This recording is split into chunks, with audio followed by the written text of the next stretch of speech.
This is, and then various assorted little pretzelies. I don't know what you would call that, but that's a corn nut, like a bigger one though. Like those are really good. Oh, it smells wonderful. Get one of those corn nuts. They're like the Inca nuts. Let's see, crunchy. Yeah, but not like it's gonna break your teeth. I don't think. Broken. That's good. Yeah. You know what it is? It's kind of a... It's a little bit softer if it makes sense. I mean, it's not soft. I know what you're saying. It's not one of those classic corn nuts. It's less aggressive. Yeah, there you go. Nut. Better. What if we did this? The best part about Jason's Chex or Trail Mix Likes Mix, 0 raisins. 0 raisins. Yeah, no throwing that out. Now, there may be something else you don't like in there, but... There's literally nothing in here I don't like. What if... Banana chips? Little cheese puffs, like that little cheese pillow you just ate. Oh, that's great. Yeah. I didn't see. Oh my God, banana chips! Wow, Jason. What if?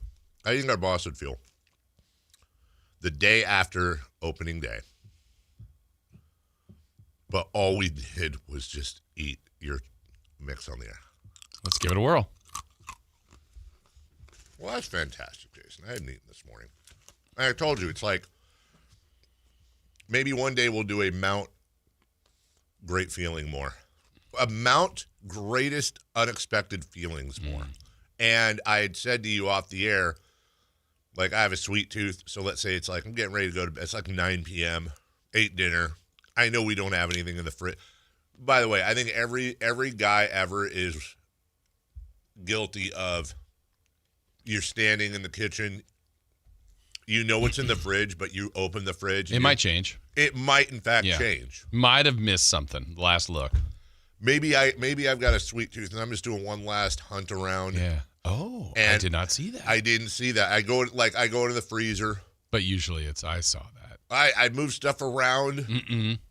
Oh, there's that big plastic bag of frozen peas and carrots that's been in there for 3 years. I don't know what we're going to use it for. Yeah. Let me move that oh my God.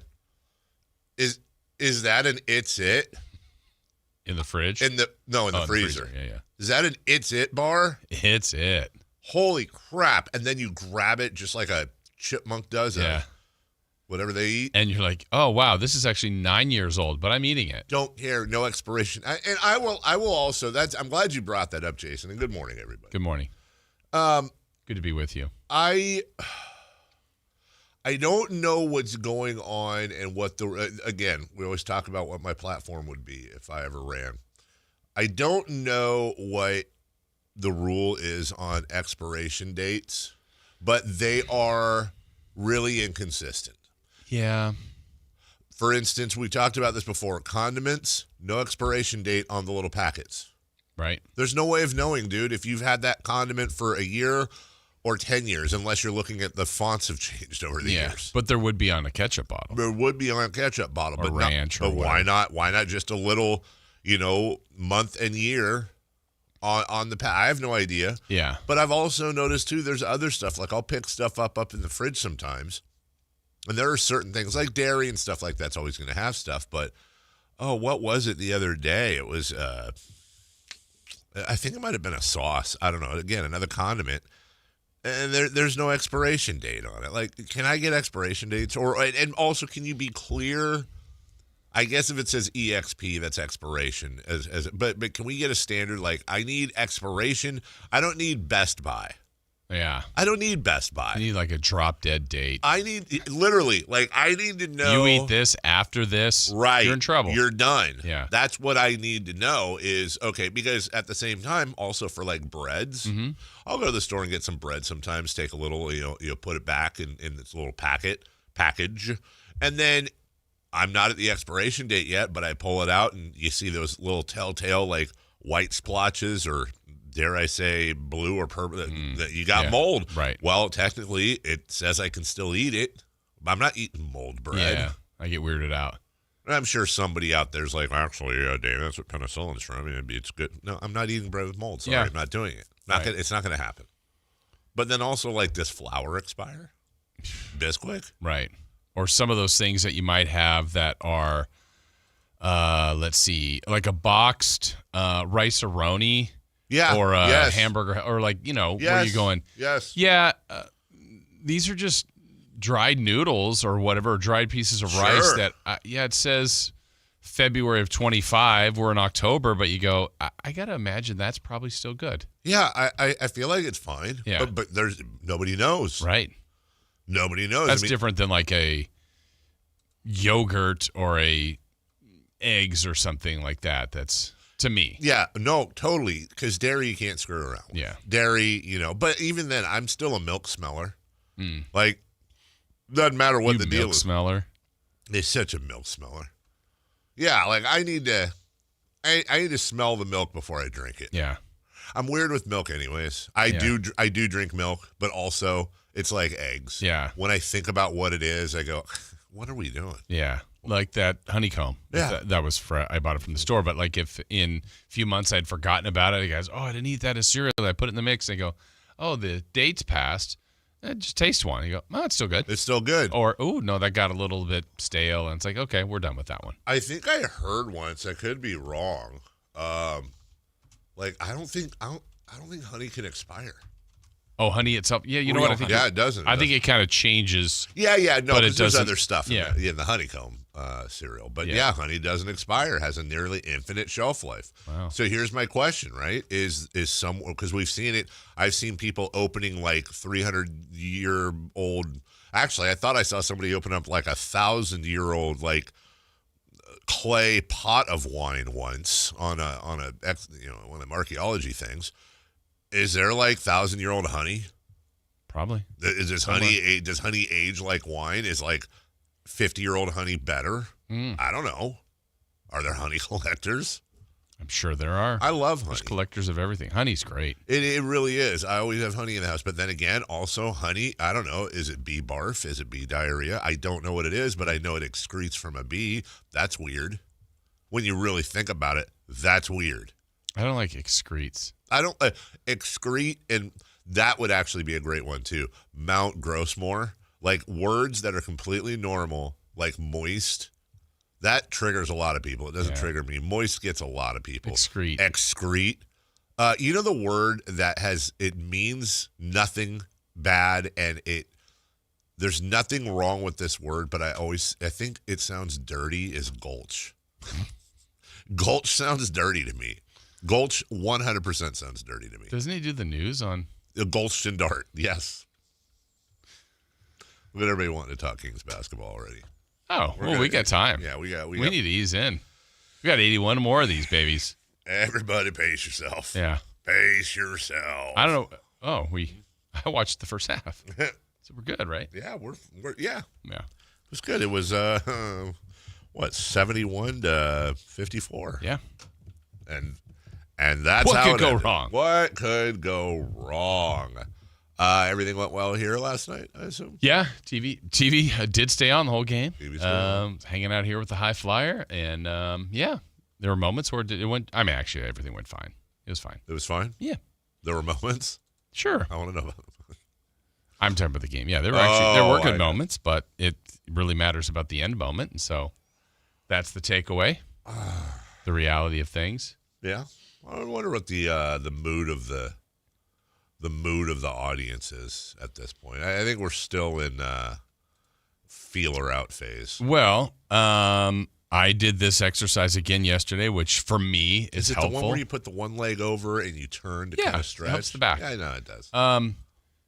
I did not look at social media. I posted something early, and then I was like, you know what? I don't. And then when the game ended, I'm like, nah, I'm not doing that. And I'm sure that's just a place you lived a little bit. No, that's weird. I did the same thing. Did you? No. Oh.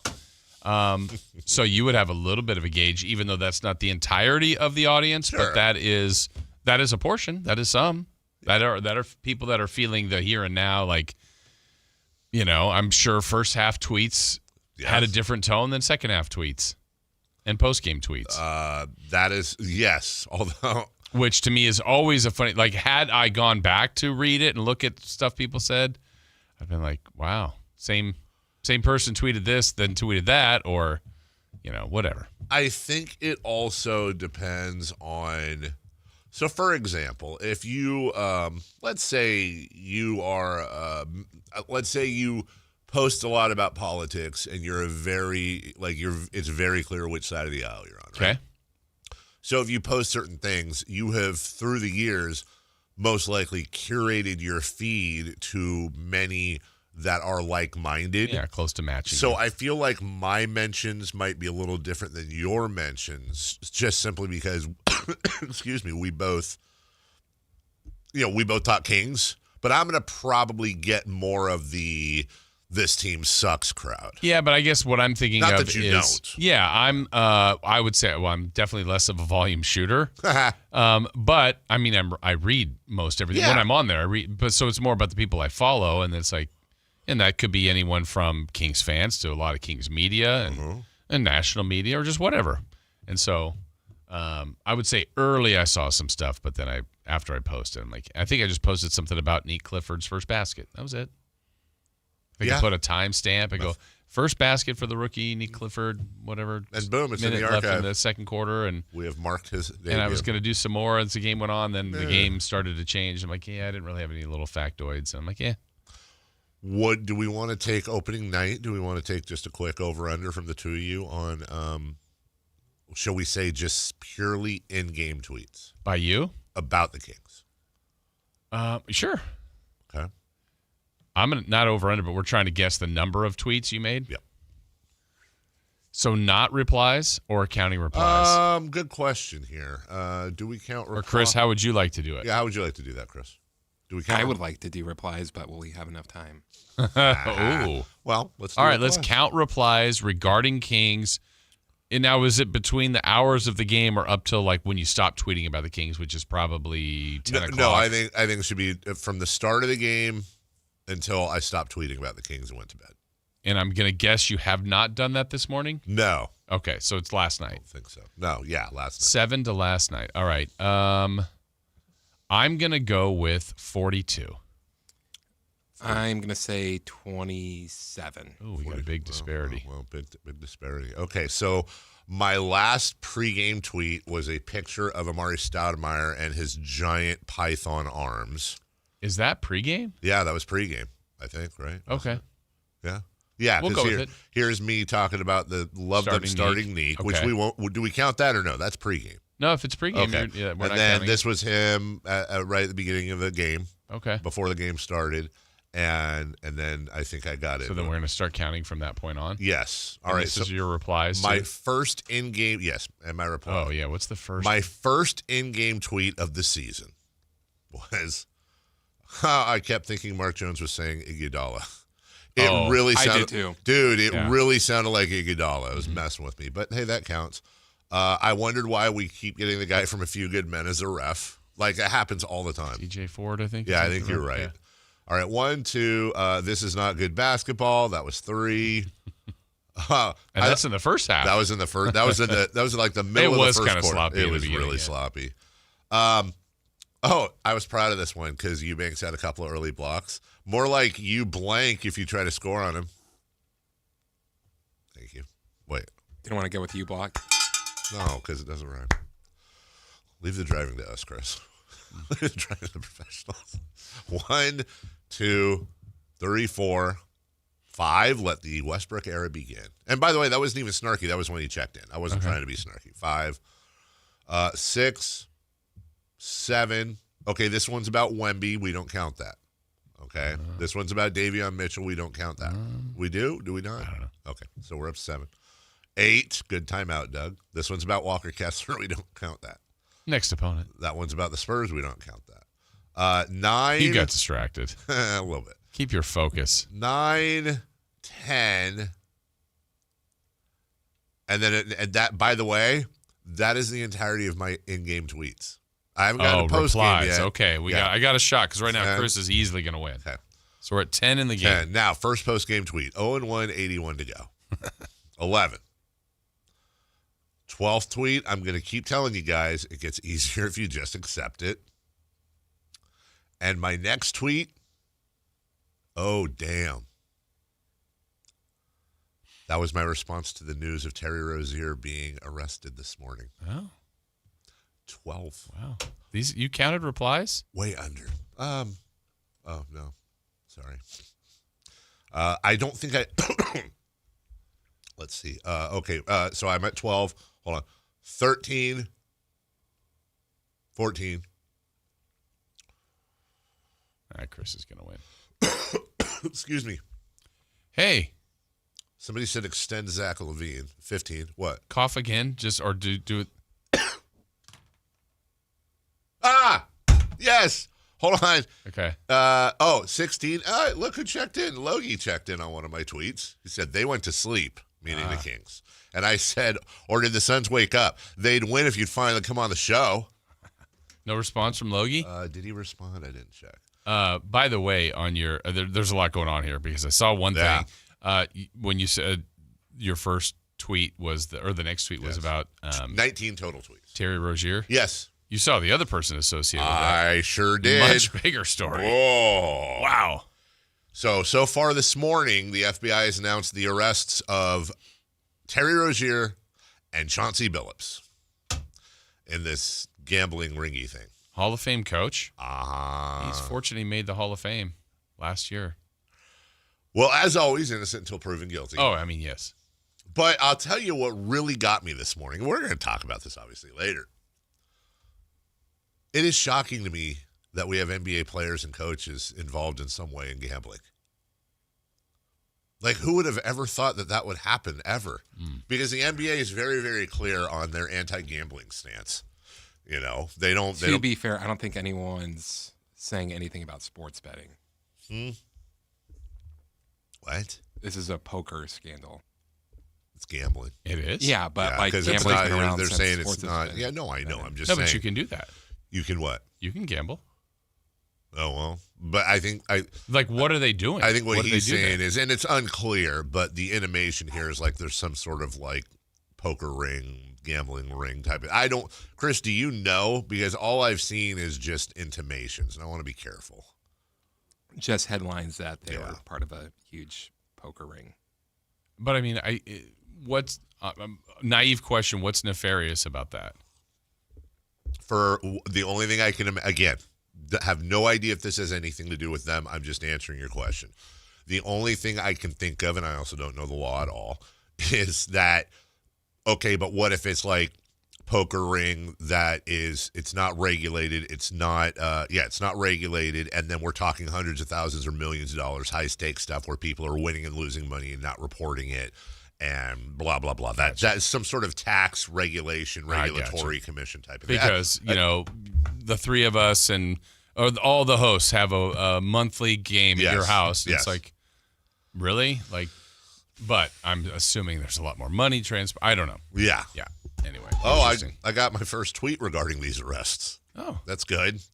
Since we're up here, I'd prefer the FBI focused a little more on Game 6 of the O2 Western Conference Final. If this is the road we're going now. Well, I agree with that. They're still looking. They are still they have their top men on it. Top men. Yeah, where was that? Yes, so this what? Hey. This is the ring, by the way. The ring has returned. So before the game? Before the game. Oh, I didn't even Yes. First half, second half numbers. I gotta be honest. I think I don't know. Like my tweets, I think. Are you a measured man? I think largely due to the ramp up to the season. I don't know, man. I was sitting there munching on their. I won't say because they're not a sponsor, out of deference to our friends, but. I will say that there's a pizza place near my house that has a special right now. It's one of those like, hey, for $11, you can make your own pizza and put unlimited toppings on it. So we always have pizza on opening night. So I got two of those and just munching away, man. One had red sauce and all the, Supreme type combo stuff, and then the other one I got creative, man. I did Alfredo sauce, and I did chicken, bacon, tomato, jalapeno, a bunch of other, like that kind of world of stuff, I know what you're eating at around 10:30. Yeah, 45. Yeah, damn right. Turn the oven to 350. Turn the oven to 350. Shiny side up, please. Okay, heart rate. Let's go to, yes, yesterday. Where did you find it? The ring. So after spending much of yesterday when I got home, just kind of trudging around, replacing my steps, I was very sad. I was Eeyore. I was very sad and downtrodden. So, yeah, I said it weird. So I went and I made myself a smoothie and I trudged upstairs with the dogs and I just thought I'd just take a sad nap. And as I pulled my blanket back to get under the covers and get into bed, my ring was there on the mattress. So what I have done now, so you'll notice, I won't do that again. You'll notice that the ring is now on the middle as opposed to the ring finger because this is. Yeah, it's some work to get it off. I've been scared a little bit. Hello. Yeah. All right. So yesterday, I as you'll see, I got it back right around noon. So we can look at what this is afterwards. Jason, this is pretty amazing. You'll note where 6 p.m. starts. Is that the spike? Oh, no, I see where 6 p.m. starts. The spike is before 6 so, p.m. So, yeah, you actually went down. A little bit like the Kings. My heart rate decreased throughout the game. What was happening around 5:30-ish? Because that seems to be the high. I was arguing with Melissa about something. That's literally exactly what happened. We were, and it wasn't anything serious. It was set the screen. We were arguing about something about Avery. Something about Avery that Avery said. Tim Curry, huh? Huh? Tim Curry, huh? No, you know what? It wasn't Tim Curry. I know what it was. It started with Avery had FaceTimed me on her way somewhere. And such a dad move. Avery was FaceTiming me on the way to something. And I was like, are you guys doing like an early Halloween thing? And she goes, why? And I go, wait, you're not? You're not doing an early Halloween thing? She goes, no. And I go, you're all made up. Like you're a clown. What are you doing here? Dude, let me tell you something, man. I don't know if she took a paint roller or not, but just like super thick, dark lipstick, like her skin was white with like she's really taken the whole I'm in college and I'm just gonna just throw all the makeup on. So I was kind of being a D-bag about that. Is this tinted glasses that you have on? Tinted glasses? Like where you're not used to her having 100%. Of course. So when you say paint roller. No. I won't get I wish I had a picture because I think I'm always honest and fair. I think you guys would admit, I think even Chris, I don't think Chris would be like, that's a lot of makeup. Of course he wouldn't. But I think Chris would be like, okay, well, no, that's on a scale of 1 to 10. We're probably in the 7s, So anyway, so then Melissa got on me about like, whatever, you shouldn't say that. And I was like, dude, come on. I'm her dad. Like, stop wearing all this damn makeup. And then what? You get, I mean, freshman year in college isn't really the time to mess with your kid's self-esteem. No, tell her that in year 7 at SC. Nope, disagree. I think this is the exact time to mess with their self-esteem. But then the thing we really got into, and then we got a break here, she texted me Tuesday night and said, hey, I'm having that. This is the second time this happened. Oh, man, I'm having this weird pain again. My throat is tightening up. I'm salivating a lot. My abdomen and my back both have a sharp radiating pain, and it really, really hurts in my back. And that was at 2:18 in the morning. And I woke up. It's the second time in like a month. And I woke up. I was like, dude, we pay for medical. Go to the doctor. I thought that's when you said, you know what it is, sweetie. It's all the makeup. Yeah. That's the time to pull that line. I know what it was. It's because Melissa got mad at me because I asked Avery, which I think is a very legitimate question. I said, and I thought this was very legitimate. I said, does your amount of makeup that you wear in any way perhaps affect when you break out? Which I think is a very legit question. I've never worn makeup before. Does it lead to more acne? But she's very insecure about that, so that probably struck a nerve. But doesn't it make sense? Is there a little spike in acne going on or something? Yeah, a little bit. Yeah. Usually it comes through stress. Maybe she should wear stress is more likely culprit. So I wanted to make a doctor's appointment, and then Melissa was reminding me that Avery's kind of a hypochondriac, which is true. But where does she get that? I know what you think, but it's wrong. It's 100% wrong. I'm not a hypochondriac. I just obsess on things going on with me. Oh. But I don't okay. act Not on a it. hypochondriac. If I was a hypochondriac, then I'd always be at the doctor. I'd always be, oh, I'm on this 700 No, pills. but you think that there's something wrong with you, but at the same time, you think if you get it checked out, that means you will be told something's wrong with you. Yeah, I don't want to know. Yeah, like, what's with this lump here? Yeah, right. What is with this? Yeah, right here. Right here. It's down here. It's not so much here, but here. It's right here. Hey, you know what? Let's get into the Kings. Let's do it. We've delayed enough. All right, we got a big show for you. Kelly Brothers is at a conference somewhere. Good at business. Apparently, that's why he's good at business. So no Kelly today, but we do have Sam Amik today. Don't forget tomorrow. I know I'm shamelessly pumping the poll here. We got Dave Richard coming on. We've got Mark Spears coming on. We've got Mark Stein coming on. We've hopefully have Greg Papa coming on. I think that's. I always feel like I'm forgetting something. We've got a huge show for you tomorrow as well, but Sam will show up at 8 a.m. We'll have our regular talk with him. But really, it's all about opening day for the Sacramento Kings. We'll get to all that next. The Sacramento Kings play here. He's got the triple. Sacramento takes the lead. Get your Kings fix all season long right here on your home of the Sacramento Kings, Sactown Sports and SactownSports.com. If you're 55 or older and into that whole saving money thing, T-Mobile has an exclusive phone and internet bundle just for you. Right now, get 2 unlimited phone lines plus 5G home internet for just $30 each per month with AutoPay, plus taxes and fees. And with 5G home internet, setup is easy with just 1 cord and no technician needed, which is great if you're also into that whole keeping it simple thing. Switch now and experience the best mobile network in the U.S. Visit your local store to start saving. T-Mobile, it's better over here. Based on analysis by Ookla Speed Test Intelligence data Q4 2024 to Q1 2025, Ookla trademarks used under license. Unlimited on our network. Customers on voice plan may notice speeds lower than other customers and further reduction if using more than 50 gigs a month due to data prioritization. Video streams and SD on this plan. Home internet pricing after $20 in monthly bill credit plus $5 per line without autopay. Debit or bank account required. See 5G device coverage and access details at T-Mobile.com.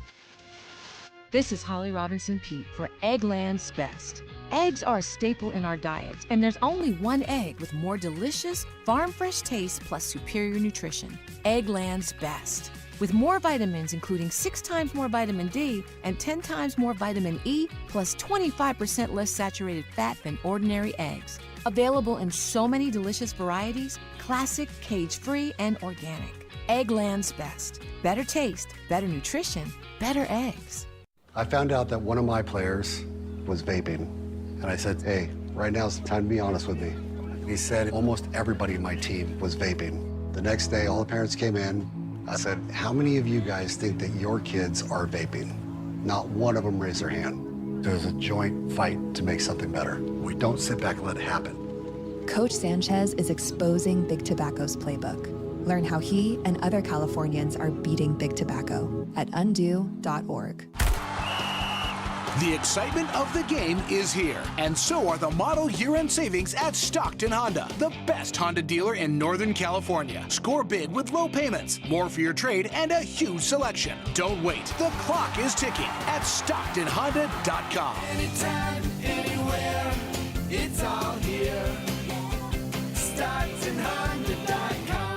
Based on the results of the study, recognized on June 18, 2025, USA Today's list of California's top car dealers 2025. Capital Casino, Sacramento's #1 poker room with primetime football. It's back. Capital Casino is giving away $500 per game in high-hand bonuses for every Sunday, Monday, and Thursday night primetime game, offering the best food, best service, and the best action with the most variety of games in the region and conveniently located at 411 North 16th Street in downtown Sacramento. For more information, log on to capital-casino.com, and please gamble responsibly. 1-800-GAMBLER. Your night out deserves more than the ordinary. At Revival at the Sawyer, downtown Sacramento's rooftop oasis, you'll find signature beverages, chef-crafted bites, and a view that makes every moment shine. Kick off your evening in style or wrap it up with energy, because Revival isn't just a stop, it's the heartbeat of the night. Revival, the place to see and be seen. Settle into lush indoor-outdoor seating, take in the sounds of live DJs, and to let the city energy carry you into the night. Book your reservation at Revival BeachHutSacramento.com. Ready to pregame for your next big arena event? Head to Beach Hut Deli, a Sacramento tradition for over 40 years where aloha is served daily. Located just steps from the arena, whether it's game day or a concert night, it's the perfect spot to gather with friends and enjoy amazing sandwiches. Planning a bigger get-together? Beach Hut Deli offers endless catering options to bring those fresh, delicious flavors to your next party or event. Beach Hut Deli. Good vibes, great food, and epic times await. Everybody knows that Sacramento Chrysler Dodge Jeep Ram is the spot to get yourself a brand new car. That's why people are coming from all over. Folsom, Elk Grove, Woodland, Roseville. But they also have the best selection of pre-owned vehicles. All makes and models, every one of them top quality, hand-selected by General Manager Chuck Dean. Over 70 vehicles below $30,000, over 25 below $20,000. You can see that full lineup at SacSuperstore.com. And if you find a lower price somewhere else, they'll match it. And on top of that, the best car buying experience anywhere. Sacramento Chrysler Dodge Jeep Ram. Sinners and Saints is back at the venue at Thunder Valley, Saturday, October 25th. Don't miss the Michael Jackson tribute concert, the $5,000 costume contest, and more. Don't have FOMO checking your social media, seeing your friends posting from the party. Get your tickets now at ThunderValleyResort.com.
Guy anymore, so you. Oh, I can do that? Oh, I thought you said at the beginning of the show, don't touch it. Yeah, it wasn't Not working. anymore.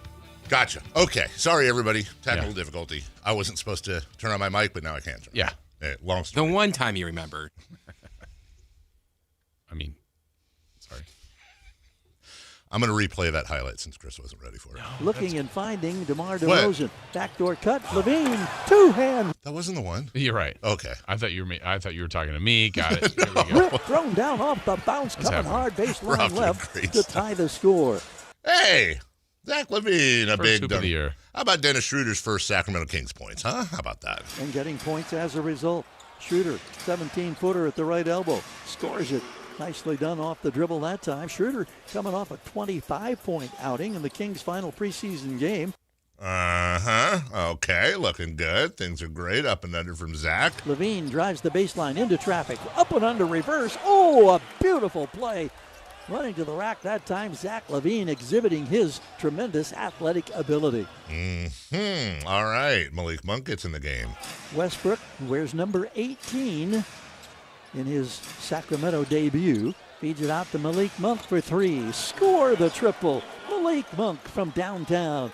He missed 2 preseason games because of illness. Scored 8 points.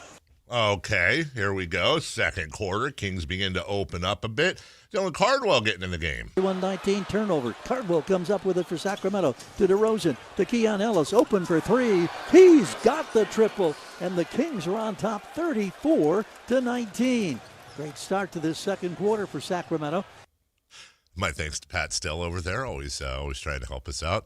Sent me a link that let us know that Terry Rozier was arrested today. Ah, yes. Yeah, along with Chauncey Billups. Somebody else, I'm looking for it while I'm trying to do this. I saw it and then it disappeared on my feed. Somebody else just got. It's an. Your dad? My dad? Wow. I thought you were about to say that someone else texted me that. No. There's a third person, but it's not a player or a coach. It's all I saw was an ex somebody, and I recognize the name. Just got popped too. By the way, we're gonna follow this story throughout the day. This is certainly going to dominate a lot of the sports world today. If you're just joining us. Portland coach Chauncey Billups and Miami Heat, right, player Terry Rozier have both been arrested by the FBI this morning on a illegal sports betting and poker game scheme. So there's sports betting and poker games, amongst others. This is the FBI, the whole gamut. They're having a press conference at 7 a.m. I want to. Well, now we can we listen now on this? Can I play stuff off of Chris? Not wearing pad and helmets here. Can I pot up that TV?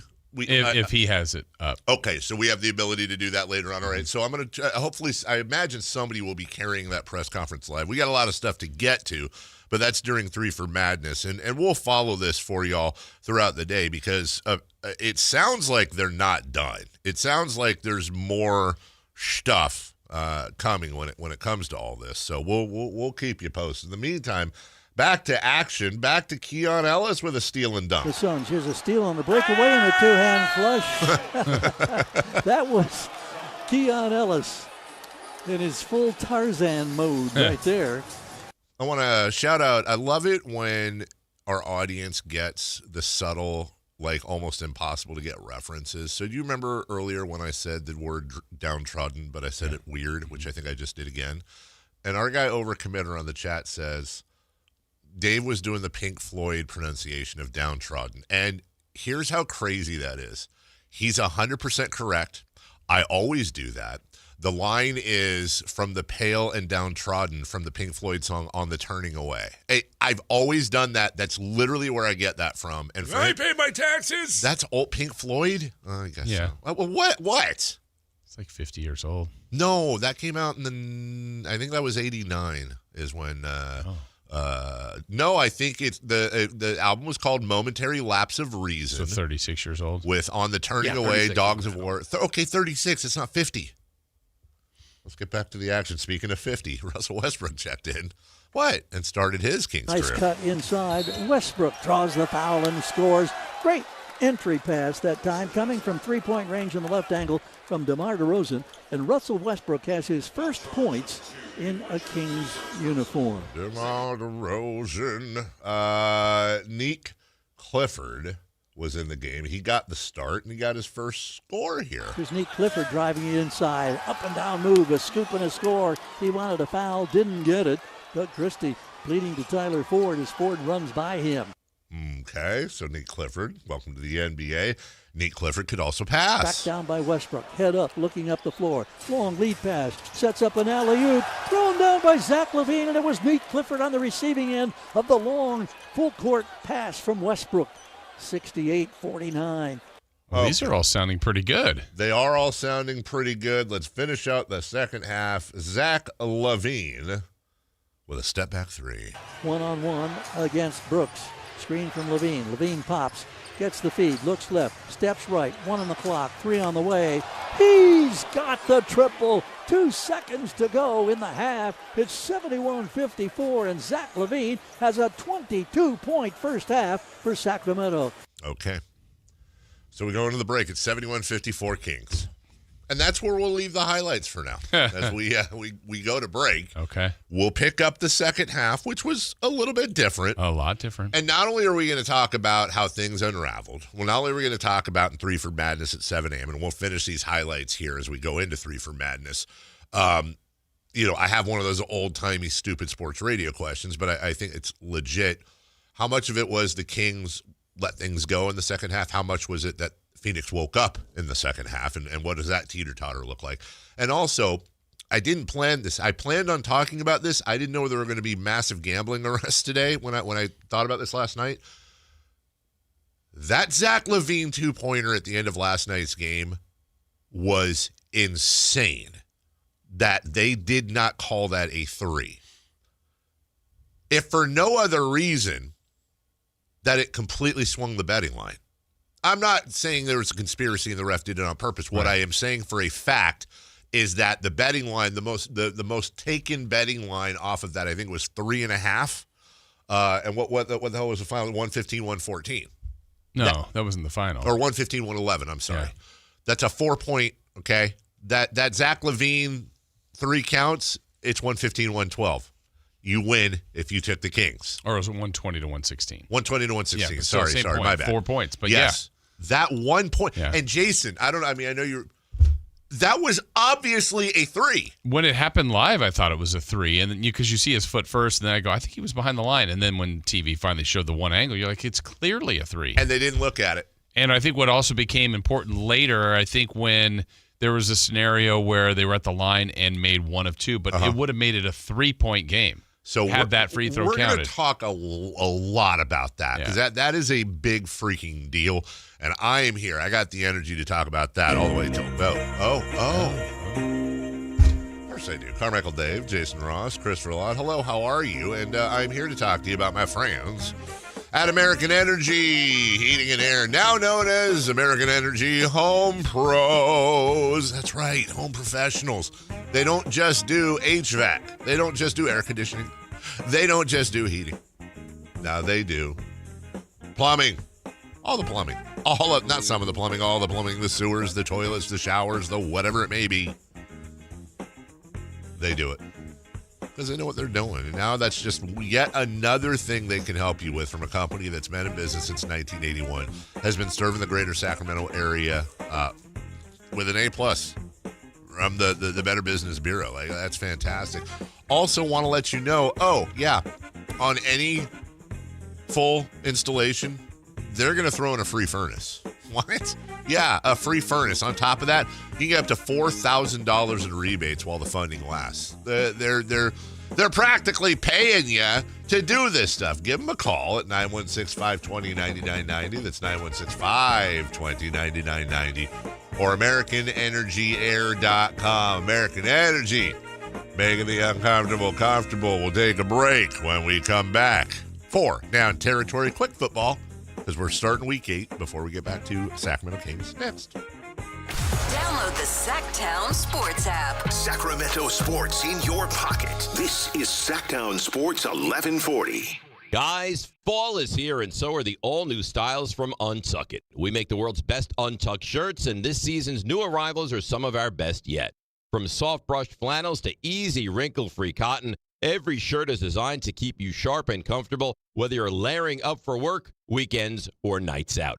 Special discounts for first-time customers, so shop now. Get the new arrivals today at untuckit.com and more than 80 stores. Untuck It, shirts designed to be worn, untucked. Wesley Financial Group is not a law firm, and Chuck McDowell definitely not an attorney. This is Chuck. If someone talked you into buying something really silly and you want to get out of that silly little thing, my advice, get the facts. Call me and I'll send you our timeshare exit kit absolutely free. Inside, you'll learn how timeshare works and all your options for cancellation. Call Wesley now for your free exit info kit. 800-329-2121. That's 800-329-2121. Staples presents That Was Easy. So I'm opening my own coffee shop. I smell a caffeinated catastrophe. And I needed menu boards and banners printed. What you really needed was a reality check. Staples really came through. They printed menus and signs, even flyers in time for my grand opening. And that's when the other shoe dropped. Not quite. I got $125 off my custom print order. Cha-ching! For your business printing, Staples.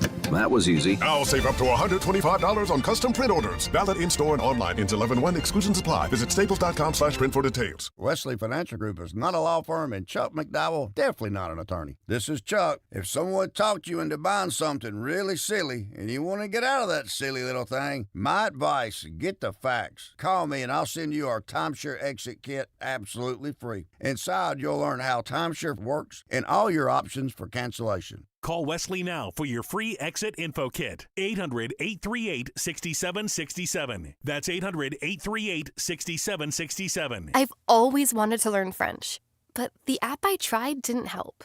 If you want to memorize words in another language, there's an app for that. But if you want to really learn another language, there's Babbel. Babbel was designed by over 200 language learning experts to be the most effective way to learn another language.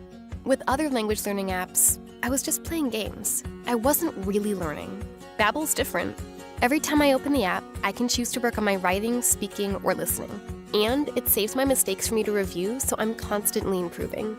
Babbel feels like it was created intentionally by people who really know what you need to learn another language. Before Babbel, I thought I just wasn't good with languages. But now I'm speaking French. Tout ça, c'est grâce à Babel. Want to really learn another language? Save up to 50% on your Babbel subscription when you sign up at Babbel.com. That's Babbel.com to save up to 50%. BABBEL.com. Hey everyone, it's Kyle Draper here. If you're in the market for a new car, let me tell you about my experience with Mercedes-Benz of Stockton. From the moment I walked into their state-of-the-art showroom, I knew I was making the right choice. There was no pressure from the sales staff, and if I'm being honest, I felt like a kid in a candy store. I settled on the all-electric EQS SUV, and let me tell you why. First of all, the comfort. After a long day at work, I actually look forward to being in my car. It has several different massage settings, including my favorite, hot relaxing back. Plus, the seat heating and cooling features are perfect for the hot summer or those chilly mornings. Mercedes-Benz has the reputation of making the finest cars in the world. Now it's your turn to experience what I already know. Mercedes-Benz of Stockton is the best car buying experience you'll ever have. They're just a short drive down I-5, or you can shop online anytime at mbfstockton.com. That's mbfstockton.com, and tell them Drape sent you.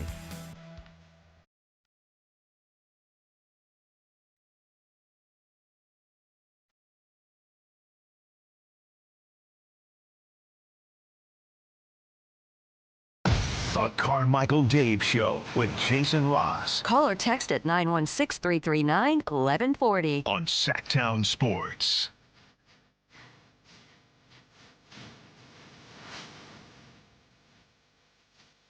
Well, I'm back. All right, back to Kings here in just a couple minutes. 4-down territory. First dot. Vikings at Chargers tonight. Who you got? I'll take the Chargers. The Chargers have certainly cooled off from where they started, where they look like possibly through 3 weeks, maybe the best team in the NFL. Certainly there. They have cooled off. There's no doubt about that, but I still think they are a good team. This is in LA. This is maybe you call it a get-well game perhaps for them. They've lost 3 of their last 4 at the Giants, home Commanders. They did beat the Dolphins, but they only beat them by 2. Mm-hmm. The hapless Dolphins, they only beat them by 2. And then they got boat raced by the Colts by 2 touchdowns. I do think they'll get back on it. The Vikings just ain't great. They've got their quarterback issues. That being said, Jason, the Vikings won their first game. Lost their second, won their third, lost their fourth, won their fifth, lost their sixth. Oh, we're on that part of the train, huh? I'm just saying. Yeah, when the Chargers won their first 3, they did what the Niners did, where they swept the division the first half, so beating the Chiefs and beating the Raiders and beating the Broncos. I actually thought like they might already have this taken care of because they get some games in front of them that seem easier, and they gave those games back. The Chargers are really hard for me to figure out, but everything in my instincts telling me to pick them. They're disappointing now. I mean, just based off the start they got off to. Right. I'm going to pick them more. By the way, guys, since we're celebrating gambling today, you want to take a guess as to what the line is? Chargers by 4.5. Chargers 2.5.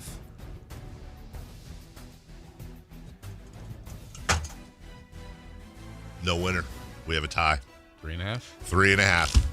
The Chargers are favored by 3.5. By the way, by celebrating gambling, I just simply mean we're not celebrating. 1-800-GAMBLER. Yeah. Second. I think you meant celebrating to recognize. You're recognizing gambling. That's exactly. Hey. Kenny Rogers, the gambler. Yeah. Hey, are you gambling? Yeah. Oh, you are gambling. I'm recognizing you. Hey, gambling. It's been a long time. How are you? How you doing, gambling? It's like when somebody says, I recognize, the President of the United States recognized Turkey today. Really? Hey, Turkey. Hello. Turkey A. Yeah, that's right. It's Turkey A now. Like Kyrie by Mr. Mister. Mm-hmm. Second dot. That's why they changed it. Sean Payton said, in no way did he mean to disrespect Russell Wilson with his comments last week. Do you buy it? From the 916, no talk on the Blazers head coach being arrested. We haven't touched that yet. Not at all. Haven't mentioned it one time. Listen harder, please. In the last 30 seconds. 30 seconds. Listen, I think Sean Payton's a great coach. He's also kind of a ding-dong. I understand. I can give him some grace. I can find a place to say, like, no, he didn't mean to disrespect Russ. It's more about respect for Jackson Dart. And he didn't want him to make the change because he thinks Jackson Dart's really good. But, dude, you're not that stupid. He's done this for so many years. He's so really well. has. These guys are trained. They know how to answer and how not to answer things. He was swinging away. Very, in my very, opinion. very, very much so. Yep. And now he realizes he looks like a, Wiener Schnitzel and is what it is. All right, third down. Aaron Rodgers says this weekend's matchup with the Packers is in no way a revenge game. Do you buy that? I don't think it's a revenge game because he had a long and great career with them, and I think he still has he's always spoken very highly of his time in Green Bay. I don't know if it's a revenge game. It's more of a, I really want to beat these guys game. Not for revenge, just because that's his, you always want to do that. Look, anyone who has ever, I have not experienced this, Jason, you have not experienced this, knock on wood for both of us, but listen, man, if my wife were to ever leave me or vice versa, and years down the road we're both remarried, I'm going to make sure I look extra good. I guarantee you my new wife will make sure, we'll all make sure all four parties will make sure they look their absolute best. In fact, if my then ex-wife or my then new wife, along with me, all of us knew that, like, in 2 weeks we're going to see the other couple, we're probably, like, dieting, doing some, pumping up those muscles a little bit, maybe go out and get some new threads. You want to look good for your ex. And in this case, well, I think with Aaron Rodgers, there's always a little bit of this is what you're missing. So I don't think it's a revenge game, but I think it's a extra focus game. His revenge game already came this year. It happened when they played the Jets. That's right. And he even said so. I mean, I think afterwards and how much he enjoyed winning that game, he remembered everything the Jets front office said to him, or in that meeting that he flew cross country to meet with Coach Glenn, and basically then they were like, hey, we're not bringing you back. So I don't know. Green Bay's a little bit removed now from that, and yeah, I think it's probably has more fond memories than anything, and it goes in that category of, like you said, it's a team that's on their schedule that he'd like to beat, but he has good memories of Green Bay, I would think. Yeah, of course he does. Doesn't mean I don't want to beat their ass. Yeah, of course. Fourth down. Mike Evans has been put on IR, ending his streak of 11 straight 1,000-yard seasons. Will that record ever be broken? I don't know if these are the current active leaders, but I think they are, just because I did a quick I feel like Jamar Chase and Justin Jefferson would be the two. I can't think of anybody else that would be an active leader. And they're both at five consecutive 1,000-yard seasons. I'm going to answer this question surprising myself. I actually think it will get broken. Really? I do. And when I first wrote the question, I was like, there's no way. Then I started thinking about it. I'm like, hold on. Mike Evans is a wonderful receiver. It's not just about catching. It's about staying healthy as well. I think offenses are so crazy now. I do. I think it's a tough record. I'm not saying it's going to get broken anytime soon. Sounds like 6 years or 7 years would be the soonest it could get broken. I just think in this day and age, I don't know that there's many offensive records in the NFL that won't get broken. So by default, he's not Jerry Rice. Right. He's not Randy Moss. He's not Terrell Owens. He's a wonderful Hall of Fame receiver that was very healthy. I do think at some point someone will break the record, but it ain't going to be for a while. And the other thing that could help that is literally they play one more game now. Yeah. 17. That's and there's exactly talk right. about 18. Like if they get to 18. That's exactly right. I mean, the odds are pretty good, but it's the whole thing is health. And maybe health to you. Also, maybe your quarterback in Chase's consideration, and now he has Flacco now, but I mean, when Burrow went out, that hurt his chances. But I think Rice and Evans are the ones that both have 11. And to get to 12, that's already a long career in football. So it's going to be really tough. Incredibly long career in football. By the way, Justin Jefferson already at 528 yards, even with the goofy quarterback situation. We're not even halfway through the year. We'll take a break. When we come back to the Sacramento Kings. Best thing, worst thing. We'll also finish these highlights, and we'll start analyzing some of this game. We'll do all that on your home of the Kings, Sactown Sports. Tomorrow night, Kings and Jazz. Game night with Scott Marsh and the high flyer Henry Turner. Starts at 5:30 with tip-off at 7. Listen to your Sacramento Kings. On the official home of Kings basketball, Sactown Sports 1140. SacLegalDefense.com. The number is 916-304-9187. And when you call that number, you're going to reach Gonzalez Law. His name is Jonathan Gonzalez, and he's a lawyer right here in downtown Sacramento. Look, I consider him one of us. He's been in this community a long time. He's tried to help this community. He's a guy that goes out on the river. He golfs in our area, but he's a lawyer here to help you. And you might be in a spot where you need some representation, and that could be from legitimately criminal defense, a car accident, wrongful termination, sexual harassment case. How about an expungement? That's an area he has specialized in for many, many years, and it helps people get their rights back. Something you maybe have done in the past that's keeping you from going forward or keeping you from opportunities, keeping some of those rights away that we mentioned. Well, he can get that expungement, clear things from your record, and keep you going forward and keep it pushing. So I would strongly consider that you and recommend that you call Gonzalez Law, Jonathan Gonzalez, SacLegalDefense.com. Call him at 916-304-9187. This is the story of the one. As a safety manager at a manufacturing plant, he does everything he can to keep his coworkers safe. From finding ways to reduce risks to keeping safety supplies in stock. And for that, he relies on Grainger.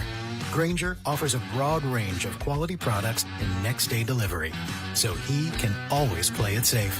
Call 1-800-GRAINGER, click Grainger.com, or just stop by. Grainger, for the ones who get it done. Sacramento weather is brought to you by Elk Grove Honda. I'm Tamara Berg in the KCRA3 Weather Center. Stepping outside, it's cooler start to your Thursday. That's because the skies have cleared out in the overnight. We'll enjoy mainly sunny skies for the day ahead and a dry day with temperatures warming into the mid-70s. You can get the latest forecast on the KCRA3 News and the KCRA3 app. At Elk Grove Honda, we've acquired some of the best pre-owned cars we can find. Whether you purchase a new Honda or a like-new pre-owned Honda, Elk Grove Honda has the right Honda at the right price. In the Elk Grove Auto Mall, Highway 99 and Elk Grove Boulevard, or elkgrovehonda.com. I gotta get an Elk Grove Honda. Golf to Go is brought to you by the Hagen Oaks Golf Super Shop. Here's Frank LaRosa. Amateur players will be pleased to know that the USGA doesn't object to a friendly bet with your weekend foursome. Friendly bets include soft drinks after the round, hot dogs at the turn, or even a $2 Nassau, one of the most widely used bets in golf. It takes its name from the Nassau County Country Club of Glen Cove, Long Island, one of the many clubs frequented by the well-to-do in the late 19th century. As the story goes, matches between these clubs were often reported in the local newspapers, sometimes to the embarrassment of wealthy industrialists coming out the loser. The Nassau captain, J.B. Coles Tappan, then devised a format where the worst possible result could not be reported as anything more than a 3-0 defeat. In a Nassau, 3 equal wagers are placed on the first 9, the second 9, and 18-hole total. A $2 Nassau is sometimes referred to as a 2-2-2 bet. Some play better with a bet to keep their attention. Others are nervous at the thought of losing. Whatever your choice, golf is a game. Have some fun. That's your Golf to Go. I'm Frank LaRosa. Guys, tired all the time, gaining weight, low drive? These aren't just signs of aging. They could be low testosterone or other underlying issues. Right now, Revive Men's Health Sacramento is making it easier to get answers with a comprehensive wellness panel. It's not just a lab test, it's where better performance begins. Our providers will check your testosterone, blood sugar, cholesterol, kidney, liver, thyroid, and heart health. A $400 value for just $99, or free if you start treatment. Over 120,000 men have trusted Revive to restore their energy, mood, and confidence. So if you're ready to feel better and live stronger, call 916-619-3000. That's 916-619-3000. Or visit ReviveMen'sHealth.com. Offer ends November 30th. Must medically qualify. Terms apply. Contact us for full offer details. The deals are on now at the Model Year-End Sales Event at Folsom Lake Honda, your one-stop Honda shop. Looking to own or lease? Save on year-end models and drive a brand new Accord or Civic. Visit us today at FolsomLakeHonda.com, your one-stop Honda shop. As a family-owned and operated dealership since 2009, customer service is our #1 priority. Our customers love doing business with us, and you will too. Go to FolsomLakeHonda.com. Your one-stop Honda shop. Sinners and Saints is back at the venue at Thunder Valley, Saturday, October 25th. Don't miss the Michael Jackson tribute concert, the $5,000 costume contest, and more. Don't have FOMO checking your social media, seeing your friends posted from the party. Get your tickets now at ThunderValleyResort.com. KHTK HD1 Sacramento, KYMX HD3 Sacramento. From the Power Business Technology Toshiba Studios. This is Sactown Sports 1140. 3 questions, 3 answers. It's 3 for Madness on the Carmichael Dave Show with Jason Ross. Here's question 1.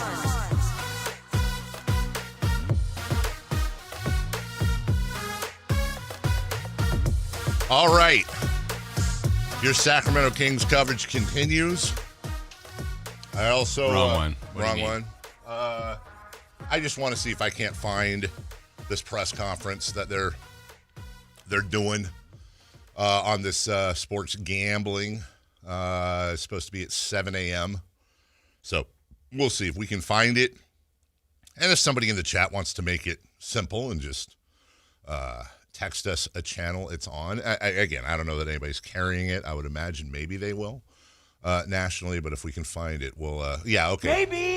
Thank you, Jason. Jason found it. So has not started yet. When it does, we'll try to listen in a little bit just so we can get the names and the details, and then we'll get right back to 3 for Madness. Oh. So while we, who's the third?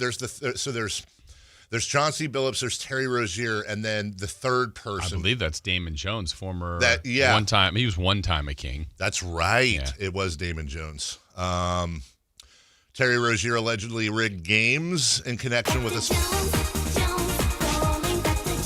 No, please. Oh. I'm talking about like federal charges. And But you said Jones. I did. You're right. Send your letters to Chris, not me. We'll pick up that press conference as soon as it starts. In the meantime, 3 for Madness question 1. What was the best thing you saw in the Kings game last night? Well, objectively, it was the first half. That's the easy answer. The first half was much more fun for Kings fans than the second half. Now, that being said, I said this on Twitter as well. My favorite thing from the first half, my favorite number was 31. That was the amount of minutes that Nick Clifford, who, of course, got the start yesterday, Nick Clifford, Maxime Reynaud, Dylan Cardwell, and I included Keon Ellis in there, that they got combined in the first half. I don't know how to analyze this, Jason. I don't want to be unfair to the Kings, but I have to acknowledge, I don't know. For example, they held Phoenix to 19 points in the first half. Now, I know everybody averages over 100 points, but in my mind, that one of the easy bars to hit defensively, just super easy surface-wise, is, hey, if my team holds the other team below 25 points in a quarter, I think that's a good defensive quarter. Now, it can go much deeper than that, but if you hold them under 25, that means you're holding them under 100 for the game at that rate. I'll take that all day long. And they held them to 19 points in the first quarter.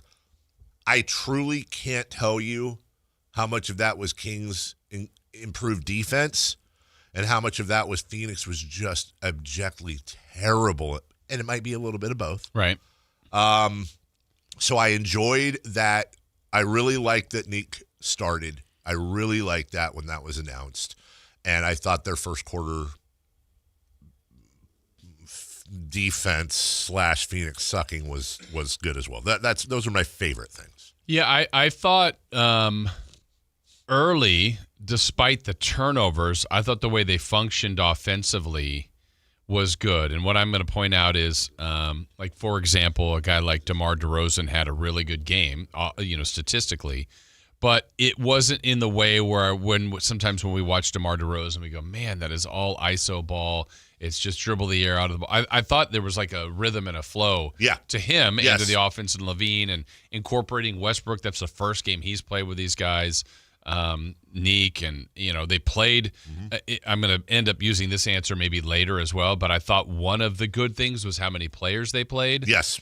But I'm also going to flip that a little bit later and maybe utilize that as a negative too. But I thought there were moments where you go, okay, this looks pretty good.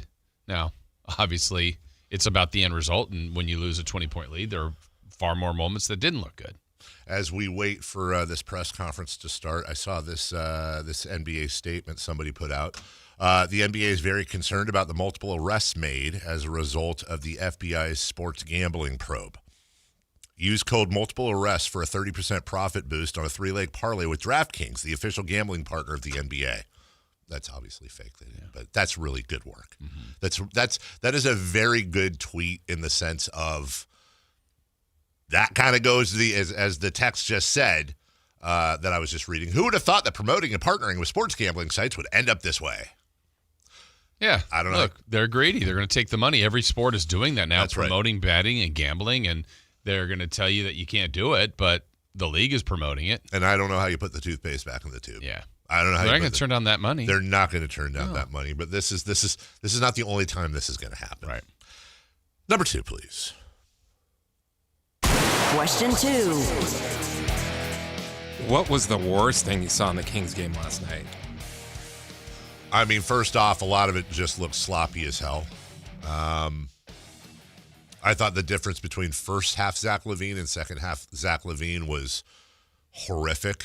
I mean, as amazingly good and efficient as he was in the first half, he was not great in the second half. And look, you got to give some credit to the Suns for recognizing that, absolutely, and upping the ante on him.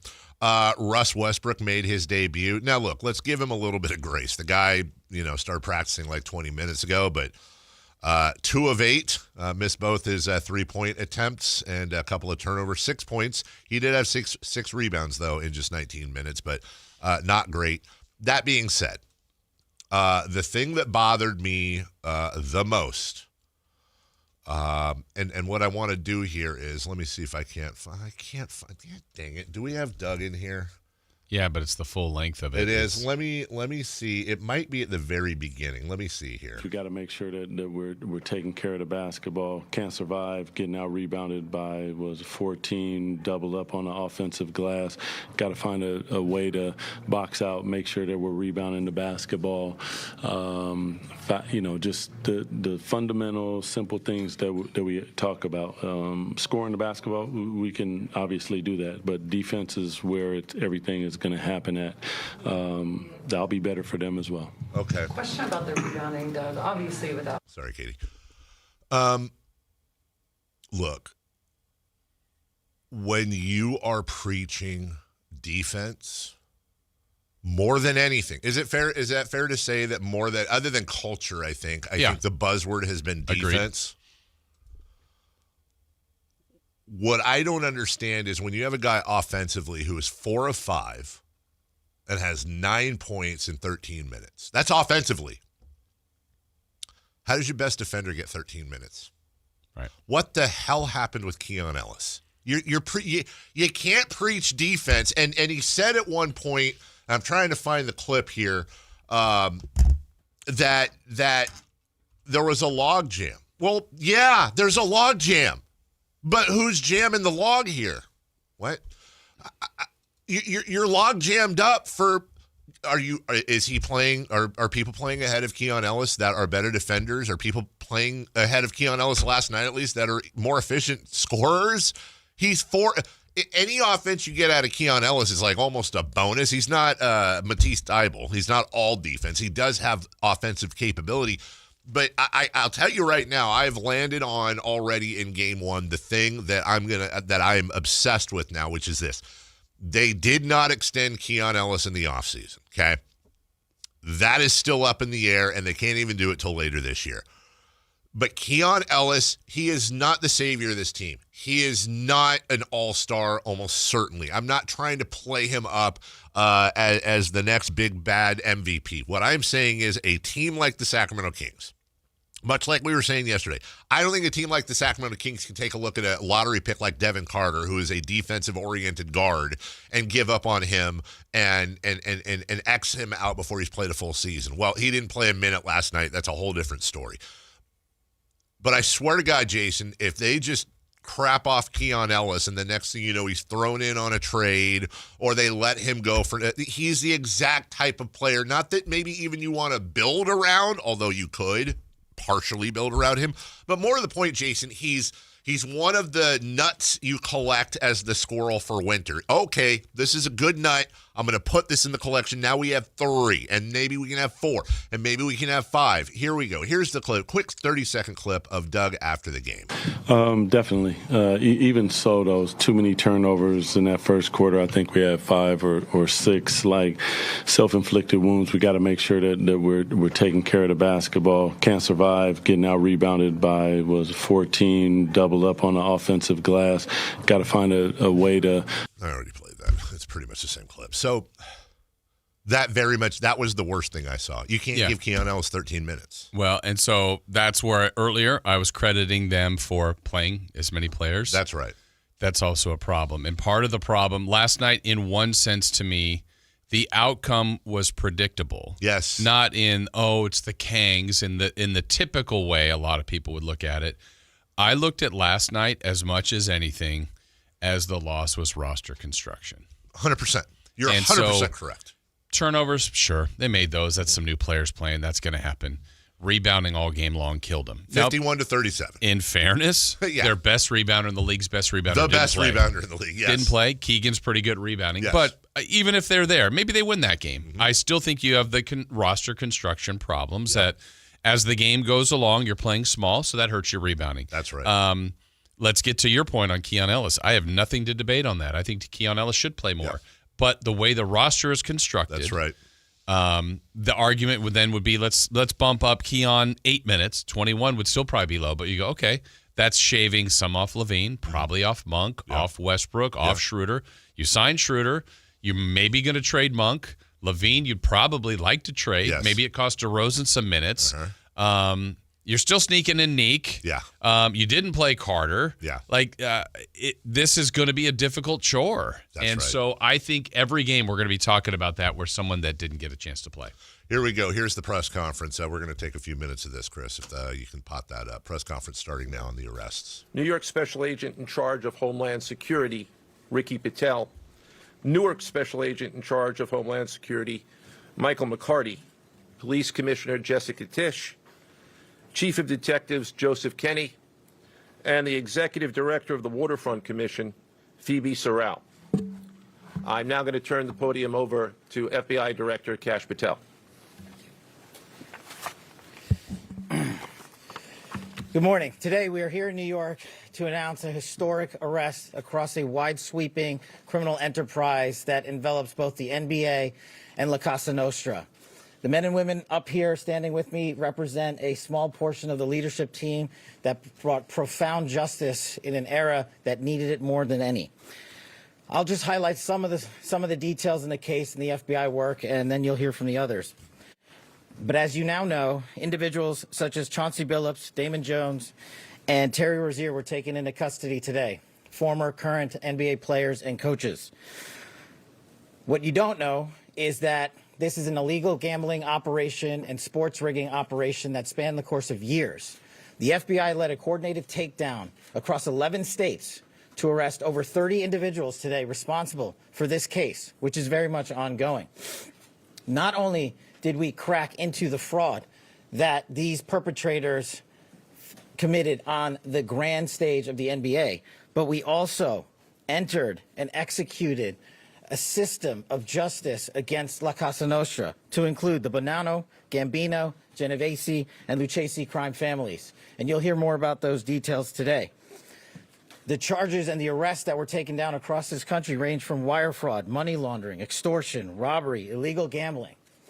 This FBI will leave no room for any perpetrator of crime across this country. You hear a lot about our work of defending the homeland and crushing violent crime. Well, this work is also representative of a colossal portion of the FBI's mandate to keep America safe and to keep our entertainment industry fair and secure. The men and women that are standing up here today worked tireless hours, days, months, and years. And the fraud is mind-boggling. It's not hundreds of dollars. It's not thousands of dollars. It's not tens of thousands of dollars. It's not even millions of dollars. We're talking about tens of millions of dollars in fraud and theft and robbery across a multi-year investigation. And we could not have done it without our interagency partners that are before us today. The NYPD, HSI, and teams of law enforcement officials from around the country made this day possible. It takes a team to bring this kind of justice, sweeping justice, into the halls of the United States courtrooms, where our brave United States attorney has led this prosecution. It takes courageous prosecutors to stand before you and say, we will not allow this kind of illicit activity to happen, not only at the national sporting level, but also where it hides in La Cosa Nostra. And when these two collided together, they perpetrated a fraud that is historic in terms of not just money, but the scheme and the deceit that they utilize to steal and swindle people from money, to include crypto fraud. This is an operation that showcases to you that under President Trump's administration, there is no room for any type of criminal behavior, be it on the world's largest stage or in the back rooms of tiny parlors where card games are being played. We are proud to stand here today with the men and women of the FBI and this legal team. And to the United States Attorney, I just want to thank you personally for taking the time to display the work that the media is about to hear about today in detail. As I said, it does take courageous prosecutors, but it takes a courageous United States Attorney. Chris, just monitor that, would you? I mean, he's kind of campaigning right now. I want to get to the actual, like, if he calls the other guy up to detail charges and stuff. Let's. Pretty salacious, though. Well, when he says La Cosa Nostra, that, he's basically saying mafia. Right. So that's rather interesting. Now, listen. I have no dog in this fight when I say this. No, here we go. Here's the other guy coming up. Go ahead. Thank you, Director Patel. To be clear, we're announcing today indictments in two major cases, both involving fraud. One involves sports betting, and the other involves illegal gambling, very specifically rigged poker games. The first indictment involves 6 defendants who are alleged to have participated in one of the most brazen sports corruption schemes since online sports betting became widely legalized in the United States. This scheme is an insider sports betting conspiracy that exploited confidential information about National Basketball Association athletes and teams. The second indictment involves 31 defendants alleged to have participated in a nationwide scheme to rig illegal poker games. These defendants, which include former professional athletes, used high-tech cheating technology to steal millions of dollars from victims in underground poker games that were secretly fixed. The games in the New York area were backed by the Bonanno, Gambino, and Genovese crime families of La Cosa Nostra. While the cases are separate, there are 3 overlapping defendants charged in both cases: Damon Jones, Eric Ernest, and Shane Hennon. The indictments in these cases contain only allegations, and the defendants are presumed innocent until they are proven guilty in a court of law. But my message to the defendants who've been rounded up today is this: your winning streak has ended. Your luck has run out. Violating the law is a losing proposition, and you can bet on that. First, I would like to talk about United States versus Ernest, the NBA basketball gambling case. The defendants in this case are Eric Ernest, Marvez Farley, Shane Hennon, DeNiro Laster, Damon Jones, a former NBA player and coach, and Terry Rozier, a current NBA player. Other co-conspirators were previously charged for their roles in the scheme, including former NBA player Jonte Porter. Between December 2022 and March 2024, these defendants perpetrated a scheme to defraud by betting on inside, non-public information about NBA athletes and teams. The non-public information included when specific players would be sitting out future games, or when they would pull themselves out early for purported injuries or illnesses. They relied on corrupt individuals, including Jones and Rozier. They also misused information obtained through long-standing friendships that they had with NBA players and coaches. And in at least one instance, They got their information by threatening a current player, Porter, because of his pre-existing gambling debts. Defendants used this non-public information to place hundreds of thousands of dollars in fraudulent bets, mostly in the form of prop bets on individual player performance. The bets were placed through online sports books and also in person at casinos. The defendants relied on a network of straw bettors to place the maximum amount of bets to increase their potential profits. Most of these bets succeeded, and the intended losses were in the millions of dollars. The defendants then laundered their illegal winnings in various ways: peer-to-peer platforms, bank wires, and simple cash exchanges. The indictment details specific examples where the defendants profited from illegal gambling and illegal betting on various NBA games about the performance of players on, among other things, the Charlotte Hornets, the Portland Trail Blazers, the Los Angeles Lakers, and the Toronto Rangers. Each defendant in the NBA basketball gambling case has been charged with conspiracy to commit wire fraud and conspiracy to commit money laundering. Now, I would like to turn to the other case, United States versus Aiello, the rigged poker game case. Beginning as early as 2019, the defendants in this case orchestrated a scheme to use wireless cheating technology to run rigged poker games across the United States, including in the Hamptons, Las Vegas, Miami, and Manhattan. The scheme targeted victims known as, quote, fish, who were often lured to participate in these rigged games by the chance to play alongside former professional athletes who were known as, quote, face cards. The so-called face cards included the defendant Chauncey Billups, who at the time of the scheme was a former NBA player and is currently the head coach of the Portland Trail Blazers, and also Damon Jones, a former NBA player and coach. What the victims, the fish, didn't know is that everybody else at the poker game, from the dealer to the players, including the face cards, were in on the scam. Once the game was underway, the defendants fleeced the victims out of tens or hundreds of thousands of dollars per game. The defendants used a variety of very sophisticated cheating technologies, some of which were provided by other defendants in exchange for a share of the profits from the scheme.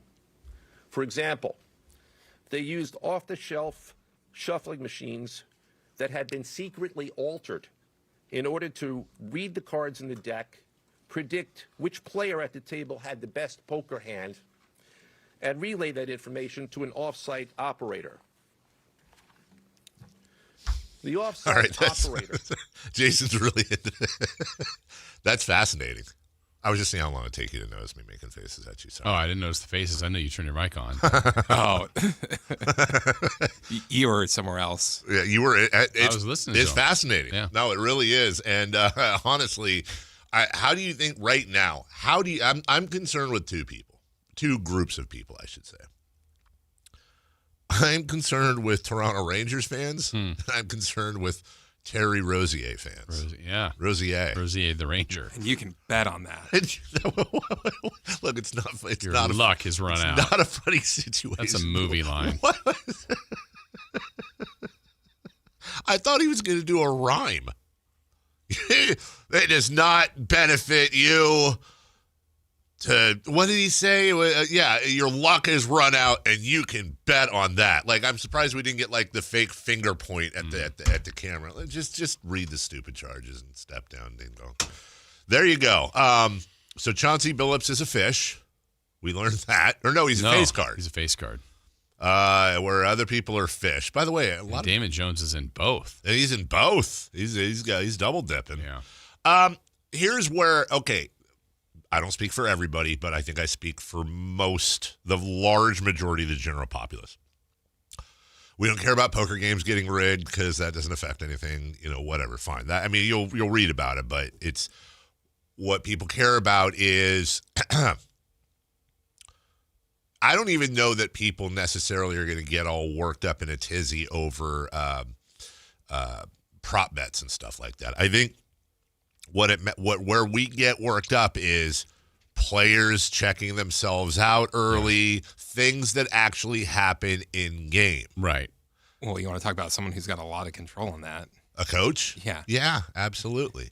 That's where it matters. And now everyone is going to pour over every Blazers game and say, like, why did he bring him out then? Yep. I also don't think I don't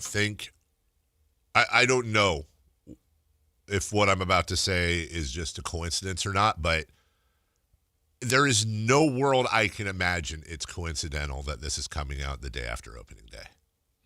It's just the timing is too crazy. I don't know what the motivation is, but you got to think Adam Silver's sitting here going, really, dude? Oh, are we? To be fair, it's 2 days after opening day. Well, what was it? Shaq said real opening night. It was he came up with some word. It was like Nerf or something, but this is the real opening. Well, and the other one that wasn't mentioned in this, and I'm not Tron, saying he is. The real opening night is what he said. Go ahead. Malik Beasley, who also being a free agent because he was basically taken out of the Pistons and, for allegations. So we'll see. I was just hoping at some point we'd hear, and going all the way back to 2002 in the Sacramento Kings, LA Lakers have been game. awarded a championship. That's in retroactively, we get a championship parade this spring. We'll take a break. Much more on this, but we know you also want to talk Sacramento Kings too. We didn't plan on this coming up today.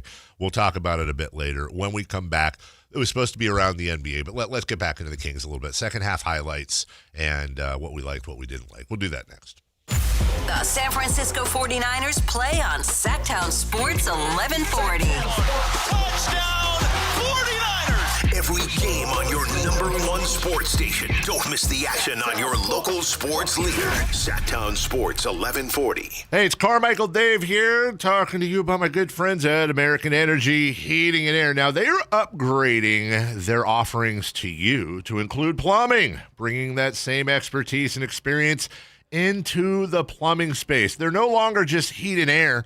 They're now your American Energy Home Pros. And you've heard me talk about them for years as your second opinion partner. Now you can still get a second opinion on any HVAC service or replacement, but now you can also get a second opinion on any of your plumbing services. And when you really think about it, how do we know how much it's supposed to cost? At the very least, you'll know you're in the ballpark, and I can all but guarantee you they'll beat the price. They'll come out for free. They'll give you a second opinion. And all you got to do is give them a call, 916-520-9990. That's 916-520-9990 or AmericanEnergyAir.com. Serving the greater Sacramento area since 1981. American Energy, making the uncomfortable comfortable. Every time I turn around, my friends at Pure Talk give me one more reason to feel good about switching. This month, for instance, they're supporting Canines for Warriors, a terrific organization that trains rescue dogs and then pairs them up with combat veterans struggling with PTSD. The result? They're saving lives on both ends of the leash. This is why I switched to Pure Talk. I like being in business with an American wireless company who shares my values. Yeah, I appreciate unlimited talk, text, and plenty of 5G data for just $25 a month, and I bet you will too. But I think you'll really appreciate doing business with a company who gives back to the men and women who volunteered to defend our country. Just dial pound 250, say micro.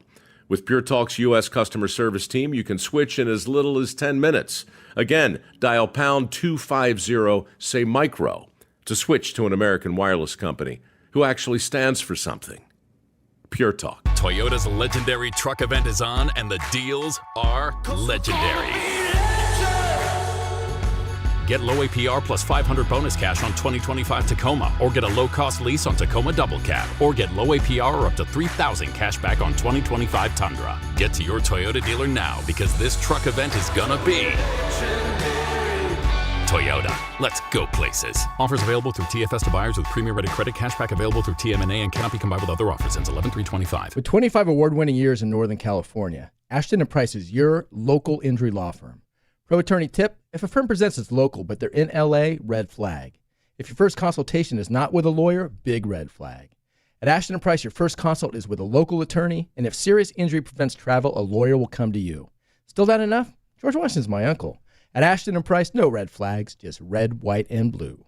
Remember, for the best advice, don't think twice. Call Ashton & Price.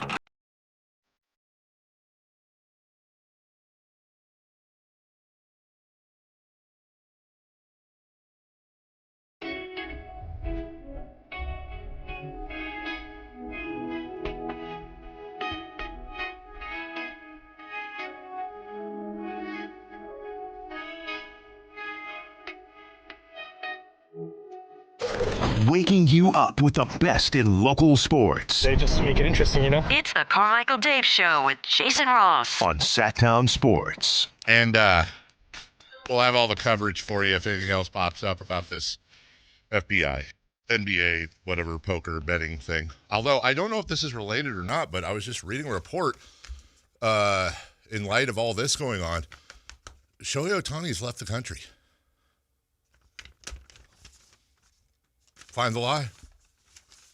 That's game 1 tomorrow. World Series start? No, not. Come on. That was. Where'd you read that? What makes you think I read it and stole it from somebody? Jason, not that one. This one. Oh. At 1-800-920-1140. Good morning, Jason. Morning, guys. Hi. I was just curious. Am I the only one that thought that guy talking sounded like Tommy Kelly, Johnny Dangerously's little brother? So what we were going with was you're 100% right. We were kind of going with that scene between Shooter McGavin and Happy Gilmore in the first movie. You know, I go eat some hay, I just may listen to what I say. Yeah, there was definitely some rhyming vibes going on.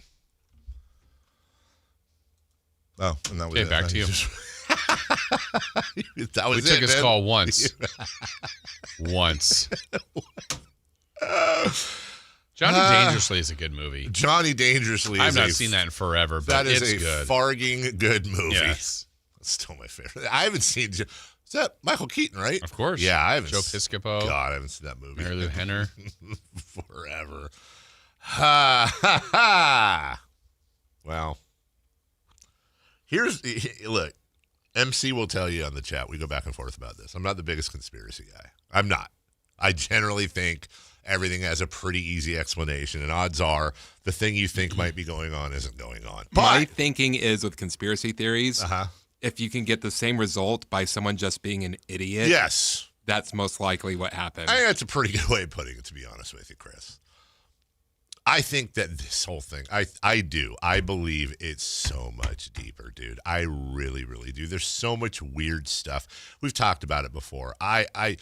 I need Pablo Torre to start sniffing around the Lakers and Mark Cuban and Luka Doncic and all that. And how the hell does, I wonder about stuff all the time. Like, how does Dallas go from Dirk Nowitzki to Cooper Flagg? Like, what? I don't understand what that is. How does that happen so easy? And how'd they get the one pick after making that trade? How did the Spurs go from David Robinson to Tim Duncan to Victor Wembanyama?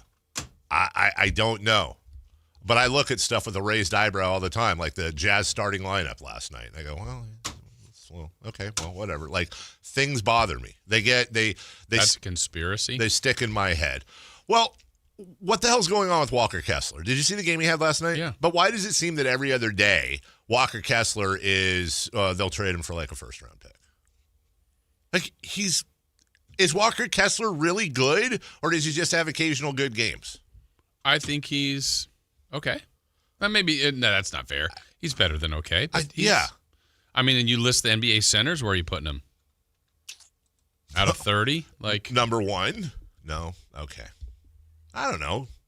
I don't know. That's my point. I don't know. I know he's 7'1", and I know he's capable of double-double every night. I know he's a fantastic rim protector. Okay. But I also see games where he just disappears. Right. I don't know how much of that's the Jazz and how much of that's Walker Kessler, but I'd like to find out. Okay. I'd like to find out. I would love for us to get Walker Kessler. Really? Yes. Okay. Just because I don't know. I feel like he's better when he's not on the Jazz. I could be wrong. Let's get to the second half. Okay. You say that, you paused. Yeah. Yeah. Would you rather? Yeah, we kind of have to. That's fine. Yeah, okay. Whatever you want to do. Zach LaVine had a wonderful first half, but we were wondering what would happen if Devin Booker woke up, and here he and Malik trade some baskets. Suns pressuring the Kings off the inbounds in the backcourt. Unflappable veteran Dennis Schroeder from Germany advances, gives the ball up to Maxime Renaud from the blind side. He's picked, turnover, breakaway, two-hand flush. Booker makes it 24 points in a 5-point game. Renaud had no clue that there was weak side help coming, and from the blind side he had his pocket pick. Malik Monk in the game, launches off the bounce. First time he touches the ball, scores just above the dotted line in the lane. That makes it 86-79.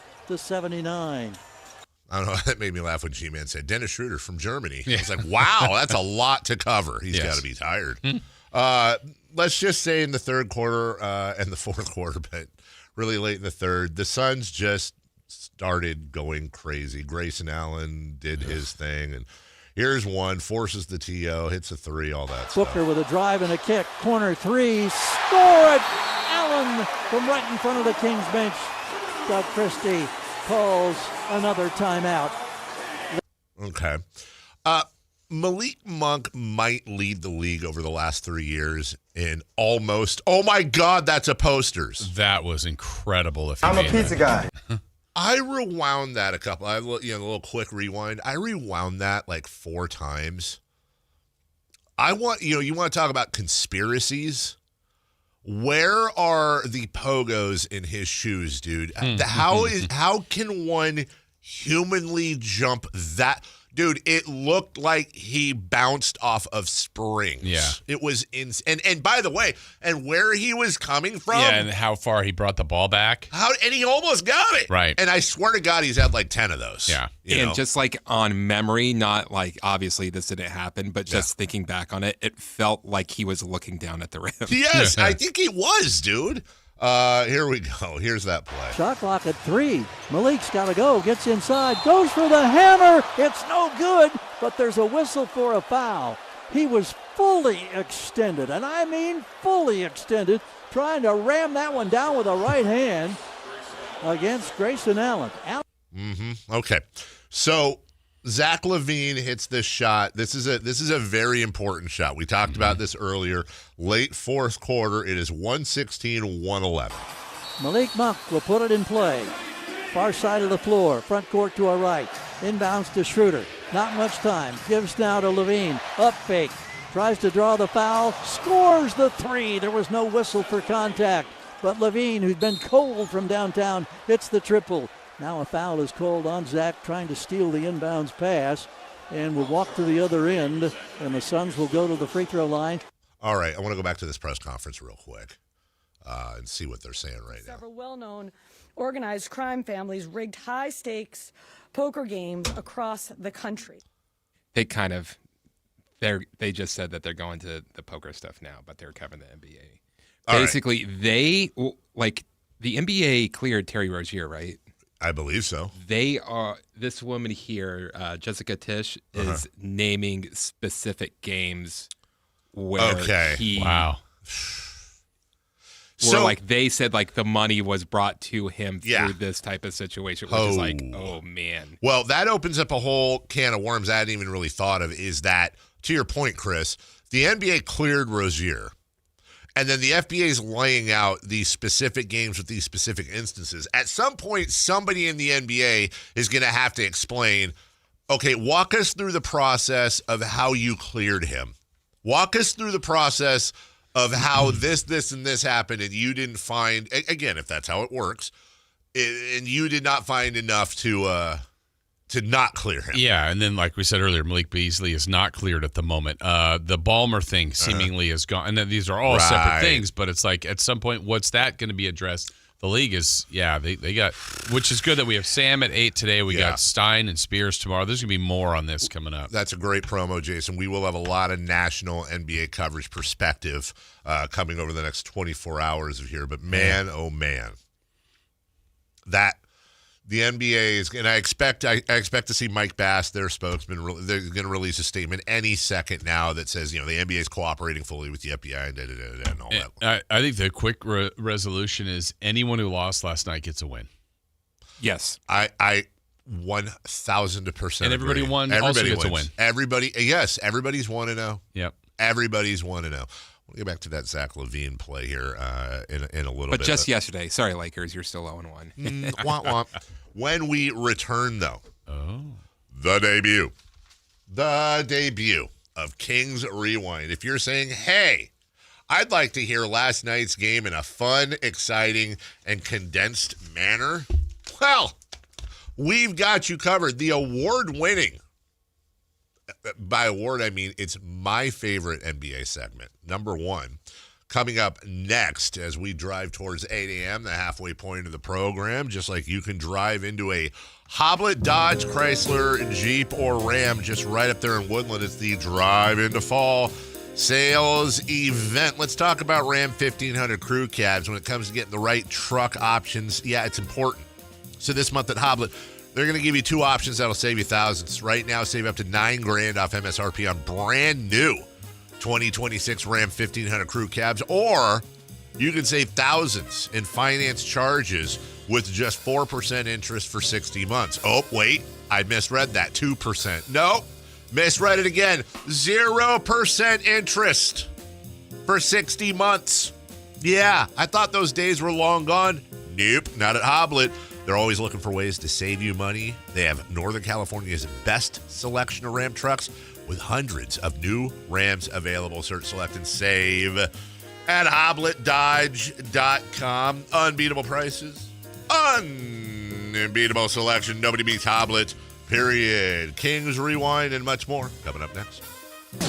The Drive Guys, weekdays 2 p.m. to 6 p.m. on Sactown Sports 1140. We all hear the radio ads about the IRS. They tell you to be afraid, to be scared, and they try to frighten you into calling. I'm not here to do that. Tax Relief Advocates is different. TRA is here to tell you that if you owe money to the IRS, whether it's $5,000, $50,000, or $500,000, we have a solution. It doesn't matter if you're sitting in your car, at work, or with your kids. No matter where you are, call now. 800-575-9861. Don't lose hope. TRA can eliminate or reduce what you owe to the IRS. Generous programs are now available that can give you a fresh start. Our passion is taxes and helping individuals fix their IRS problems. We have over 1,000 5-star reviews on Google and an A+ with the Better Business Bureau. You don't need to be afraid of the IRS any longer. End your tax nightmare today by visiting us online at TRA.com or call 800-575-9861. That's 800-575-9861. Tax Relief Advocates. Real solutions for real people. Guys, fall is here, and so are the all-new styles from Untuck It. We make the world's best untucked shirts, and this season's new arrivals are some of our best yet. From soft-brushed flannels to easy wrinkle-free cotton, every shirt is designed to keep you sharp and comfortable, whether you're layering up for work, weekends, or nights out. Special discounts for first-time customers, so shop now. Get the new arrivals today at untuckit.com and more than 80 stores. Untuck It. Shirts designed to be worn, untucked. Wesley Financial Group is not a law firm, and Chuck McDowell definitely not an attorney. This is Chuck. If someone talked you into buying something really silly and you want to get out of that silly little thing, my advice, get the facts. Call me and I'll send you our timeshare exit kit absolutely free. Inside, you'll learn how timeshare works and all your options for cancellation. Call Wesley now for your free exit info kit. 800-329-2121. That's 800-329-2121. Thunder, feel the thunder. It's the energy all around you. Lightning and the thunder. The thrill of the moments to come. The flash of lights. The rush of pure exhilaration. The roar of the crowd. See it. Hear it, feel it. Thunder, feel the thunder, lightning and the thunder. Thunder Valley Casino Resort. Feel the thunder. Hey everyone, it's Kyle Draper here. If you're in the market for a new car, let me tell you about my experience with Mercedes-Benz of Stockton. From the moment I walked into their state-of-the-art showroom, I knew I was making the right choice. There was no pressure from the sales staff, and if I'm being honest, I felt like a kid in a candy store. I settled on the all-electric EQS SUV, and let me tell you why. First of all, the comfort. After a long day at work, I actually look forward to being in my car. It has several different massage settings, including my favorite, hot relaxing back. Plus, the seat heating and cooling features are perfect for the hot summer or those chilly mornings. Mercedes-Benz has the reputation of making the finest cars in the world. Now it's your turn to experience what I already know. Mercedes-Benz of Stockton is the best car buying experience you'll ever have. They're just a short drive down I-5, or you can shop online anytime at mbofstockton.com. That's mbofstockton.com, and tell them Drape sent you. The mildest summer in 30 years has left AC makers with overstock and far below their sales targets. Your chance for huge savings. Sierra Pacific's partnership with top manufacturers mean exclusive discounts to clear inventory fast. Get premium systems installed flawlessly by friendly pros with ironclad warranties and great discounts with SMUD rebates. Plus, HVAC's tax credits expire December 31st. Call for your complimentary proposal. Visit SierraPacificHome.com. Sierra Pacific Solar Heating and Air. The guys in the big red trucks.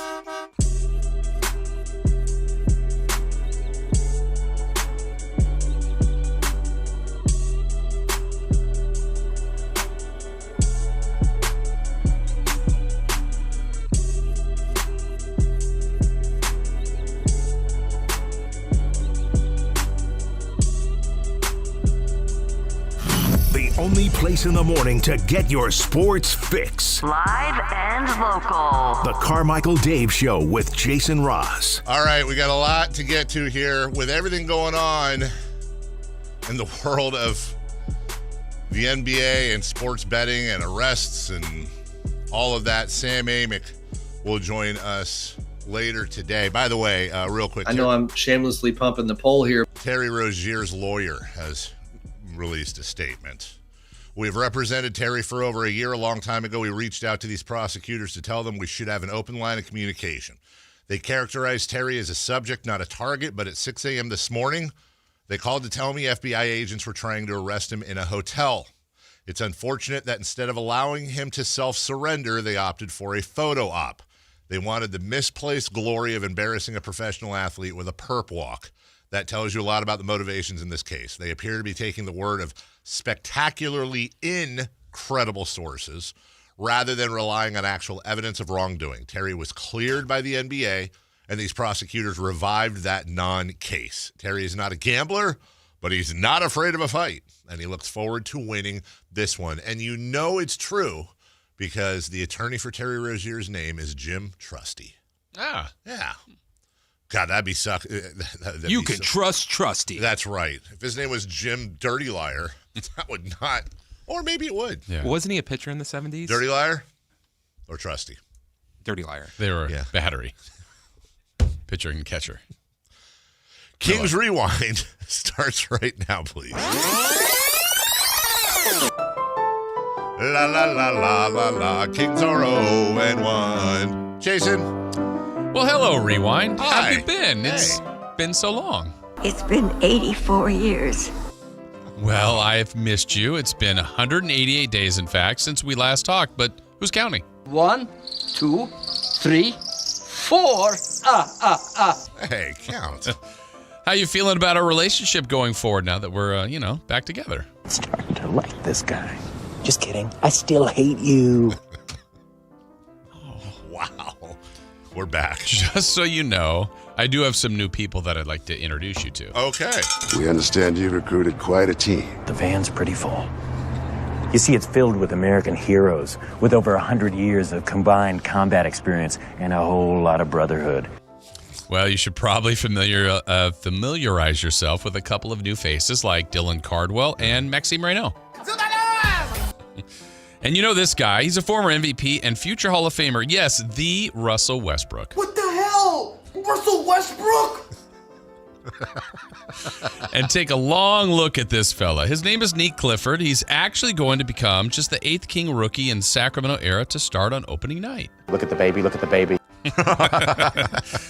Hey, look at this. All the news isn't good. To begin our journey, you won't be seeing the league's best rebounder, Domantas Sabonis. Have we displeased you, almighty God in heaven? Do our lives mean nothing to you?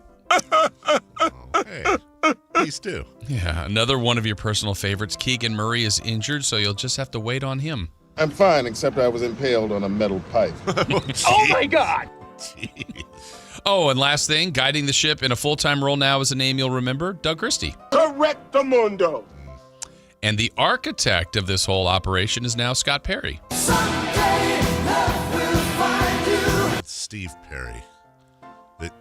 Are you questioning Rewind? Nope. Okay. All right, now that we are all caught up, let's do this. The Kings open the season in Phoenix to begin season 41 in Sacramento. I pay my taxes. Stupid. The very first points of the year came on a slam from former dunk champion Zach LaVine. Bean. A sloppy first quarter with 7 Kings turnovers while 10 players played, but it was a 10-point lead in Phoenix. I just want to wish you one last hearty and heartfelt suck it! That's my sign off from now on. In the second quarter, the Kings looked sharp. They hit their shots, and everyone was cooking. Voodoo. Stop. You've called out Rewind, and now you want it to stop. Like, stop in a good way. Like, stop. No, don't stop. Sacramento built a 20-point lead at Mortgage Matchup Center. Wow. Now you're really going to be mad. I have to take the house, too. Kings fans have been through this before. No lead is safe, but this is Phoenix. They were worse than the Kings last year, have been projected to be worse than the Kings this year, so what could go wrong? Nothing can possibly go wrong. Possibly go wrong. That's the first thing that's ever gone wrong. The shots that were falling in the first half weren't going in, and Phoenix didn't score. They kept getting every rebound. Stop it. Get some help. Well, the 20-point lead was basically gone as the fourth quarter would begin with the Suns having the momentum, and they trailed by just 2 points. Don't you know, things will change, things will go your way if you hold on. For one more day. Well, with 90 seconds to go in a tight game, Malik Monk tried to throw down an all-time dunk but missed, but still went to the line. I'm a pizza guy. He is. He would then go back down and tie the game with just over a minute to go, setting up a thrilling finish. King Kong ain't got nothing on me. The next possession, Zach LaVine fouled Dylan the Villain Brooks, shooting a 3, and he would make all 3 of those things. I really hate that man. Oh, I do too. Later, down 5, Zach LaVine would make a 3 that was ruled a 2. Wait, what the what? Who paying you? I recommend. Who paying you? Keep that one in mind. Mine was 3.5. All right, in the absolute closing seconds in a game that had slipped away, Kings rookie Dylan Cardwell got fouled. He went to the line, and the only way to describe it, let's see. Let me just go to the 41-year voice of the Kings, Gary Gerald, and let him paint the picture. Here's his first free throw, and that one is a total disaster. That is about as ugly as it gets. That's being frank and honest right there. Hello, I'm Frank. You can call me honest. That was just horrific. Oh my gosh. That hit wide left and ricocheted off the backboard. Sorry, rookie. I'm so glad you told me not to listen to that. Jeez. The Kings scored 42 in a beautiful second quarter and scored 45 in the second half and couldn't hang on to a 20-point lead. Oh! I killed it! That's when I blow it. The Suns win. That's bad. Matt Ishbia wins. That's worse. What I lack in size, I make up for in obnoxiousness. The Kings begin the year 0-1 and will have the home opener tomorrow night against the Jazz, who are 1-0 and won just 17 games last year, but beat up on Ballmer's Clippers. That guy's got the best players money can buy. The best players money can buy. Hey, Rewind. It's good to have you back. Love you. Love your show. I don't think about you at all. Wow. Wow, that's the parting gift? Well done, everybody. That was Rewind number 1, win or lose in the books. Wow. By the way, dude, your Clippers, your thoughts? 81-1. Okay, 81-1. Yeah. Okay. All right, we'll take a break. Your thoughts on the Cardwell free throw? Ugh, I love the wide left part too. He missed everything. Wow. Also, I don't like that. Yeah, I don't either. I don't like that at all. We'll take a break. When we come back, all right, we're going to talk Kings. We're also going to talk FBI and Rhymes, I guess, and Chauncey Billups and arrests and so much more with the Athletics' Sam Amik. We'll do that next. The Sactown Sports 1140 newsletter right to your email. Get your latest on the Sacramento Kings, Athletics, and Republic FC with the Sactown Sports 1140 newsletter. Visit SactownSports.com to join. This is the story of the one. As a safety manager at a manufacturing plant, he does everything he can to keep his coworkers safe. From finding ways to reduce risks to keeping safety supplies in stock. And for that, he relies on Grainger. Grainger offers a broad range of quality products and next-day delivery, so he can always play it safe. Call 1-800-GRAINGER, click Grainger.com, or just stop by. Grainger, for the ones who get it done. It's about time they fixed that pothole, invented better windshield wipers, made an internet that just works. Fidium Fiber Internet, starting at only $30 a month. It feels like Fidium. Offer available to residential customers only. Terms and conditions apply. See Fidium.com for details. Just announced, Stockton Honda has been named #1 of California's best car dealers in 2025 by USA Today and Statista. This prestigious award is based on thousands of customer reviews and recommendations, ranking dealerships for service, value, and satisfaction. Out of hundreds evaluated, Stockton Honda is proud to be #1, recognized for all-around excellence and commitment to our customers. Visit Stockton Honda, where reputation meets the road. Anytime, anywhere, it's all here. StocktonHonda.com. Power Business Technology is proud to be a 100% independent, locally owned and managed Toshiba copier dealer. Local ownership cuts out the red tape, allowing ourselves to never be too busy to personally answer the call when our clients need us. Recognized for excellence in service execution, training, and customer service, we're proud to be named a Toshiba ProMasters Elite dealer since 2021. Contact us today for all of your business printing needs at 844-POWER-BZ. That's 844-769-3729, or visit us at powercopiers.com. Every time I turn around, my friends at Pure Talk give me one more reason to feel good about switching. This month, for instance, they're supporting Canines for Warriors, a terrific organization that trains rescue dogs and then pairs them up with combat veterans struggling with PTSD. The result? They're saving lives on both ends of the leash. This is why I switched to Pure Talk. I like being in business with an American wireless company who shares my values. Yeah, I appreciate unlimited talk, text, and plenty of 5G data for just $25 a month, and I bet you will too. But I think you'll really appreciate doing business with a company who gives back to the men and women who volunteered to defend our country.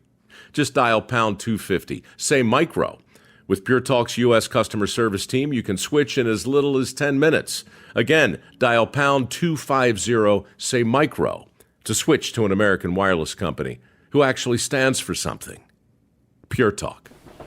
When I was a kid, I remember my dad, a lineman, leaving in the middle of the night. Families were depending on him to get their power back on to keep them safe and warm. Watching him taught me that this work isn't just about wires and circuits. It's about people and the trust they place in us when the lights go out. That's why I started Maverick Electric Heating and Air, to carry on that same promise of showing up, doing it right, and protecting families when they need us most.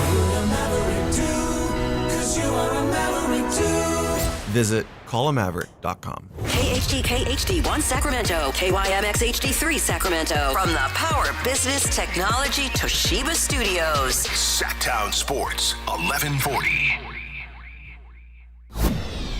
The Carmichael Dave Show. He's on the microphone when he's not on the microphone. He's playing a song, and when he's not playing a song, he's on the microphone, and then boom. With Jason Ross. No, he didn't. Yes, he did. Call or text at 916-339-1140. It's the Carmichael Dave Show with Jason Ross on Sactown Sports.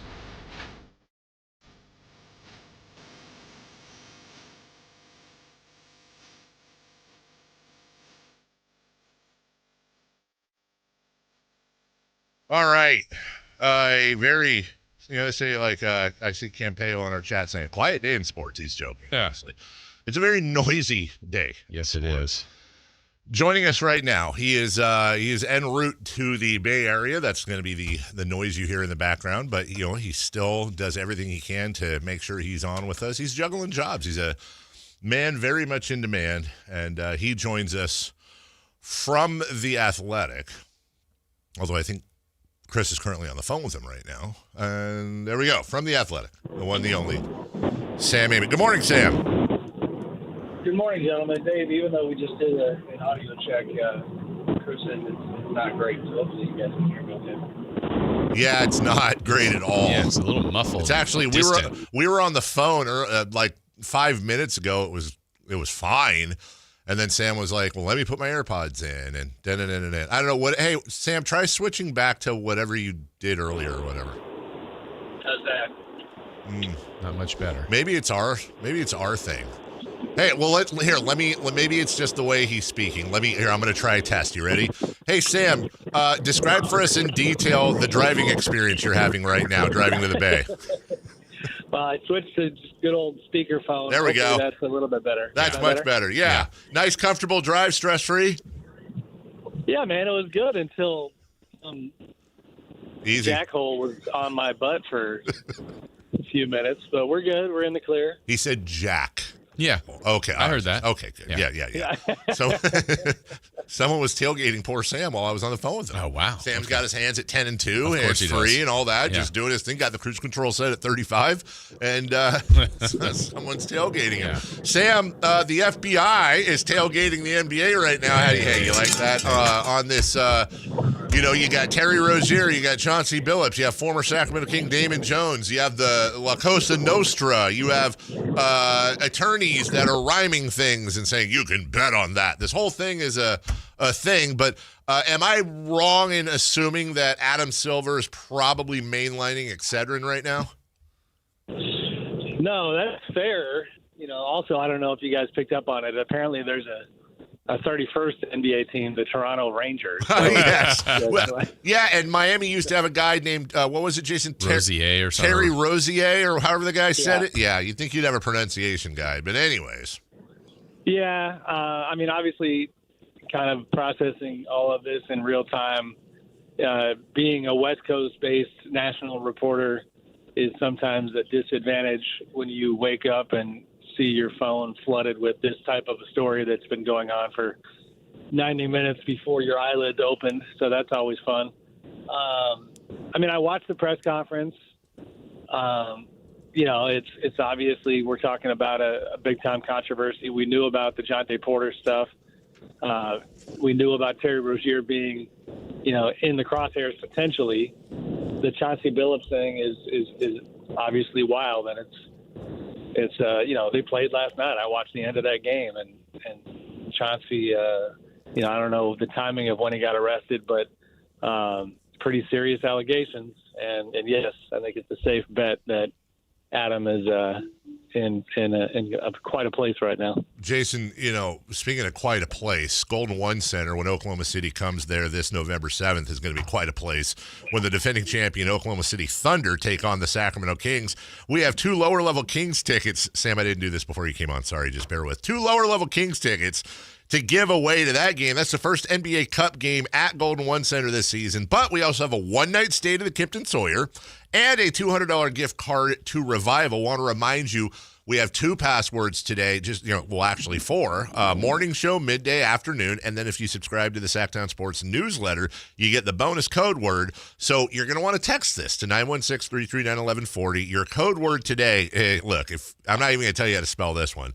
Your code word today is Kings. There you go. We could have come up with some funny ones based on what's going on today, but we'll stick with Kings. Text that right now, 916-339-1140. Thank you, Sam. Back to you, Jason. All right, Sam. The Chauncey Billups part, obviously there's way more to uncover for the league and fact-finding and all that, but to have a Hall of Famer, a former great player, a current active coach, I know it's probably an unfair question, but we're in the early stages of this. What's your projection on what might happen for Billups?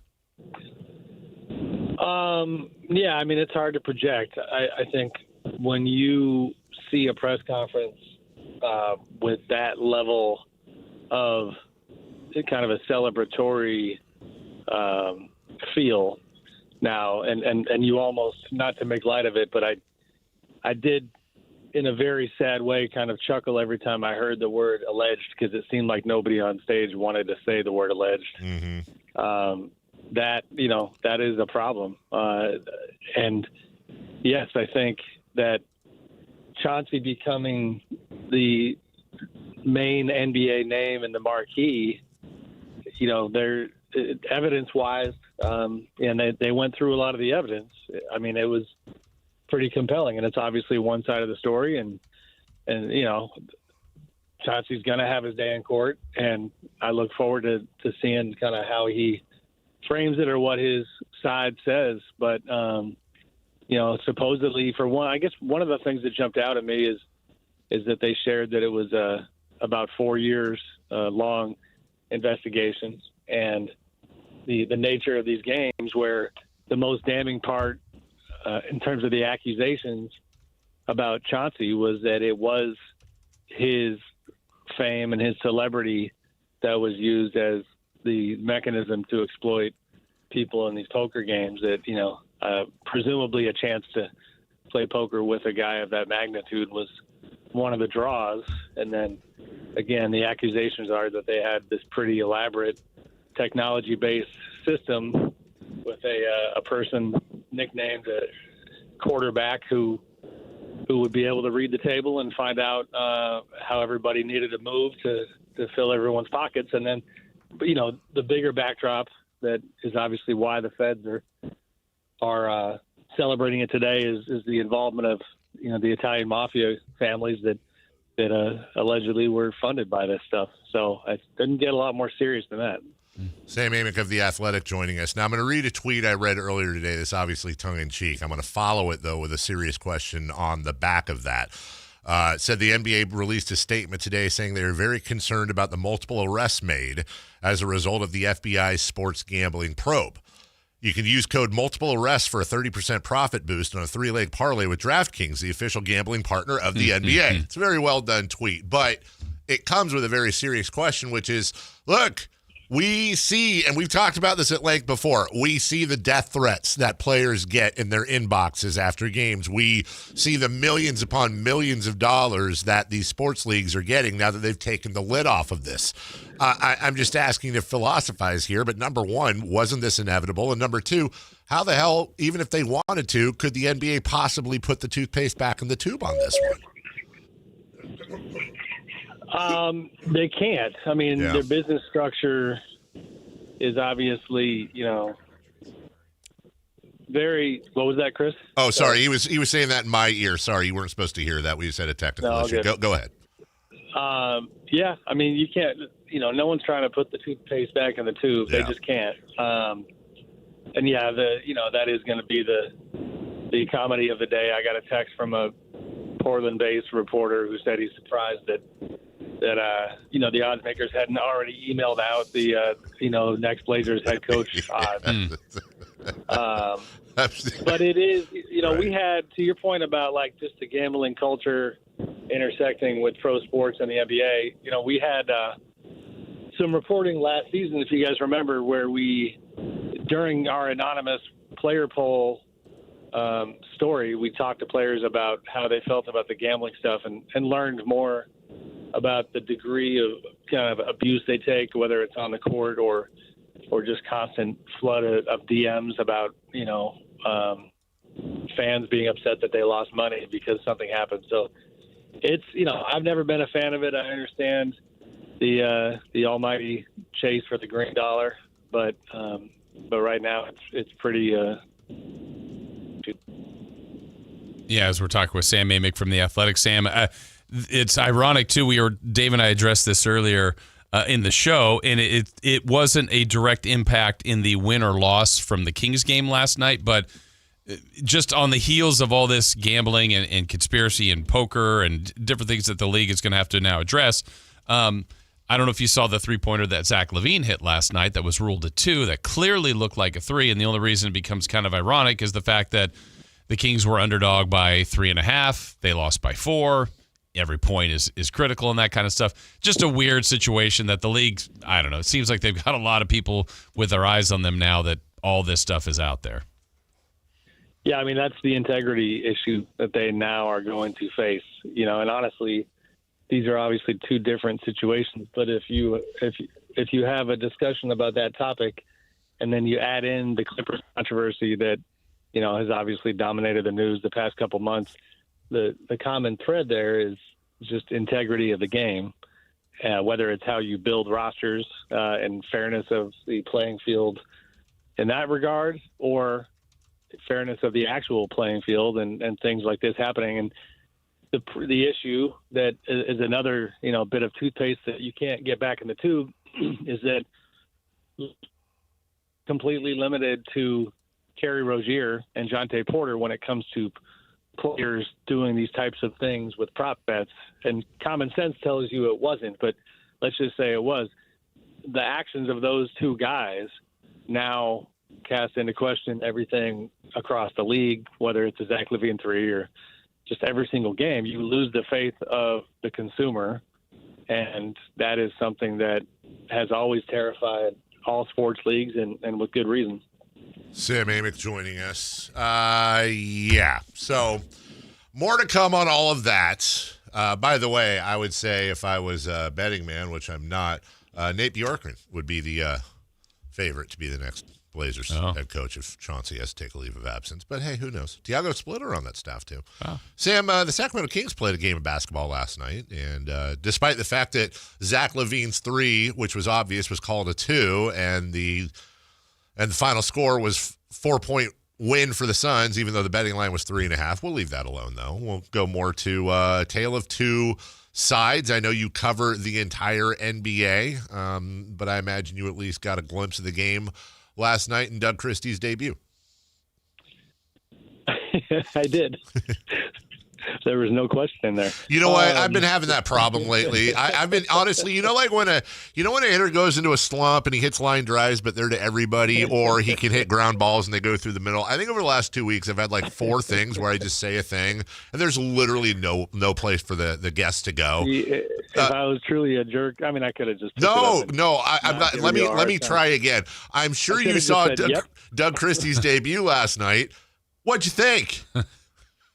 Well, I officially knew that it was Kings regular season again because I was getting text from neighbor John saying, I hate this team. Yep. And listen, it's just one game. But I might have sent him a video clip that I'm sure you guys saw, the one of the New York Jets kid when they. Yes. We played it. That was kind of the Kings fan experience for the night. There were some stuff that was positive, or there was some stuff that jumped out a little bit.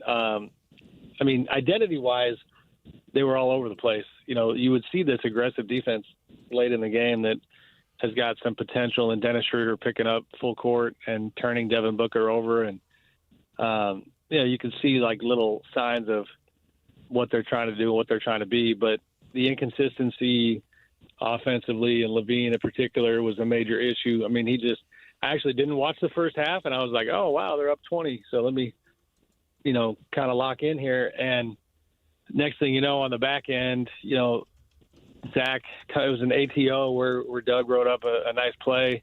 Zach gets a wide open 3 that was somewhat significant late in the game, left wing, and just absolutely clanks it off the left side of the backboard. Zach had that charge. I don't want to charge. He picked up a foul on the other end. It was just poorly timed. He just had a bad finish. And I think as I watched it, one of the things that, it confirmed, if only for a night, was like, it's just not as simple as saying, like some Kings people have kind of highlighted, like, hey, look at us. We've got 6 guys who can score 30-plus points on any given night. That's dangerous. That's dynamic.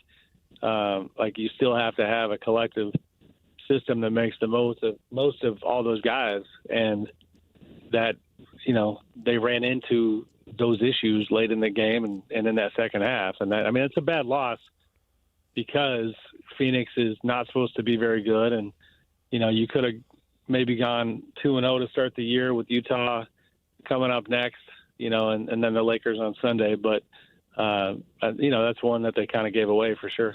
Yeah, and Sam, the one thing I told Dave earlier too, it wasn't a surprise in the way it played out, in the fact that I thought amongst everything that happened, roster construction to me was a factor, and obviously Sabonis is out, so you got to try to make up for that. But some of the bigs they try to play just didn't really produce, and then your best players, the rest of the roster, are all these guards, and leaves you vulnerable on the boards and leaves you vulnerable who's not in. And I just thought, we knew that going in, and last night kind of played to me just like that. And it's something that they can't solve today, but they're probably going to have to solve as quickly as they possibly can.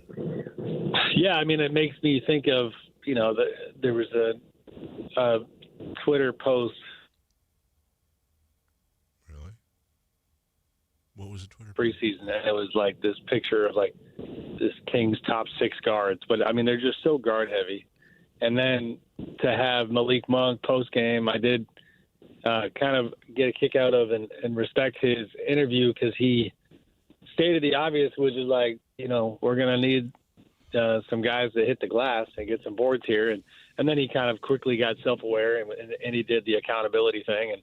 And he was just like, all right, well, I'm going to get some more boards. But that is an issue. They are small. And obviously you take Domas out. That's brutal when it comes to that department. Do you still, I mean, not like one game would change that, but has anything over the last week or two changed your thought process that ultimately Scott Perry's probably in his same New York Knicks mode and looking to gradually remove players from this roster one way or the other, especially more than likely DeRozan if possible, Zach LaVine? Yes, but, it's just going to take – I mean, there's a lot of basketball to be played between now and the trade deadline in February. Yeah. And I don't see really anybody around the league, having urgency to go get players like that anytime soon. So, they're going to have to figure this stuff out. But without question, it feels like a time of slow transition that, I think that's reflected in, we talked last week about Doug not only being the coach, but the nature of his contract. It's kind of like right there in writing with the way they've set things up, is trying to figure out what the next phase looks like. Talking with Sam Amik from The Athletic. So, Sam, we've now had 2 opening nights. The first one, the ring ceremony night, by the way, that was a phenomenal game with the Rockets and the Thunder. And then last night, some more great basketball. While I'm in here watching Kings, you also have the Spurs and the Mavs on, and just seeing highlight after highlight after highlight of Wemby. And then I'm looking at the score. It's about 5 minutes to go. He's still in. They're up 30. I'm thinking, why is he in? He hits one more bucket. Okay, he's got 40. It wasn't a surprise. I think everybody thinks the potential is amazing, but would love your opinion on what you saw from him and maybe how scary the Spurs team could be. I mean, what I saw from him literally made me want to book a flight to San Antonio last night to just figure out, where I can go see this guy up close. We've seen him before, but you knew he had this fascinating, on paper, impressive offseason where he was visiting with Shaolin monks and putting weight on. And, as a parent of 2 teenagers who despises technology at times, loving the fact that Victor Wembanyama acts like he, like he is just going to sit in a room for hours on end, just, looking at his inner soul. Like, this guy is just built different.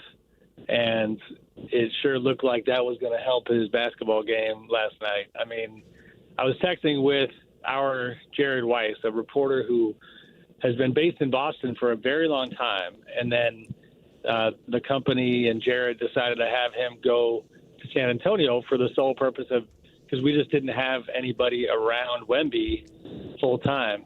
And, not to get into Jared's business, but I texted him last night, like, man, if you had any second thoughts about doing this, I hope those are gone professionally by tonight. And he couldn't have agreed more. He was texting about I mean, how he felt like he was watching, Will Chamberlain come up through the ranks, and seeing it up close was just remarkable. So it's only one game, but it was just insane. It was literally NBA jams, he's on fire type stuff, cheat code, Anthony Davis. We should just praise Wemby. I'm a little, but I got this one tweet got my attention where it was like he's making, Anthony Davis, who was a Hall of Famer, a champion, at times an MVP candidate, look like a G Leaguer last night, and so he was incredible. Yeah, and Anthony Davis, one of the best defensive players in the league. On top of that, what really scared me is Dylan Harper looked pretty damn good. And they don't even have De'Aaron Fox yet. And I don't want to get too crazy off of one game, considering they did play the Dallas Mavericks. It's game one. I mean, I don't think Utah's going 82-0 either, but I don't know, man. I was high on the Spurs team all offseason. I'm not going to take laps right now, but I wouldn't say possible. Of course it is. But is it maybe even probable that even Vegas got it a little low on the Spurs team? I just don't see a ton of weaknesses with them. Yeah, it's definitely possible. It's absolutely possible. I could see them being a top 6 team in the West. Again, it's opening night. We overreact to everything. I don't know what to think. I mean, you mentioned Utah. Like I when the Clippers put a beating on the Kings the other night, I thought the Clippers were destined for top 4 in the West, and then they laid a complete egg. So things change night to night, but. Gosh, guys, it's almost as if the Kings should have tried to get some of those Spurs players on their team when they did the Fox trade. Sam! Too soon, Sam. Sam, how about their unprotected first-round draft pick in 2031, Sam? How about getting that one back? Just that. Thanks, Sam. I mean, it's just crazy. I hope you get tailgated the whole way down there. Yeah.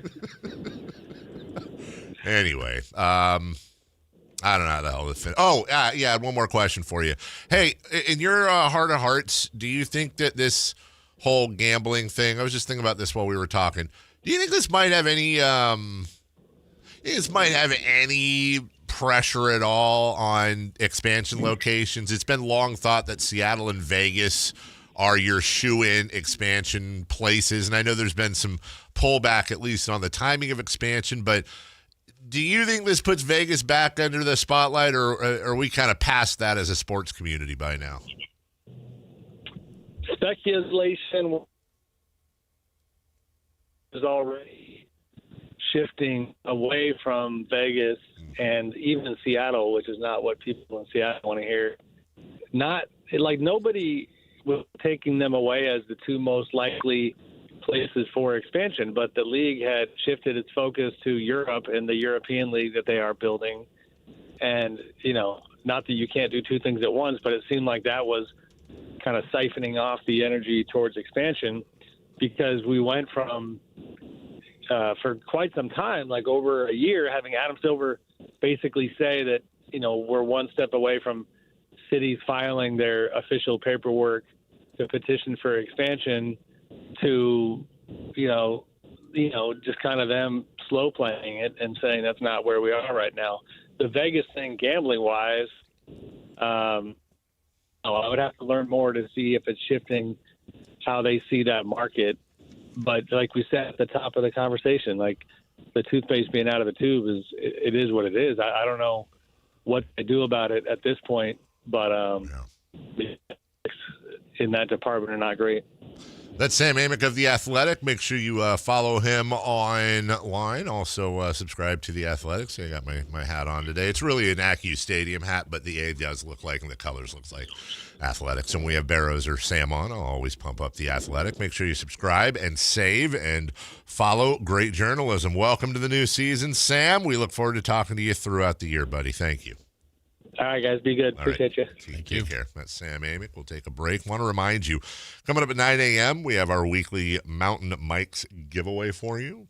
We're going to give you a $50 gift card if you can just name the Niners highlight, the player involved there. So we'll get to that in the 9 a.m. hour. We still have what's hot, what's not, a ton of Kings Suns recap, and your phone calls and your thoughts. Coming up next, let's hear from Malik Monk. Let's hear from Doug Christie on your home of the Sacramento Kings and on the #1 sports show. That's Nielsen rated, by the way, in the entire city right here on Sactown Sports. Domantas Sabonis plays here. He finds Sabonis, put the frosting on the cake, put the cherry on the sundae. Sabonis with a two-hand flush makes it 114-106. Sactown Sports is your proud home of the Sacramento Kings. If you're 55 or older and into that whole saving money thing, T-Mobile has an exclusive phone and internet bundle just for you. Right now, get 2 unlimited phone lines plus 5G home internet for just $30 each per month with autopay, plus taxes and fees. And with 5G home internet, setup is easy with just 1 cord and no technician needed, which is great if you're also into that whole keeping it simple thing. Switch now and experience the best mobile network in the U.S. Visit your local store to start saving. T-Mobile, it's better over here. Based on analysis by Ookla Speed Test Intelligence data Q4 2024 to Q1 2025. Ookla trademarks used under license. Unlimited on our network. Customers on voice plan may notice speeds lower than other customers and further reduction if using more than 50 gigs a month due to data prioritization. Video streams and SD on this plan. Home internet pricing after $20 in monthly bill credit plus $5 per line without autopay. Debit or bank account required. See 5G device coverage and access details at T-Mobile.com.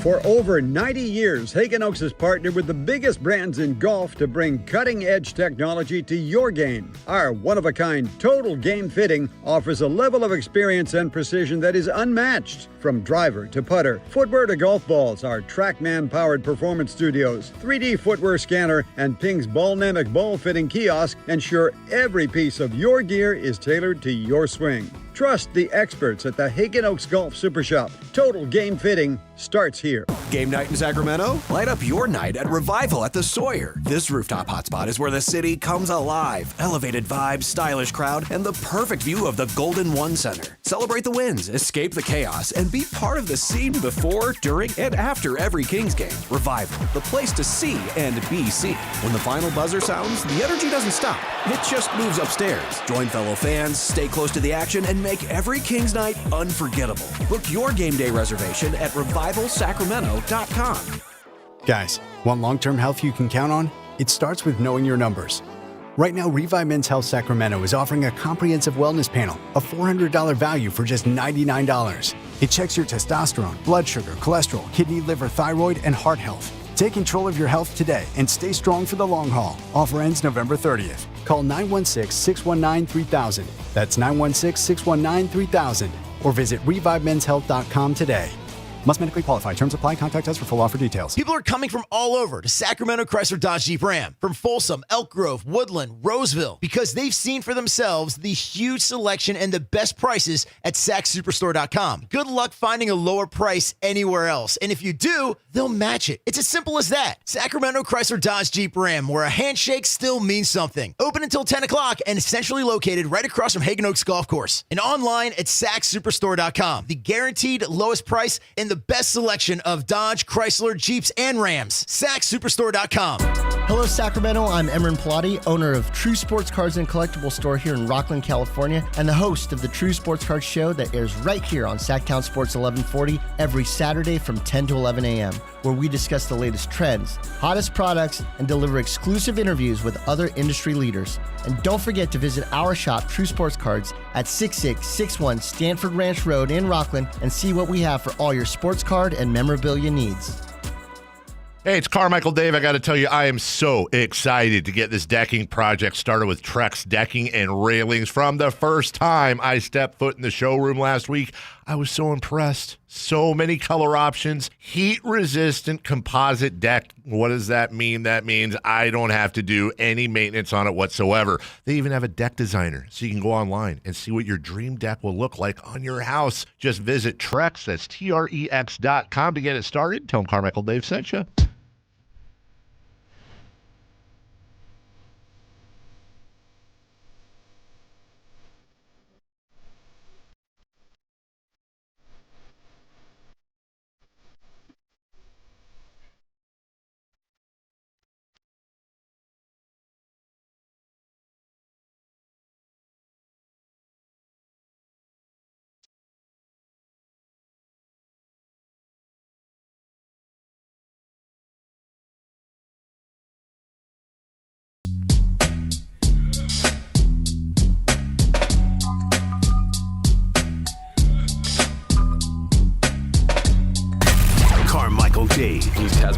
horses, and he just kind of tells it as it is and gets to the point. Jason Ross. He has a lot of pretty smart things to say. He's good at what he does. On Sactown Sports.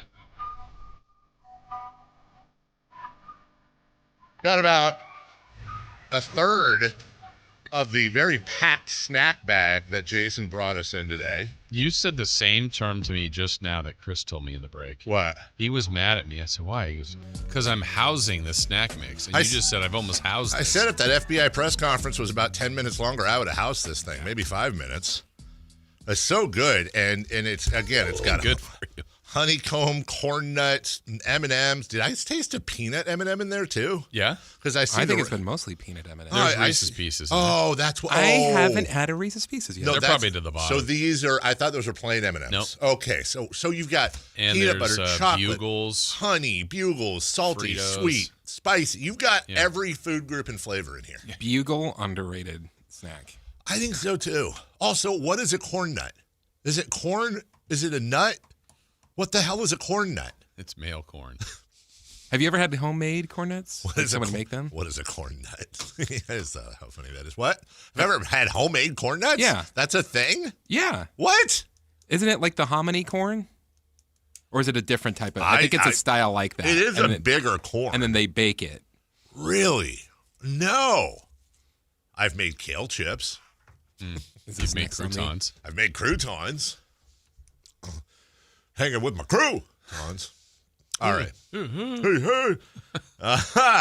Let's hear from, good. More people talking. I can eat. Here's Malik Monk after the game.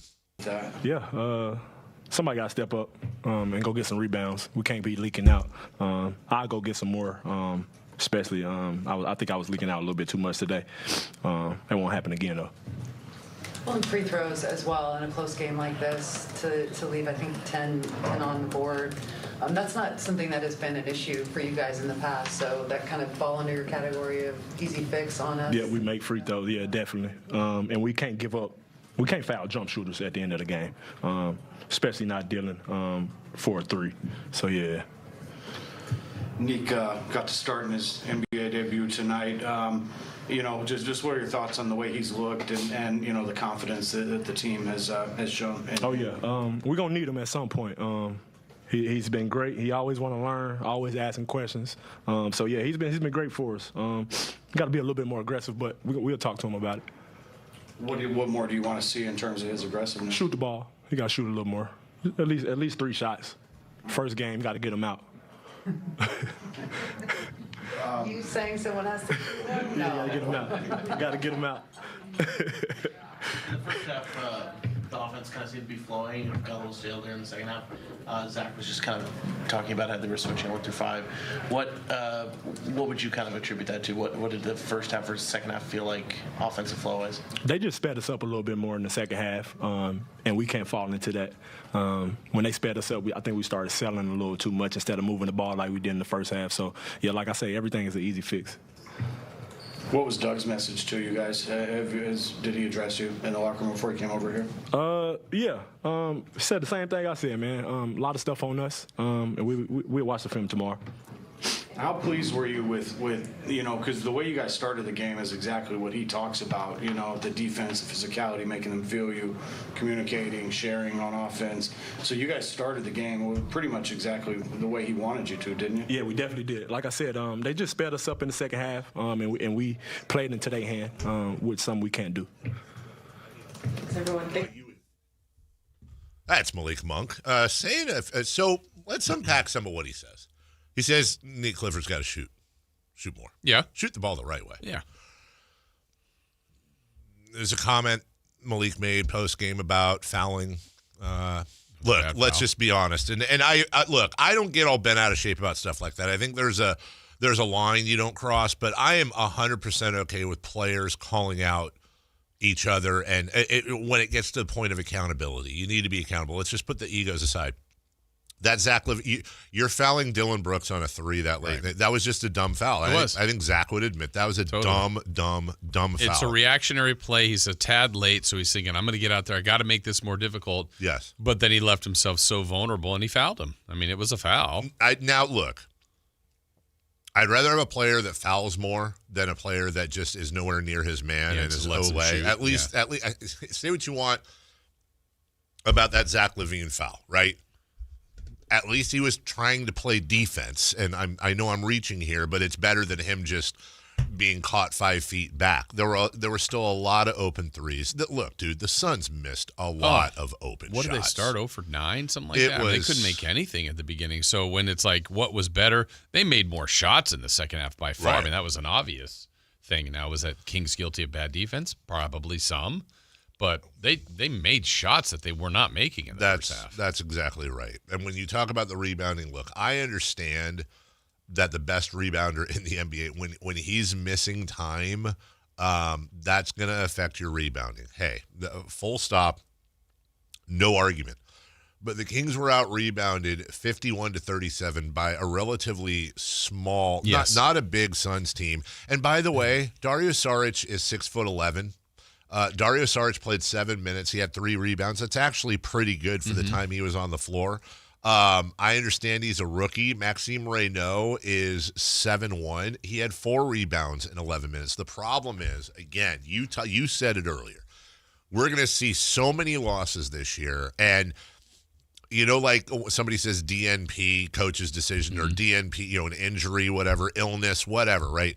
A lot of the times in a box score, this would read loss-roster construction because Reynaud and Saric did a relatively good job on the boards when they were in. The problem is they could only be in for 18 minutes for the entire game because you have this logjam of guards. Yeah, and then I think even Eubanks and Cardwell, who played more, needed to rebound better. I didn't think they got a lot from their big guys. And, it's one game. I'm not going to kill them for that. But it's also I don't have expectations for their bigs. None. And so I think it would have helped if they had Isaac Jones even. He was out with 6. So I think he'd be there for Friday. But what'll be interesting is Friday, you talked about the Jazz. They're coming in, and I'm not even talking about their win. That was impressive yesterday. Their front line is massive. Yes. I mean, Markkanen, Filipowski, and Edwards. Yes. So that's a really big team. Now, are the Kings going to match up to that way? There's an argument for that. There's also an argument to go, well, still play your best guys, go smaller, make them work to guard you. I don't know where they're going to go, but turnovers early, rebounding late were reasons as to why they lost, and then all enveloped in that is the roster construction, which makes it difficult. I want to ask you something, and this is just, look, guys, I'm not advocating this. We're just always trying to think things through. Something did hit me last night when it came to the bigs. And, again, this goes back to the logjam in the backcourt, but I noticed it a little bit in the preseason, especially I think it was the first preseason game against Toronto.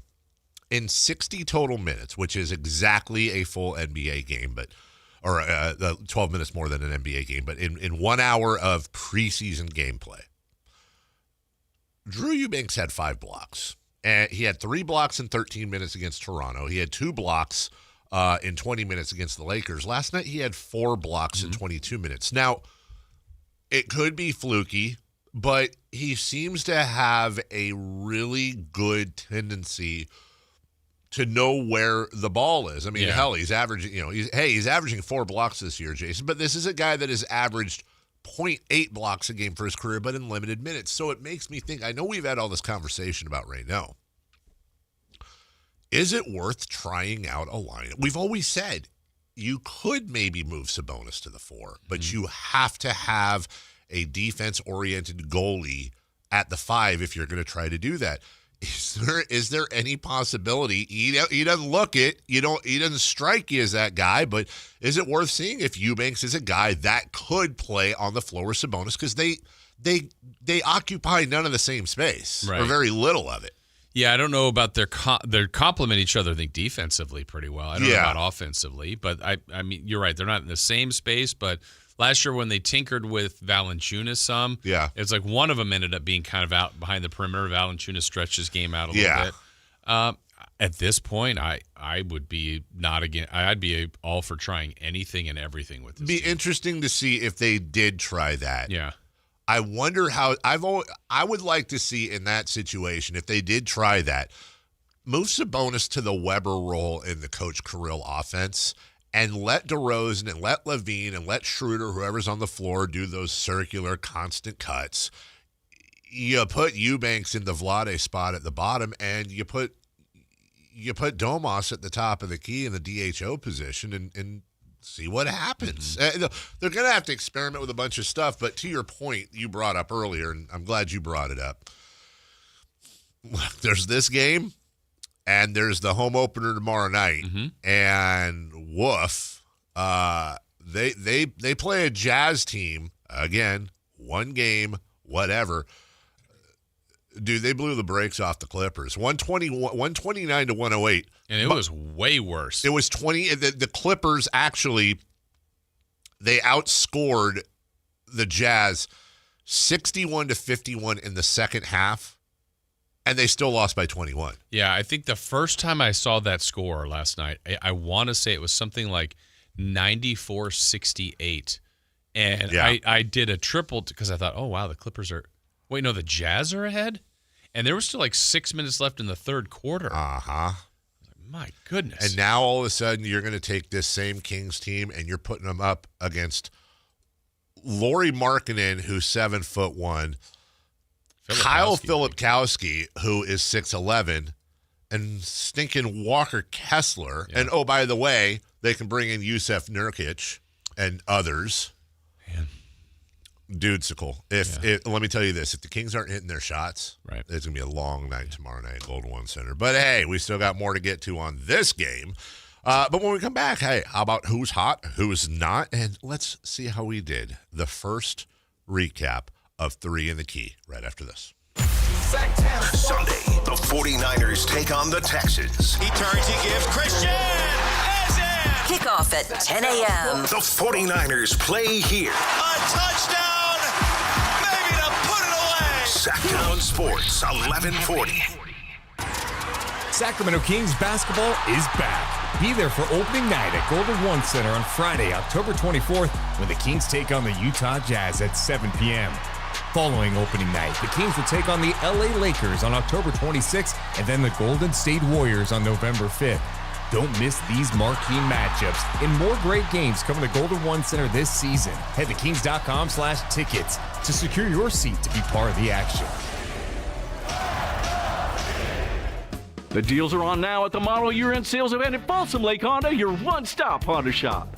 Looking to own or lease? Save on year-end models and drive a brand new Accord or Civic. Visit us today at FolsomLakeHonda.com, your one-stop Honda shop.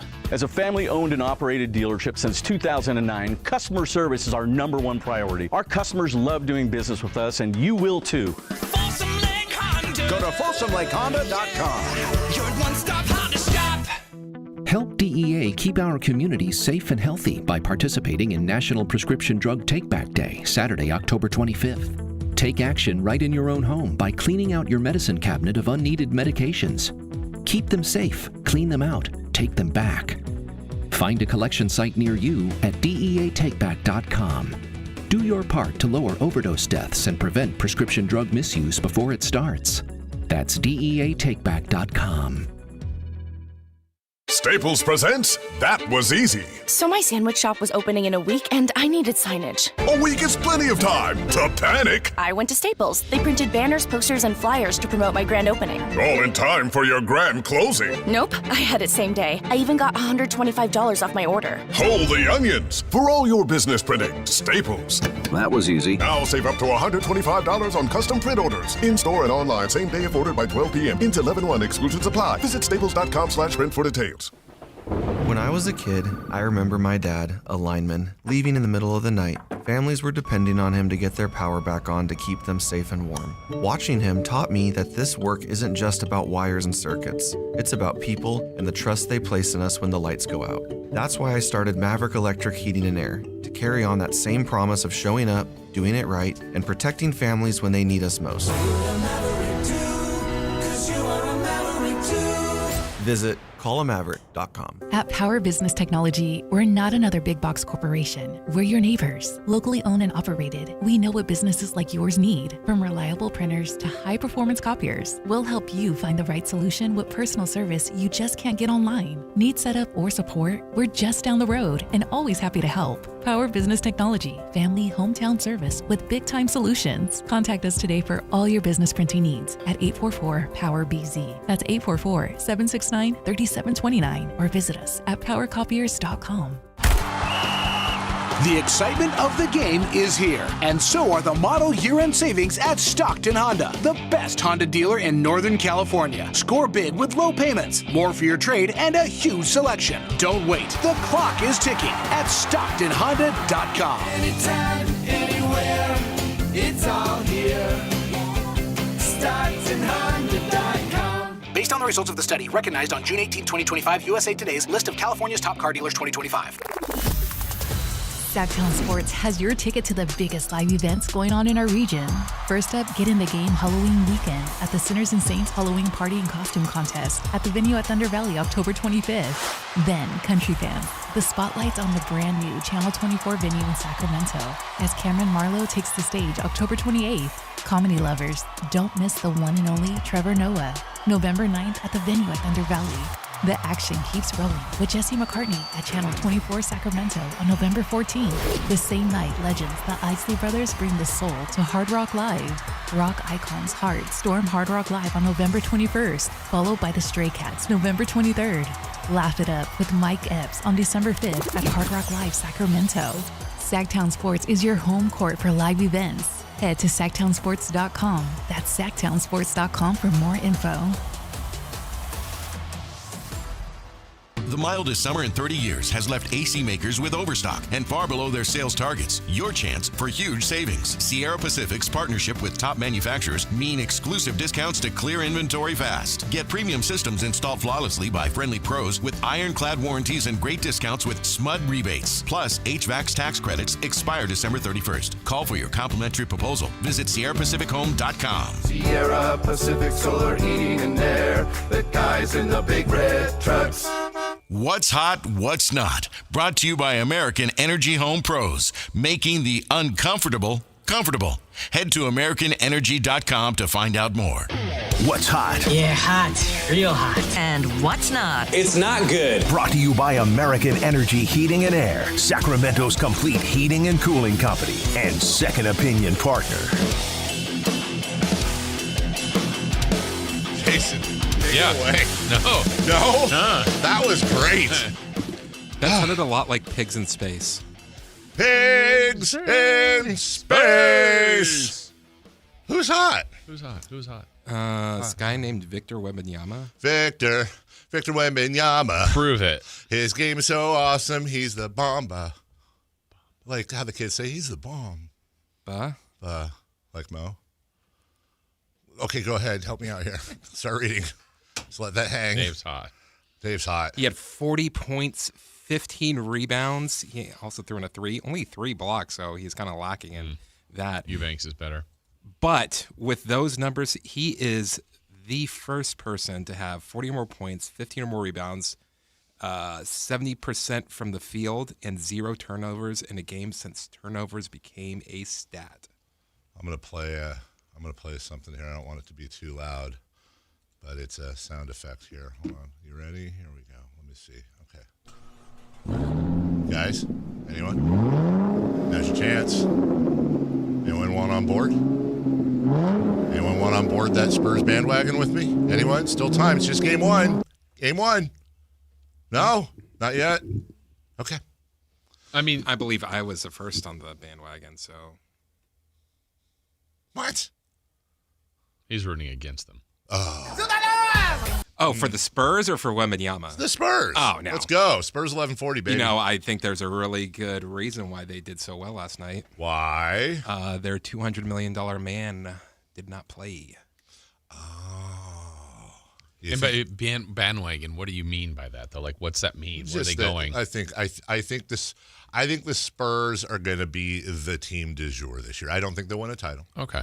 I don't think they'll win a title. You're in a lot of bandwagons this season. I honestly, when in doubt, I got my Kings, of course. But last year, my adopted other team, and let me be clear, by the way, not my team where I'm getting jerseys and stuff. When I adopt a side team, it's the team that I want us to eventually be. Now, win the number 1 pick and get Victor Wembanyama. Good job, Dave. Now, I'm talking about there was a lot of other stuff that went into that. Like, yes, they got lucky and got Victor Wembanyama, but they were also in a position to be lucky and get Victor Wembanyama. They also traded Harrison Barnes for what they got from us in an unprotected pick. What? I just think if you strip Wembanyama from them, I'm not. It's fine. They are not good. That's nothing. I couldn't agree with you more, but that's the whole thing. Look, I'm not saying. Stephon Castle, Dylan Harper, De'Aaron Fox. All good. So a lot of guards, I think this would still be a team to watch, nowhere near like what it is now, but I still think this would be an up-and-coming team. And you're 100% right. You put Victor Wembanyama on the Kings. Of course. But that goes... Aaron doesn't force his way out. But that also, I think it's important to understand that the Spurs got lucky and won the lottery and got Victor Wembanyama. That is not arguable. It's like the Spurs were out gathering raffle tickets and they still got lucky, but they had a bunch of raffle tickets. And my point always with the Kings is like they're holding up one raffle ticket to the Spurs' 3 or 4 and then going, well, they got lucky. Well, yeah, they got lucky, but you can also help make your own luck by being in that position to be that lucky. Yes. If the Kings had gotten Victor Wembanyama, hell, I was watching Cooper Flagg last night, who had 10 points, 10 boards, whatever. It was a whatever debut.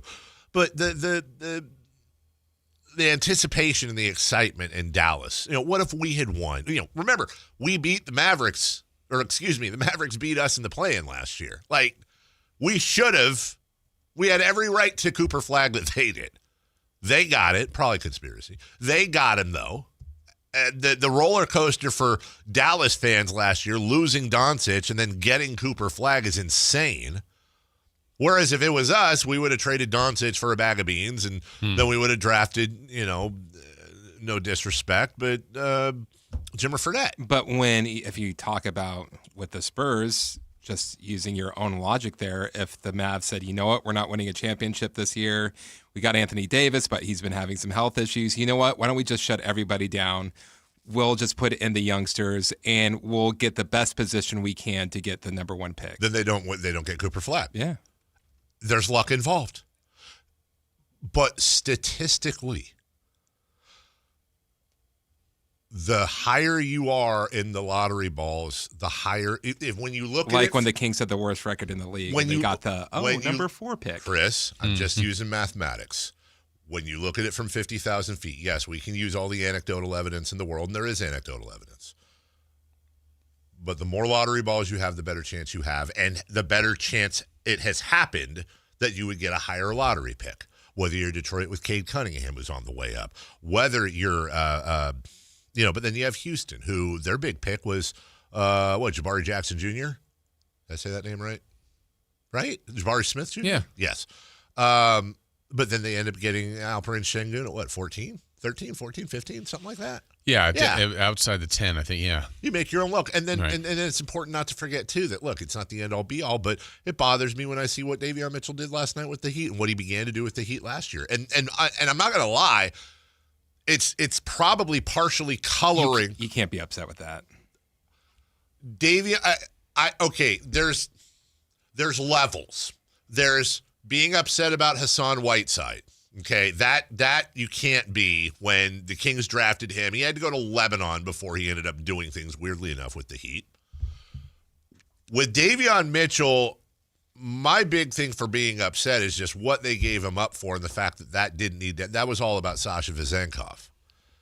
They gave him up effectively for the right to be able to get rid of Sasha Vezenkov. And now, oh my God, how how much would this team be able to use Davon Mitchell right now? You mad about Mike Brown winning? In New York? Mm-hmm. It's a good question. I'm not. If Davon Mitchell was here, how mad would you be? You had another guard. What do you mean? No. I'm just saying I would take Davon Mitchell over Dennis Schroeder or Russell Westbrook. In fact, I would take Davon Mitchell over both. Would? Yes. Oh. You wouldn't?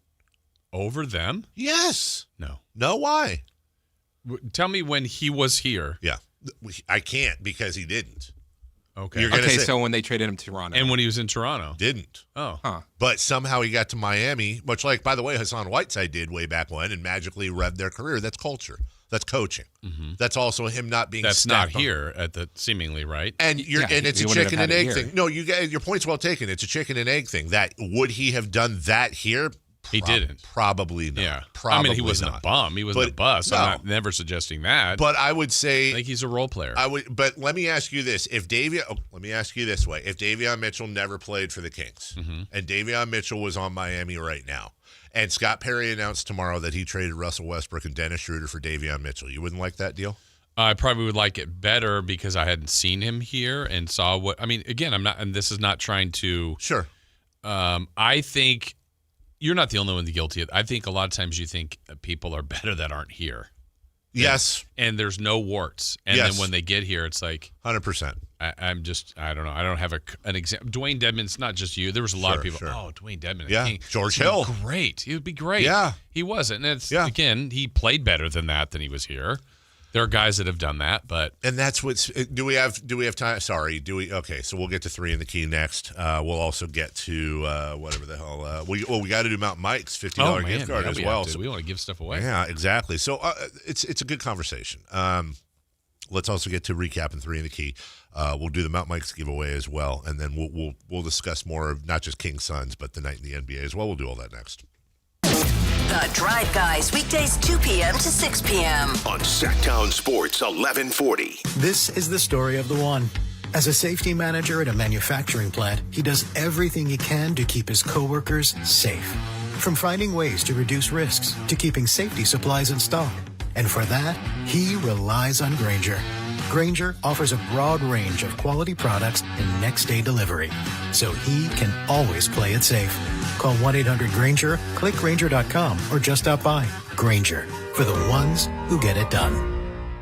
What's up? We're talking to Chad Hoblet, Hoblet Dodge, Chrysler, Jeep, Ram, and Woodland. What's happening, Chad, for the Drive Into Fall sales event? Right now, you can save up to $8,250 off MSRP on one of America's favorite and most loved SUVs, the brand new 2025 Jeep Grand Cherokee Limited. It's the perfect combination of space, tech, and power to do whatever you need, from hauling the family around to family vacation. Yeah, everyone I know that's had a Grand Cherokee says they love it. It's true. There's something special about the Jeep Grand Cherokee, and now is the perfect time to check it out and save big with Hoblet. But whatever you're looking for, you can find it at Hoblet. Check out our certified pre-owned supercenter with nearly 200 vehicles available and over 50 under $20,000. Search, select, and save through their whole inventory at HobletDodge.com. Unbeatable prices, unbeatable selection. Nobody beats Hoblet, period. $8,250 total net savings on 2025 Jeep Grand Cherokee Limited after $4,750 factory rebates and $3,500 dealer discounts. Rebates include $2,000 select inventory bonus cash and $500 first responder bonus cash for eligible first responders. 3 of this net savings, simple VIN 352-391.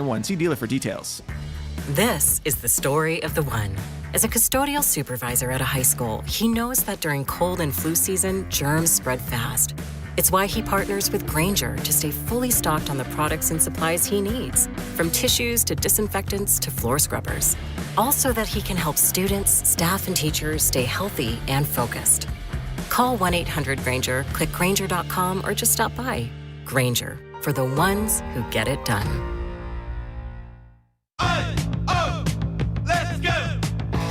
You're still glowing, flirting, grooving.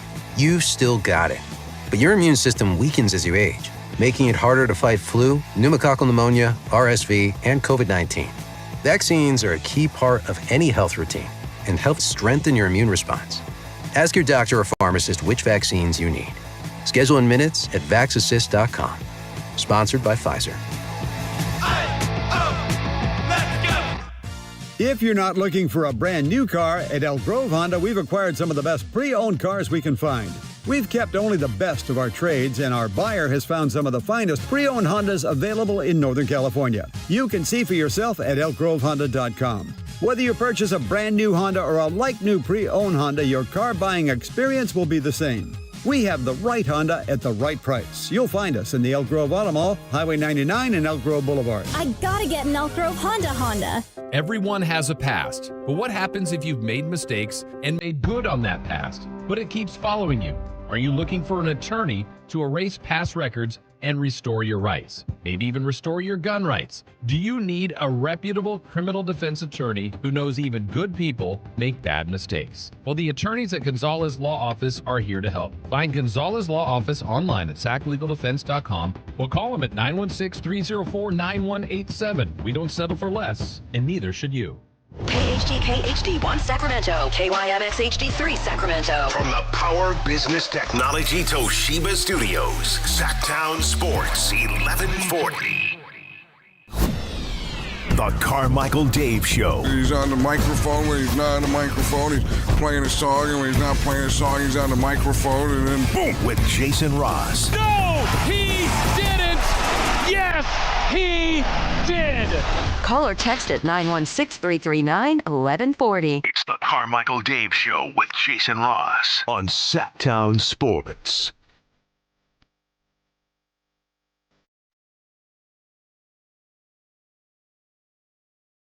Yeah.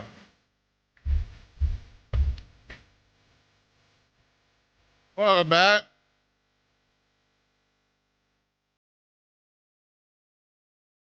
Put a bow on that combo.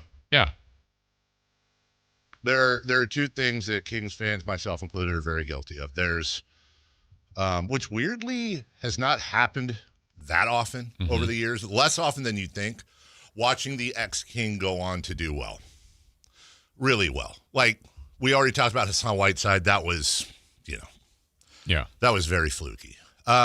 Gerald Wallace, that was an expansion draft. Yeah. And there's others, but Davon Mitchell, who, by the way, still has a long way to go.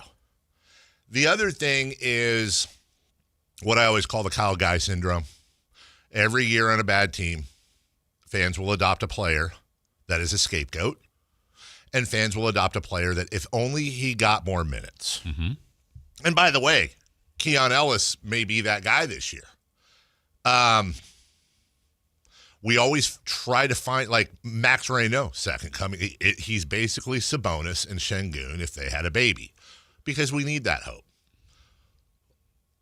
It's just a combination for me of frustration that, this goes all the way back to we had Fox, we had Halliburton. Now we're signing, no disrespect, Schroeder and Westbrook. Right.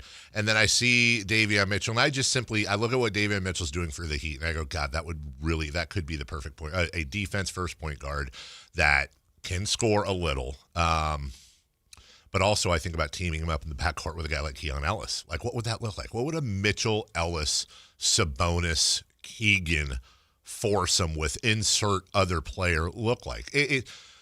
You're right about, somebody said in the chat, like, if we'd have drafted Cooper Flagg, he'd probably be a bust. I don't know. But if you think I haven't spent time thinking about what if the Spurs drafted Marvin Bagley at number 2, I've thought a lot about that. Right. I don't know. Yeah. But I wonder. I do. I wonder if Marvin Bagley had gone number 2 to the Spurs, how much of it is player and how much of it is organization. I've always fascinated by that. What if he just didn't get injured? That too. Would he have gotten it? I know this sounds silly. Would he have gotten? I don't know. I don't want to take a shot at the Kings medical staff because they're amazing, wonderful people. What I'm saying is you're in different situations. Who the hell knows? Yeah. And I think the only way which is impossible to do, is to clone the player and put him in two different spots, because it is. Is it culture? Is it the player? Is it, were they inevitable? Did Kawhi become a better player because he was the Spurs, or he's going to become as good as he was anyway? Right. How good is DeRozan because of the Spurs? Yeah. How good is Mountain Mike's Pizza because of Mountain Mike? I don't know. I've never run into Mountain Mike. I'd like to meet him someday. It's the cups. I think it's pepperoni cups. Pepperoni cups. I could eat just a bag of dried pepperoni cups. Ugh. Mountain Mike's will give you a $50 gift card. All you got to do is wait for the highlight and call 1-800-920-1140. Chris is going to blank out the name of the player in the highlight. Just call in. Tell us who the player is. First caller, $50 gift card to Mountain Mike's. Chris, you have the tape. Now Kyle Juszczyk shifts. I formation. Jones takes and gives. Cuts it up inside. Backpedaling his way. Pushing. They got him in. Braun up front for the Niners tonight. A touchdown. Maybe to put it away. San Francisco. Well, it was not there. I didn't hear the. Does somebody know who that was? It was gone. Also, by the way, if you could clip up pushing, there's a lot of things I could use for that. There's a lot. You short, Tim. You short. 1-800-92. I'm just gonna unscreen these if that's okay. Dangerous. No, I'm not. Oh wait, yes I am. All right. Dangerous. Caller number 1, unscreened phone caller. Who's this? This is Tony. Tony, do you know the mystery 49er player that we just played the highlight for? I believe it's Christian McCaffrey. You believe it's Christian McCaffrey. Chris? Christian McCaffrey has carried the load tonight, that he stands behind Mac Jones. Now Kyle Juszczyk shifts. I formation. Jones takes and gives. Christian cuts it up inside. Backpedaling his way. Pushing. They got him in. Braun up front for the Niners tonight. A touchdown. Maybe to put it away. San Francisco. Congratulations, Tony. Tony's done it again. He's done it again. He's great. He's got himself a $50 gift card to Mountain Mike's Pizza. Tony, all you got to do is tell us what is the number 1 rated sports station in all of Sacramento. It's KHTK 1140. That's an old schooler right there. We will take Long-time that. listener. That is our government name. Yes. Well done. You usually only get that when we're in trouble. That is exactly right. That's when they use our middle name. But Tony, you're not. Can I give you one more follow-up on the kind of what we were talking about, the discussion? I would love that. Okay. I'm going to give you 3 different stat lines. Okay? All right. Stat number 1. Stat line number 1, 16 points, okay, 6 rebounds, and 12 assists. 16, 6, and 12. Really good, right? Stat number 2. 29, 6, and 9. Also That's a really good stat line. And the third one, 22, 9, and 4. That's a really good one as well. Okay, so all good, right? Uh-huh. Without any context, you might know who the players are. You might not. I don't know. It doesn't really matter if you do. But so the first one I mentioned was Davon Mitchell's game. That's right. Phenomenal game. Yes. The second one I mentioned was Zach LaVine? DeMar DeRozan. DeMar DeRozan and then Zach LaVine. The third one is, I always want to say Walker Kessler. Yeah, Walker Kessler. I was going to say Kessler Edwards. Yes. Walker Kessler. So I did not see the other 2 games played by Davion. I watched every minute. They were statistically they were great. Yes. So I guess where my exercise was DeMar had a really good game. He missed some free throws, and he's been a good King. Yes. But I feel like a lot of people the example I'm of so glad you're bringing this when up. you asked me if you found out that Davion had these kind of numbers and he was traded to the Kings, of course I would be excited. Yes. If you found out that DeMar DeRozan was being traded to the Kings and I know there's an age difference in some of these things, and that may be a big factor, but those are really good numbers. They are really good numbers, and I'm so glad you brought this up because you make an excellent point, and you underline my entire point. The age part? No. Oh. Although that is a huge point. I would say that 2 of those 3 players do something the other absolutely does not. I got you. And that's the whole ball game to me. Yeah. That's the whole ball game to me. You have two very plus defending players, and you just read their offense, mostly offensive stats. Yeah. That's what we don't have. Yeah. We don't have. God bless DeMar. That's a great game. But the problem is, I'm not saying you're doing and only this. one guy won, and it's probably the worst team of the bunch. You're right. You're 100% right. Going into the year. Sure. And for me, that for too long has been the problem with our franchise has been I keep going back to fantasy stats. Now, look, I'm not going to say – here's what DeMar DeRozan isn't. He's not a stat patter. Those aren't empty calories. I'm not going to disrespect his game because guess what? You have to outscore the other team. So let's not go against offense. And by the way, if you look at the top 10 offensive teams last year, most were really successful. Okay, so you have to have offense. But what we haven't had and we consistently don't have in this town is the one thing I believe in this town fans would react to more than anything, and that is solid, blue-collar, hustle-style defense. You know who I can't stand? Dylan Brooks. Can't stand him. Yeah. I hate last night when he got into it with DeMar DeRozan. I just want to punch him in his stupid, punchable, stupid face, right? I'm telling you right now. I really hate that man. I really do. Sports hate. I'm telling you right now, Dylan Brooks would have a lot of fans in Sacramento. We don't have those guys. They're like, you know, he's like the gallbladder of the NBA. You don't know what the hell it does, but you need one. Is Russ close to that? Yes, he's probably the close. Russ, like the dog. Yeah, I would say Russ, Malik. Look, DeMar's a dog. Mm-hmm. He's just not an aggressive outward dog. He's a downward dog. He's a quiet dog. DeMar DeRozan, you don't screw with DeMar DeRozan. Right. And you know, he stood right in Dylan. Honestly, I would have loved to have seen that interaction on a street corner because I think Dylan Brooks would be sipping things through a straw today. But DeMar's also a pro, and he's a grown man, and he was able to, I think Katie said it best, fight the inner demon and be disciplined. Yeah. But it is the Davon Mitchells or the Walker Kesslers or the Keon Ellises of the world, or why I get so excited with Keegan Murray, because if this franchise would just at some point go, you know what, for example, Zach LaVine. Maybe you can't trade Zach LaVine. So you know what would be a great plan B? Okay, we've got 2 more years of Zach LaVine. No problem. How great here's where Zach LaVine works. Zach LaVine works if he is your number one go-to guy. He is the alpha male on offense without any other discussion, and he is surrounded by dudes that will have his back defensively, and when they go through him, and by the way, he's expending a lot of energy on offense. I get it. They've got his back. How about this? Put Zach LaVine, for example, on the Warriors with Jimmy Butler and Draymond Green. Zach LaVine's going to be a hell of an effective player. They were allegedly interested in They him. were allegedly. I wish they were, allegedly interested. Yeah. Unless Buddy Hield's coming back. But you get my point. Can't be picky. You can't. No, you can't. Weren't you going to do it for 2 second-rounders or something? I've said this before from a franchise point of view. I'll die on that hill. I would trade Zach LaVine for a future conditional 2035 second-round pick because it doesn't have to be death. On the hill. I would get pummeled on the hill. Okay. What? You'd let Dylan Brooks punch you? I would let Dylan Brooks. You'd get a few shots in, wouldn't you? He'd scratch me or something. No, you. Oh, would you get some on shots Dylan in? Brooks? Yeah. Shots of liquor to calm the pain.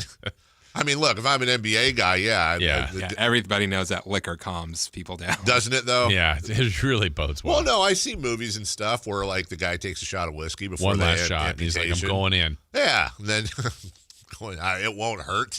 You want to fight? Hold on, let's get some alcohol in our system. You know what? Your one point is great on the defensive part. Yeah. I'm thinking, and I could be wrong on this, and maybe you can, if you have any other recollection. I think in the 40 years they've been here, if I'm not mistaken, I think it's Doug and Artest. Yeah, that's exactly right. That have been on any first, second, third, that's all exactly defense. Right. That's it. I think that is. They've had people receive MVP votes, people get all NBA, all stars, 3-point win, all that stuff. Yes. That's kind of hard to do, like that many bites at the apple. But here's what about Mitch? I don't think he made it. I don't think he made a defensive team, though. I think he was good. Yeah. I think you're right, Jason. But even that's 3. Right. Right. Yeah. And there were some defensive players, but not like Davion. I mean, Davion's good. I think right now on the roster, their best defensive players are Keegan and Keon, and I think actually Carter's a good defensive player. The other two are better two-way players. But yeah, it's not a roster filled with them. I think it's actually fascinating to get into the psychology of that because I've spent way too much time going down that rabbit hole, and it's adjacent to the rabbit hole I go down when I think about how the Pittsburgh Steelers are always a blue-collar team. The Detroit Pistons are always a blue-collar team. Yeah. How teams take on the identity of the city that they play in sometimes. The Lakers are always Showtime. Well, so did the J. Will C. Webb 99 to about 03 curse us in a weird way, because that was fabulous to watch. It was, and I think that's super entertaining. It's the perfect, and it's probably why it's the most successful team we've ever had, because they were the closest to exactly matching Sacramento's identity, which is we're kind of a platypus. Yeah, we're everything. We are everything. We're in California. So that's glitz a little bit. But we're a blue-collar town. Right. So let's play with heart and hustle. We're surrounded by these giants in We have Tahoe. a complex a little bit. Right. But also we've got farms right over there. Yeah. We're a cow town. Other side. But we're also we're a cow town, but we're the seat of power for the 7th largest economy in the entire world. Thought we were 4th. Whatever. Yeah. We don't know what the hell we are, but we do. And we've always juggled. No. Yeah, we're small town. Like, Right. we're not LA. We're not. Oh, no, but we're big city. We are big city. Wait, oh, yeah. How are you both? That's the thing. We are the city. If we would all shut up about how great it is here. We take a ton of pride in our city, yet we covet the fact that it's our little secret, and we don't want stupids moving in here and screwing it up for all of us. Yeah. So it's like we're xenophobic and welcoming at the same time. And have you seen that traffic? Right, exactly. Don't call it the 80. Yeah. We're pulled all over the place. Yeah. We are the proverbial piece of meat surrounded by hungry wolves getting torn everywhere. Yeah. And I think our franchises, this franchise in particular, I think the problem is that throughout the course of Kings history, the ownership has just simply misjudged the fan base. Like, dude, we want that. You mentioned that Artest team when he said when they were 6 games, 7 games out of the playoffs, and he said we're going to make the playoffs, and he and Bonzi Wells and the rest of that team backed it up with blue collar, hardcore, in your face, ain't taking none of your crap defense and play. This town, that team. The Beam team and the O2 team are easily 3 of the top 5 teams we've ever had. Yeah, and I'm thinking about that, just that everything you've just laid out. Think about that specific trade. Peja fits in that glamour. That's right. Smooth, sweet basketball for Artest.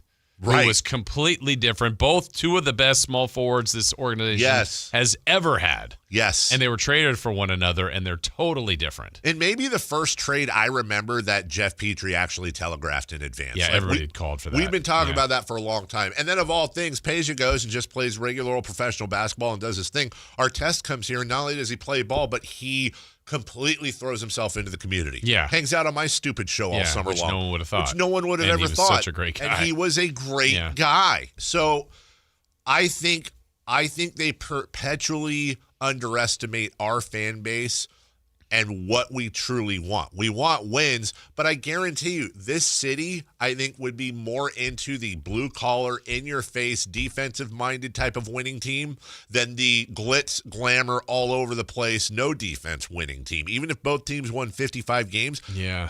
Look at the way, let's just take Davon Mitchell. Remember his rookie year? Remember those times where he'd force turnover? Absolutely. He hit standing ovations in the second quarter in the middle of January. Yeah, there's Davion's, there's over the years John Brockman's, there's, Bobby Jackson was that way in a Very sense. much so.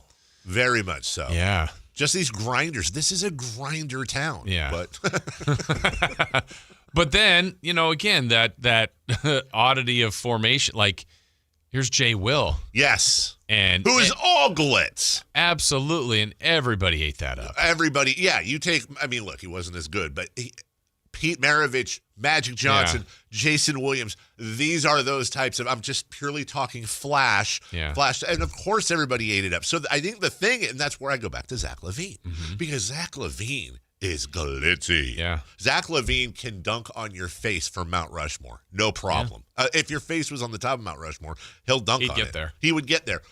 But Zach needs Draymond Greens and Dylan Brookses and Marcus Smarts and Davon Mitchells and those types of guys surrounding him. I'm here to tell you right now, Jason, that I've been so gung-ho on Kings. They got to move. If they can move Zach LaVine, terrible, all that.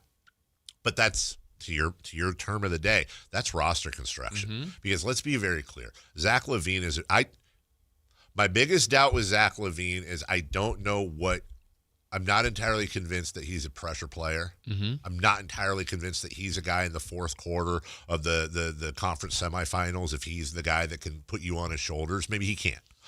But what I do know is the guy is not only a tremendously gifted scorer, capable of averaging in the mid to high 20s, he's a guy who can do it very efficiently.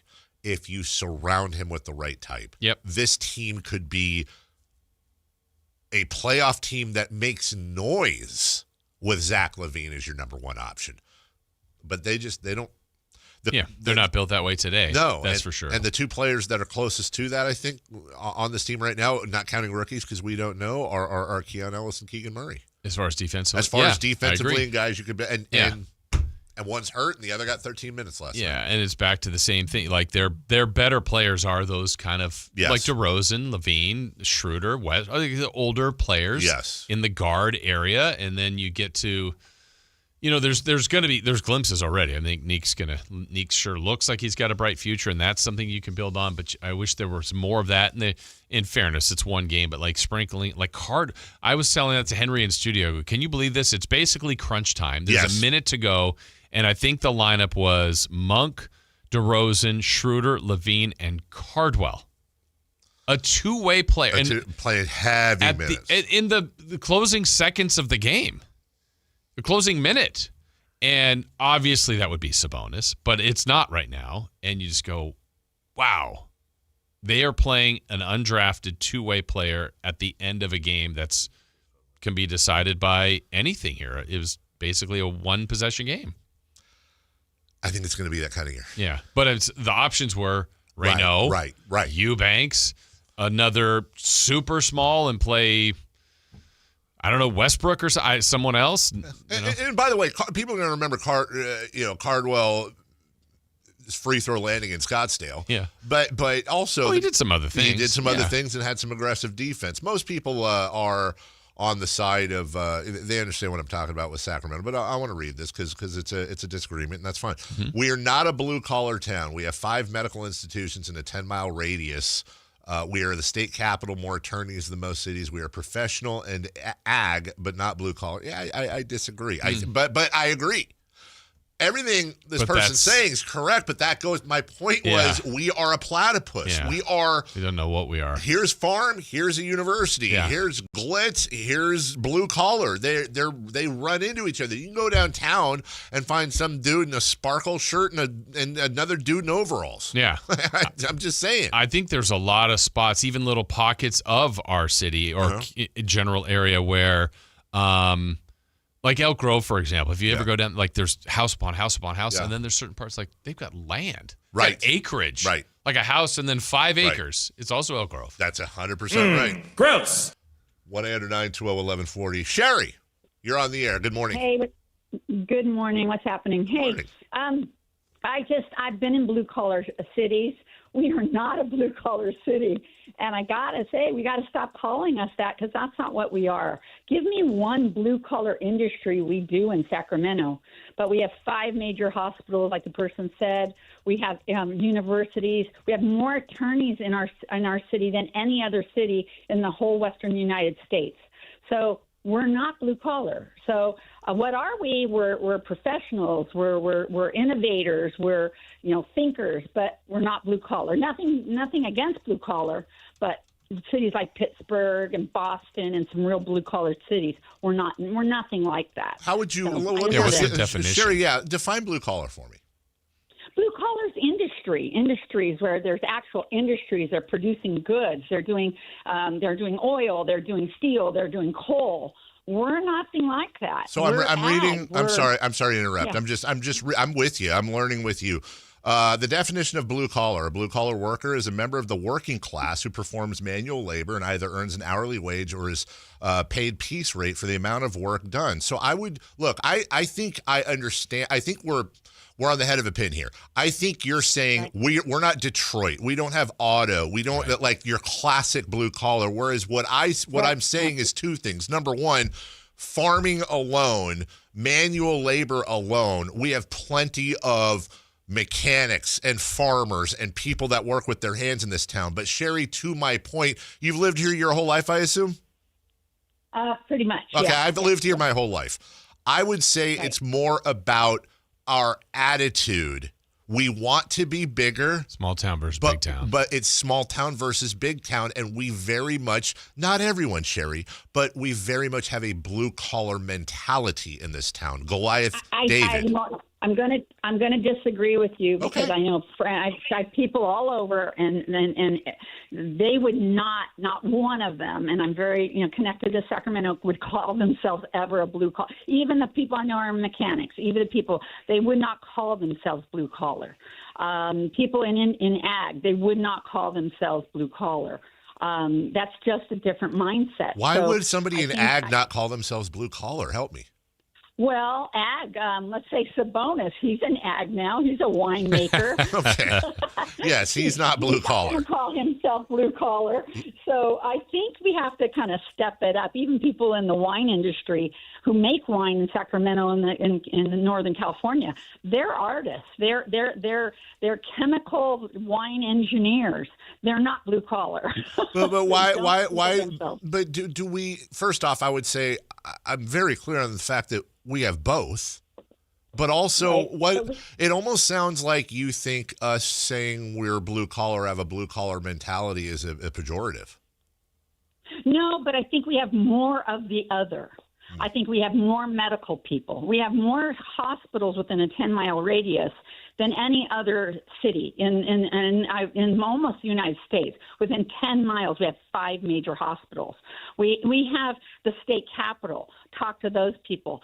We have we're other than blue collar is why I'm saying, yeah, we might have a sliver of blue collar in our area, but not to the extent we have all those other people that live in our area. Thank you for the call, Sherry. It's a good discussion. I think we're dancing on a pin here. Yeah, and maybe it's the small town versus big town. I think it's small town, big town. We have white collar attorney lobbyist guys that are. We've got hospitals. We've got universities. Not like Boston, right? But no. But I get what she's saying. But I think Sacramento has long, and it's constantly changing. But it's also, I think most people don't know that Sacramento, I think as of 5 years ago, I don't know if it's still that way, is the most ethnically diverse city in the country. I think most people don't know that, but it was. I think it probably still is. And I do think there's still a lot of blue-collar mentality. But I also know, I'm not saying Sherry is this way, but I do know a lot of people that they actually do take that as we're not blue-collar. People don't remember. I mean, Blue Diamond, unfortunately, closing down. Yeah. Campbell Soup, unfortunately, closing down. Yeah. Yeah, we've had the cannery. Yes. If you talk to grandparents, we are a blue collar town, and I think that permeates. And I think, and my whole point is, as we go to break, is that I said it from the beginning. We're a bit of a platypus. We've got different faces in this town. And we're comfortable in our own skin. I just wish the damn team would play more defense. I thought your whole point was to tank. Yeah, which is blue collar. Not tank, by the way, rebuild. Give up the blue collar way. We'll take a break. What's on deck? Brought to you by Trex Decking and Railing. We got football. We got basketball. We got all kinds of stuff next. Visit SactownSports.com and join the Sactown Sports 1140 newsletter.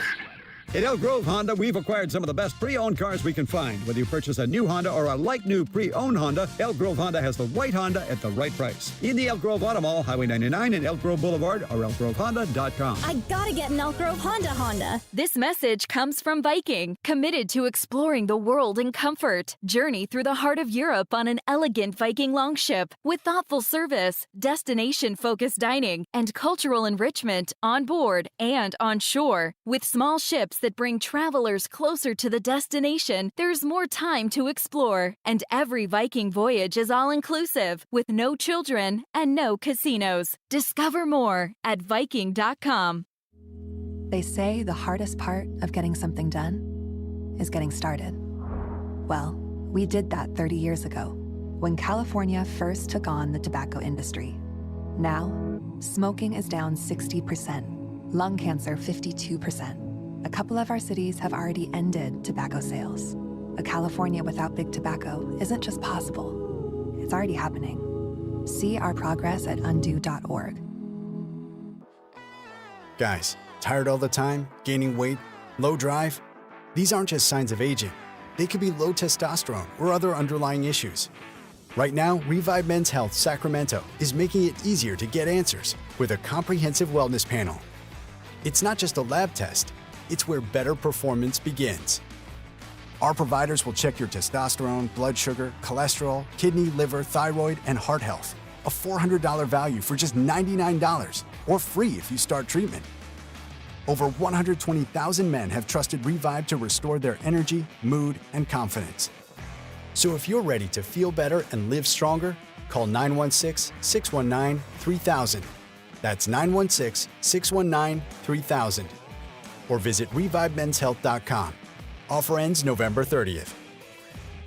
Must medically qualify. Terms apply. Contact us for full offer details. Wesley Financial Group is not a law firm, and Chuck McDowell definitely not an attorney. This is Chuck. If someone talked you into buying something really silly and you want to get out of that silly little thing, my advice, get the facts. Call me and I'll send you our timeshare exit kit absolutely free. Inside, you'll learn how timeshare works and all your options for cancellation. Call Wesley now for your free exit info kit. 800-838-6767. That's 800-838-6767. Help DEA keep our communities safe and healthy by participating in National Prescription Drug Take-Back Day, Saturday, October 25th. Take action right in your own home by cleaning out your medicine cabinet of unneeded medications. Keep them safe, clean them out, take them back. Find a collection site near you at DEATakeback.com. Do your part to lower overdose deaths and prevent prescription drug misuse before it starts. That's DEATakeback.com. Hey, it's Carmichael Dave here, talking to you about my good friends at American Energy Heating and Air. Now, they are upgrading their offerings to you to include plumbing, bringing that same expertise and experience into the plumbing space. They're no longer just heat and air. They're now your American Energy Home Pros. And you've heard me talk about them for years as your second opinion partner. Now you can still get a second opinion on any HVAC service or replacement. But now you can also get a second opinion on any of your plumbing services. And when you really think about it, how do we know how much it's supposed to cost? At the very least, you'll know you're in the ballpark, and I can all but guarantee you they'll beat the price. They'll come out for free. They'll give you a second opinion. And all you got to do is give them a call, 916-520-9990. That's 916-520-9990 or AmericanEnergyAir.com. Serving the greater Sacramento area since 1981. American Energy, making the uncomfortable comfortable. Ladies and gentlemen, this is going to be fun. It's time for What's on Deck. Brought to you by Trex Decking and Railing.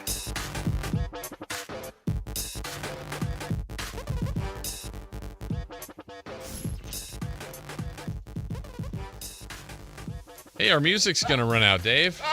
It's going to run out. We can't have it run out. You was telling me a great story. Oh, a great story? You were telling Chris a great story? I was saying my brother-in-law has Chris's kind of sense of humor, which is just weird. Oh. The comedian. Yes. And impeccable timing. We have a group chat, which is my family, Melissa, me, the kids, and then my sister and my brother-in-law. And he just sent a poll out. No, don't, not for this. I know I'm shamelessly pumping the poll here. He sent out a random poll. Favorite kid, Avery, Mason. We're all supposed to vote.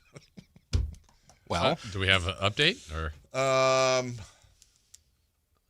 Who's leading? Right now they're tied. That's the best answer I can give. Also, I have to now text my sister every day a screenshot since she got me this ring that I lost and then found of my readouts. There's a lot more red than blue in there, pal. What's the blue that's doing well? My efficiency of sleep, whatever the hell that is. Hey, that's getting better. Things are getting better. I got 5 hours and 10 minutes of total sleep. Whoa! Hey. Of total sleep? Total sleep. 47 minutes of REM sleep, 20 minutes of deep sleep. Wait, is that, so did you have a nap yesterday? Does it count that? Yeah. Okay. Yeah. So that's your 4 hours. That's, yeah. Oh, okay. Never mind. And then for restfulness, it says, pay attention in red. That's all this ring has done for me. Don't drive right now. Yeah, don't do anything. The ring just basically says to me every day, you're going to die early, pal. Good luck. Hey, remember how you thought everything was terrible? You're right. You're right. Let's see. I love that lady, Sherry, for the pushback. You guys at 1140 get all worked at when people pushed back in. Don't agree, LOL. We totally got worked up. Hugely. Very angry. I mean, Dave was throwing things during the break. During the break, I don't even want to say what, Jason. No, Chris. It's not that I don't want to say it. I literally can't say it. Yeah, please don't. This is actually a microcosm. Spare the public. Like reading these in a row, these texts. We have a blue collar Midwestern mentality. She's whacked. I love Sherry for pushing back. This lady is wild. We have more plumbing, HVAC, and roofing companies within a 10-mile radius than any other city. Well, Warriors needs AC. People in the Fab 40s hate when you call them blue collar. Like they're It's everything. It's everything. That's the whole point. That's funny because as a blue collar person, I don't like the 40s. Hey, let me ask you a question. Are you a blue collar person? I am a blue collar person. I feel like you're not anymore. I worked hourly. That's what Sherry says. I work. You're a suit now. I work Yeah, hourly. but I think you have more of a white than blue collar job. So like a sky blue? Like a North Carolina Baby blue. UCLA baby blue. So beautiful blue. Yeah, did you know there's also pink and bronze collars? They had a whole list of blank collar jobs. Yeah. Ali, good morning. How you doing, Carmichael Dave, Jason Ross? Love you guys. Love you. The show. Love you. Long-time listener. Love you. Not the first-time caller. Hey now. So, what's the name? In regards to this lady calling about Sacramento not being a blue-collar town, I totally disagree. I know she said she's been here for a long time. Been here maybe longer, 35 years. I know the city. I know there's a lot of skilled laborers, a lot of skilled trades, manual labor going on. I work for. It's not just about hospitals. It's about we have a whole bunch of manufacturing companies. I work for a big medical device manufacturing company here in town. So I know the growth, the opportunities. There's a lot out here than just hospitals. That's all I gotta say. I appreciate it. Thank you. That's the thing. I'm not saying. See, it's not just hospitals. They just make things for the hospital. Today's poll question: do you consider Sacramento? Here's the thing, too. It's just like people say that we've got like different cliques inside the city. Yes. And like if you say like, oh, Sacramento's not a blue collar town. Well, my grandma worked for Blue Diamond for 30 years. Literally blue. My grandpa worked at Aerojet. My mom worked in a T-shirt company, and then she went to the medical. Right. Yes. My dad was a truck driver for 30 years. Like, yes. These all exist together. My dad was an attorney and then became a construction worker. Like, which literally is that like, happened. Literally your point, which I hate saying. If Chris agreed with me, we're right. We all exist. The thing is we are very diverse. We do not have a lot in common as a city, except for one thing.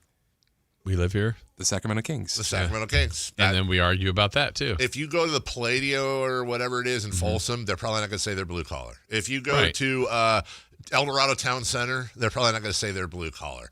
But there's a lot of other places in town you go there, while they wipe the sweat off their face with their grease-stained T-shirt from Calm down.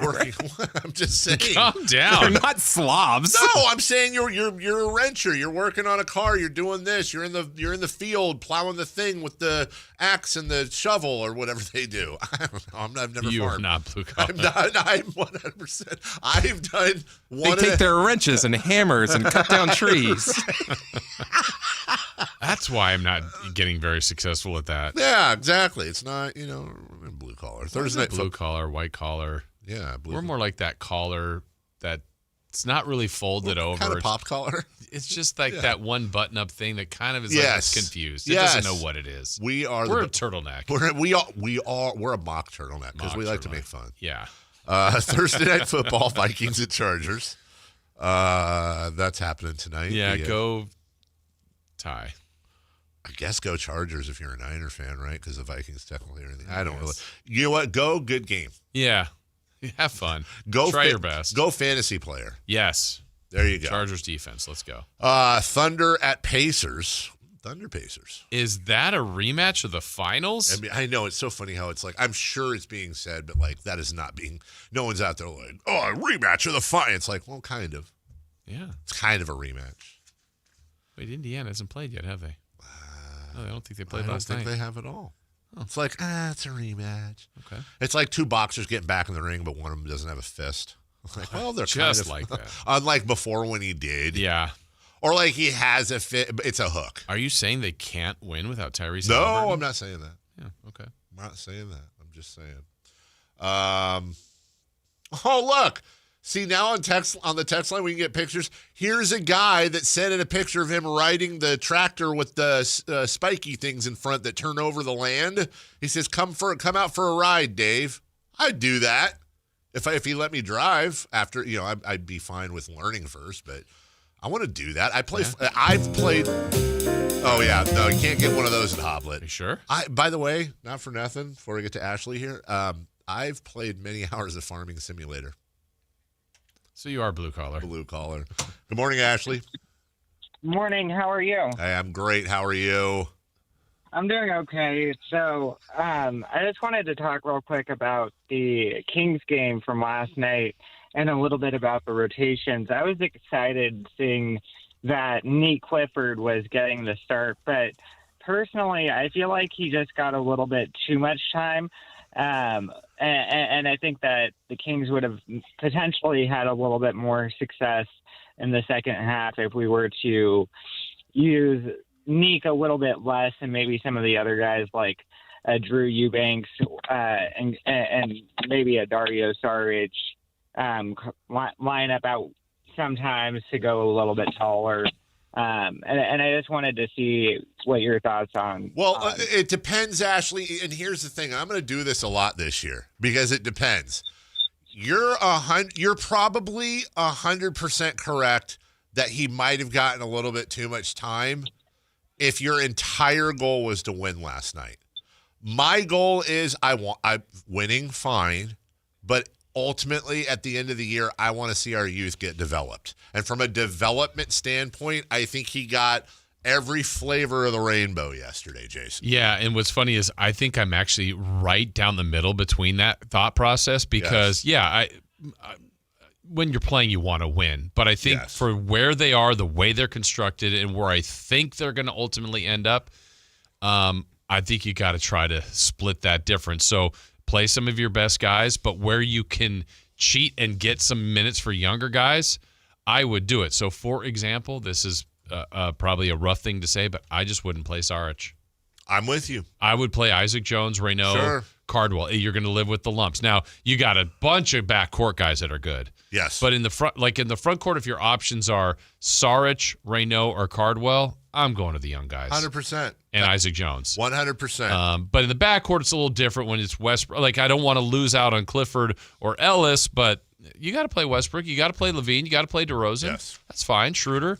But the other one, I think you can steal those minutes. Well, we'll see because it's on Doug to adjust on the fly. And by the way, thanks to the text line, as we go to break, I will now be known as Carmichael Dave.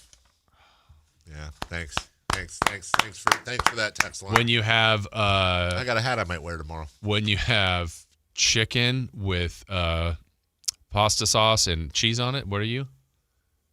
Not pasta sauce. Spaghetti sauce. Spaghetti sauce. Chicken and cheese? I'm Carmichael Dave. Yeah. We'll take a break. When we come back, crosstalk and celebrity birthdays next. Tomorrow night, Kings and Jazz. Game night with Scott Marsh and the high flyer Henry Turner. Starts at 5:30 with tip-off at 7. Listen to your Sacramento Kings. On the official home of Kings basketball, Sactown Sports 1140. Hey, it's Carmichael Dave. I got to tell you, I am so excited to get this decking project started with Trex Decking and Railings. From the first time I stepped foot in the showroom last week, I was so impressed. So many color options, heat-resistant composite deck. What does that mean? That means I don't have to do any maintenance on it whatsoever. They even have a deck designer, so you can go online and see what your dream deck will look like on your house. Just visit Trex, that's Trex.com to get it started. Tell them Carmichael Dave sent you. Toyota's legendary truck event is on, and the deals are legendary. Get low APR plus $500 bonus cash on 2025 Tacoma, or get a low-cost lease on Tacoma Double Cab, or get low APR or up to $3,000 cash back on 2025 Tundra. Get to your Toyota dealer now because this truck event is gonna be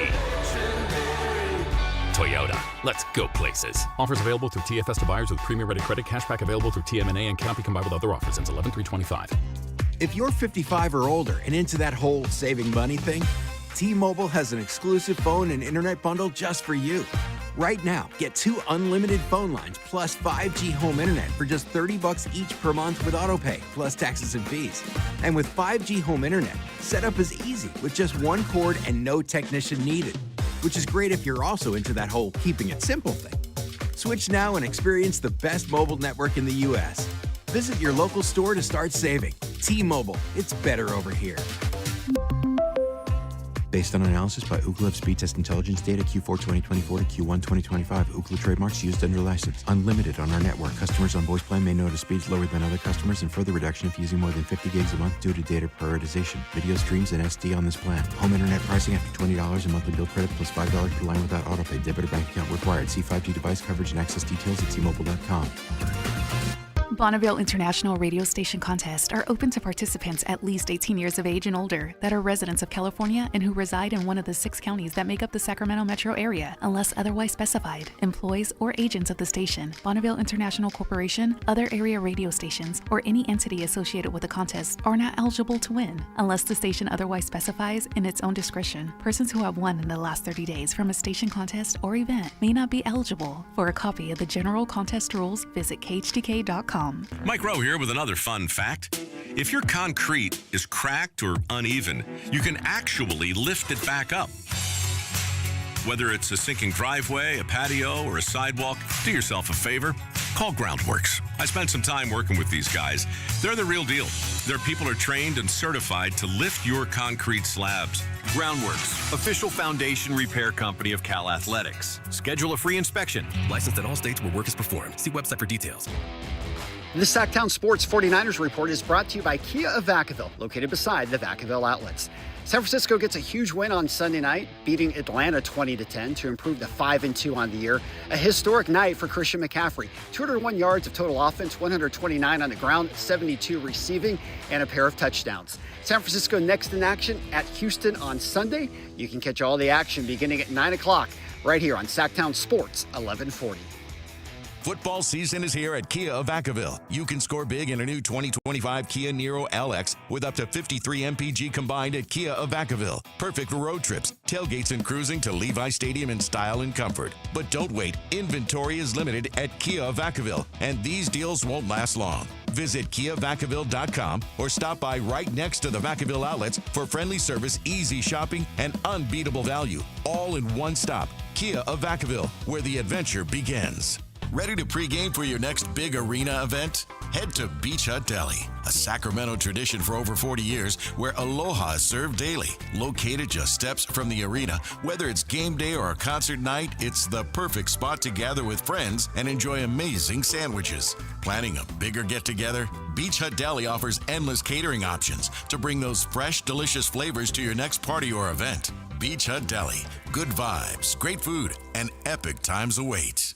Not all rooftops are created equal. Revival at the Sawyer isn't just above the city, it's above the rest. Think DJs, live beats, a crowd that's always in the know, and views that make Golden One Center look like it's in your backyard. It's the rooftop Sacramento can't stop talking about. Revival, an experience that's anything but ordinary. Whether it's game night, date night, or just your night, Revival is where memories get made and the city feels alive. One rooftop, endless stories. Book your reservation at revivalsacramento.com.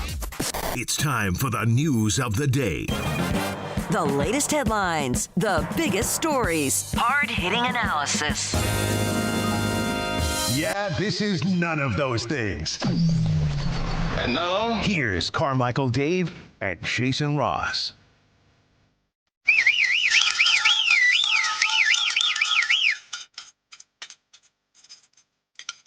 Oh, my bell. There you go. You can ring my bell. Hello. You can ring my bell. Ring my bell. Morning, Alan. Morning, Alan. The Florida Gators, Alan Styles. Forget River Cats. Yeah, I see you guys on the chat. If our radio show ever went national, I'd be Carmichael Dave. If when I make pizza, I'm Carmichael Dave. When I practice boxing, I'm Carmichael Dave. Yeah, I got you. What's the guy Harrison Ford, The Fugitive, looking for? The man I'd be the one arm Michael Dave. Yeah. Wow. I was like Provasic. Yes. Yeah, his mic's not working, Chris. And now it is. Hello. Hi. There's Alan. Hey, Alan, how you doing? If you were I like this. a version of cement, you'd be Tar Michael Dave. You think tar is a version of cement? It's a version of a floor. So we're just saying words now. Dave, your thought on Alan's What's entry. tar? Maybe if I paved roads. Yeah. If I worked on a roof. Yeah. See, tar. Tar Binks. A version of cement. It's a cousin of cement. If I was a nice dipping sauce for fish and chips. Tartar. Yeah. People are tuning in for Kings coverage, Alan, and look what you did. I'm just here, man. All right, on a percentage of the pie, what percentage are you going to talk Kings and what percentage are you going to talk horrible gambling? 98 to 2. 98. Ooh, which one? That's a lot of gambling. Oh, damn. A lot. Are you going to talk about how? Hey, man, let me Are just say. you going to talk about the reports that Shohei Ohtani left the country? It's confirmed. Confirmed. I'm not doing a bit. He left the country. The game's not till Friday. I know. I'm just saying that Tomorrow. travel. But they're saying he's not coming back to at least a week. Yeah, at least. No. Quiet, Carmichael Dave. He If you were still to hasn't gotten it. if you were to practice fighting, you'd Spar Michael Dave. Yeah, we said that about 30 seconds ago when I was Oh. reading the text. So what did you think of? If you got fired as the GM of the Giants? Michael Okay, Dave. honest to God. I'm the one trying to stay on track here. If you played poker, you'd be. Or if you. Huh? Card Michael Dave. What'd you think of the game? Hey, you know what? Way to change Carmichael Dave to Carmichael Dave. What'd you think of the game? If last you night? had four wheels and were on this on a version of cement, If you were if you were a mixologist, you'd be bar. What did you think of the game last night? Disgusting.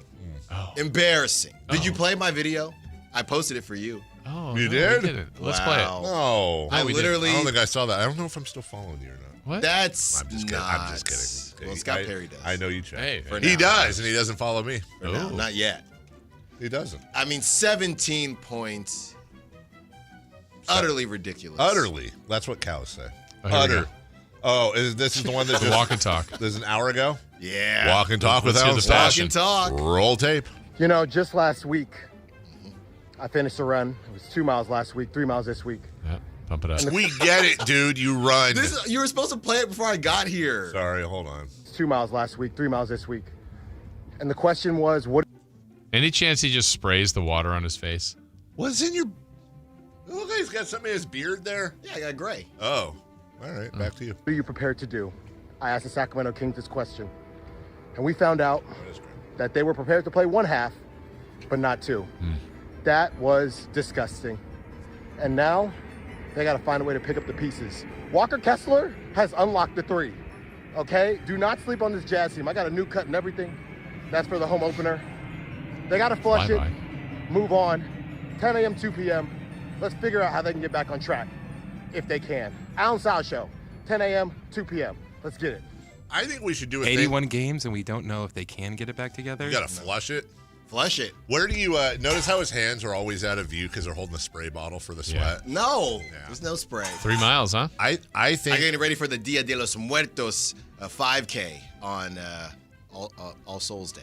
Why are you looking at me? Who, me? Yeah. Why did I look at you? Yeah. Not why? Because you think I looked at you because you said something Spanish? No. You were just like looking at me like, do you know about this? No, I was. You know what I'd like is if you didn't call me out for stuff like that. That's super obvious. Not that I was looking at you. I was just looking in your general direction. Dia de los Muertos. Had absolutely nothing to do. I did. That reminds me of something. And two things. Number one, you should do one of those every day. And then, we always ask Alan what's coming up on the show. And then that's the whole bit. He gets cut off, the Matt Damon thing. You should do one of those. And we'll just play that as your what's coming. We'll play that. We'll have Alan's preview. Okay. And we'll just do that. 30 seconds or less, please. Okay. I saw. Yeah, here you go, dude. Jason, so you've done the Ironmans and all that stuff, right? One time, Chris, tell him what I did. Iron person. Half an Iron Man. Tiago Splitter, by More the like way, a will bronze man. assume head coaching for the Portland Trailblazers. That is a real thing. While Chauncey Billups is, crazy, man. In jail. Chilling. I don't know. Harvey Lewis. Anyone know who Harvey Lewis is? Nope. Nope, nor should you. Harvey Lewis has won Big Dog's Backyard Ultra, and some are saying it's one of the most impressive athletic accomplishments ever. I'll let you guys judge. Competitors run a 4.16-mile loop every hour over hilly terrain. If they complete their lap in under an hour, let's say 50 minutes, they can use the remaining time to eat, drink, sleep, recover, do whatever they want. But they must begin the next 4+ mile loop at the start of the next hour and keep repeating it until they cannot continue any longer. The race has no set end. It finishes only when one person left is able to run. But here's the craziest part. Harvey Lewis won after 108 hours. That means he ran 4 miles every hour for 5 straight days. At one point, he was taking 60-second naps before starting his next lap. That was absolutely insane. I feel like that is literally absolutely insane. Yeah, I mean, that's one of the most, that was more impressive than Shohei. Yeah, probably. How many hours do you think you could do? You run. You're in shape. Your beard is trimmed. I'm bragging about a 5K, man. I'm not built for this. Could you do 3 hours? I was going to make a betting joke, but I feel like I shouldn't. All right. Well, I think. I'm glad you avoided that. I could get a couple hours in Okay. it. I could do then 6. I'm done. Minutes. Celebrity Birthday is brought to you by Crumble Cookies. Hey, have you just gotten done running 4 miles every hour for 5 days? Have some Crumble Cookies. Yeah, where is... Oh, wait. Actually, Crumble Chris said he might call into the show today. I just remember he tagged me on... Okay, well, that was worth airtime. Here you go, Jason. Happy birthday, Ryan Reynolds. Hey! Ryan Reynolds. What are you doing with him? He's just, You want to hear a lot that he and I are basically pretty much the same guy. Looks. All these Ryans. Soccer. Which one is this? Ryan. Ryan Reynolds, dude. He's Deadpool. Yeah. Ryan Reynolds is... He's just always like... He is dry. He's 48. Give me a break. He's like Vince Vaughn. Same guy, right? 48 for Dave? 48. 47. 53. What is that, trail mix? Yeah. Don't worry. 49 is the correct answer. So 49. I told you these actors are older. It takes a while. Don't give up on your dreams, kids. Weird Al Yankovic. Now here's 75. You know, 76. 69. Chris is closer, 66. Nick Bosa. Huh. Weird Al Yankovic is only 66. Dude, how old was he when he did Eat It? Same 26. age as Michael Jackson. He was like 25? Probably. Wow. Who? Nick Bosa. Nick Bosa's 27. Nick Bosa. I don't know. Yeah, that's a good one, Dave. Thanks. Go. 28. 27. We have a correct answer. Goes to Alan Stiles. Last one. Never lost. LeVar Ball. Hey. LeVar Ball is 58. 61. 62. Correct answer. Carmichael Dave, 58. LeVar Ball expert Alan Stiles. You already heard what's coming up on his show. Light the beam tomorrow. Enjoy the beam not existing right now. It's a very orange Alan Stiles coming to you next. But Malik Monk plays here. Started left, goes right, steps back, launches the 3. Nothing but net. Oh, that was just filthy. Oh, my, that was sweet. Sactown Sports is your proud home of the Sacramento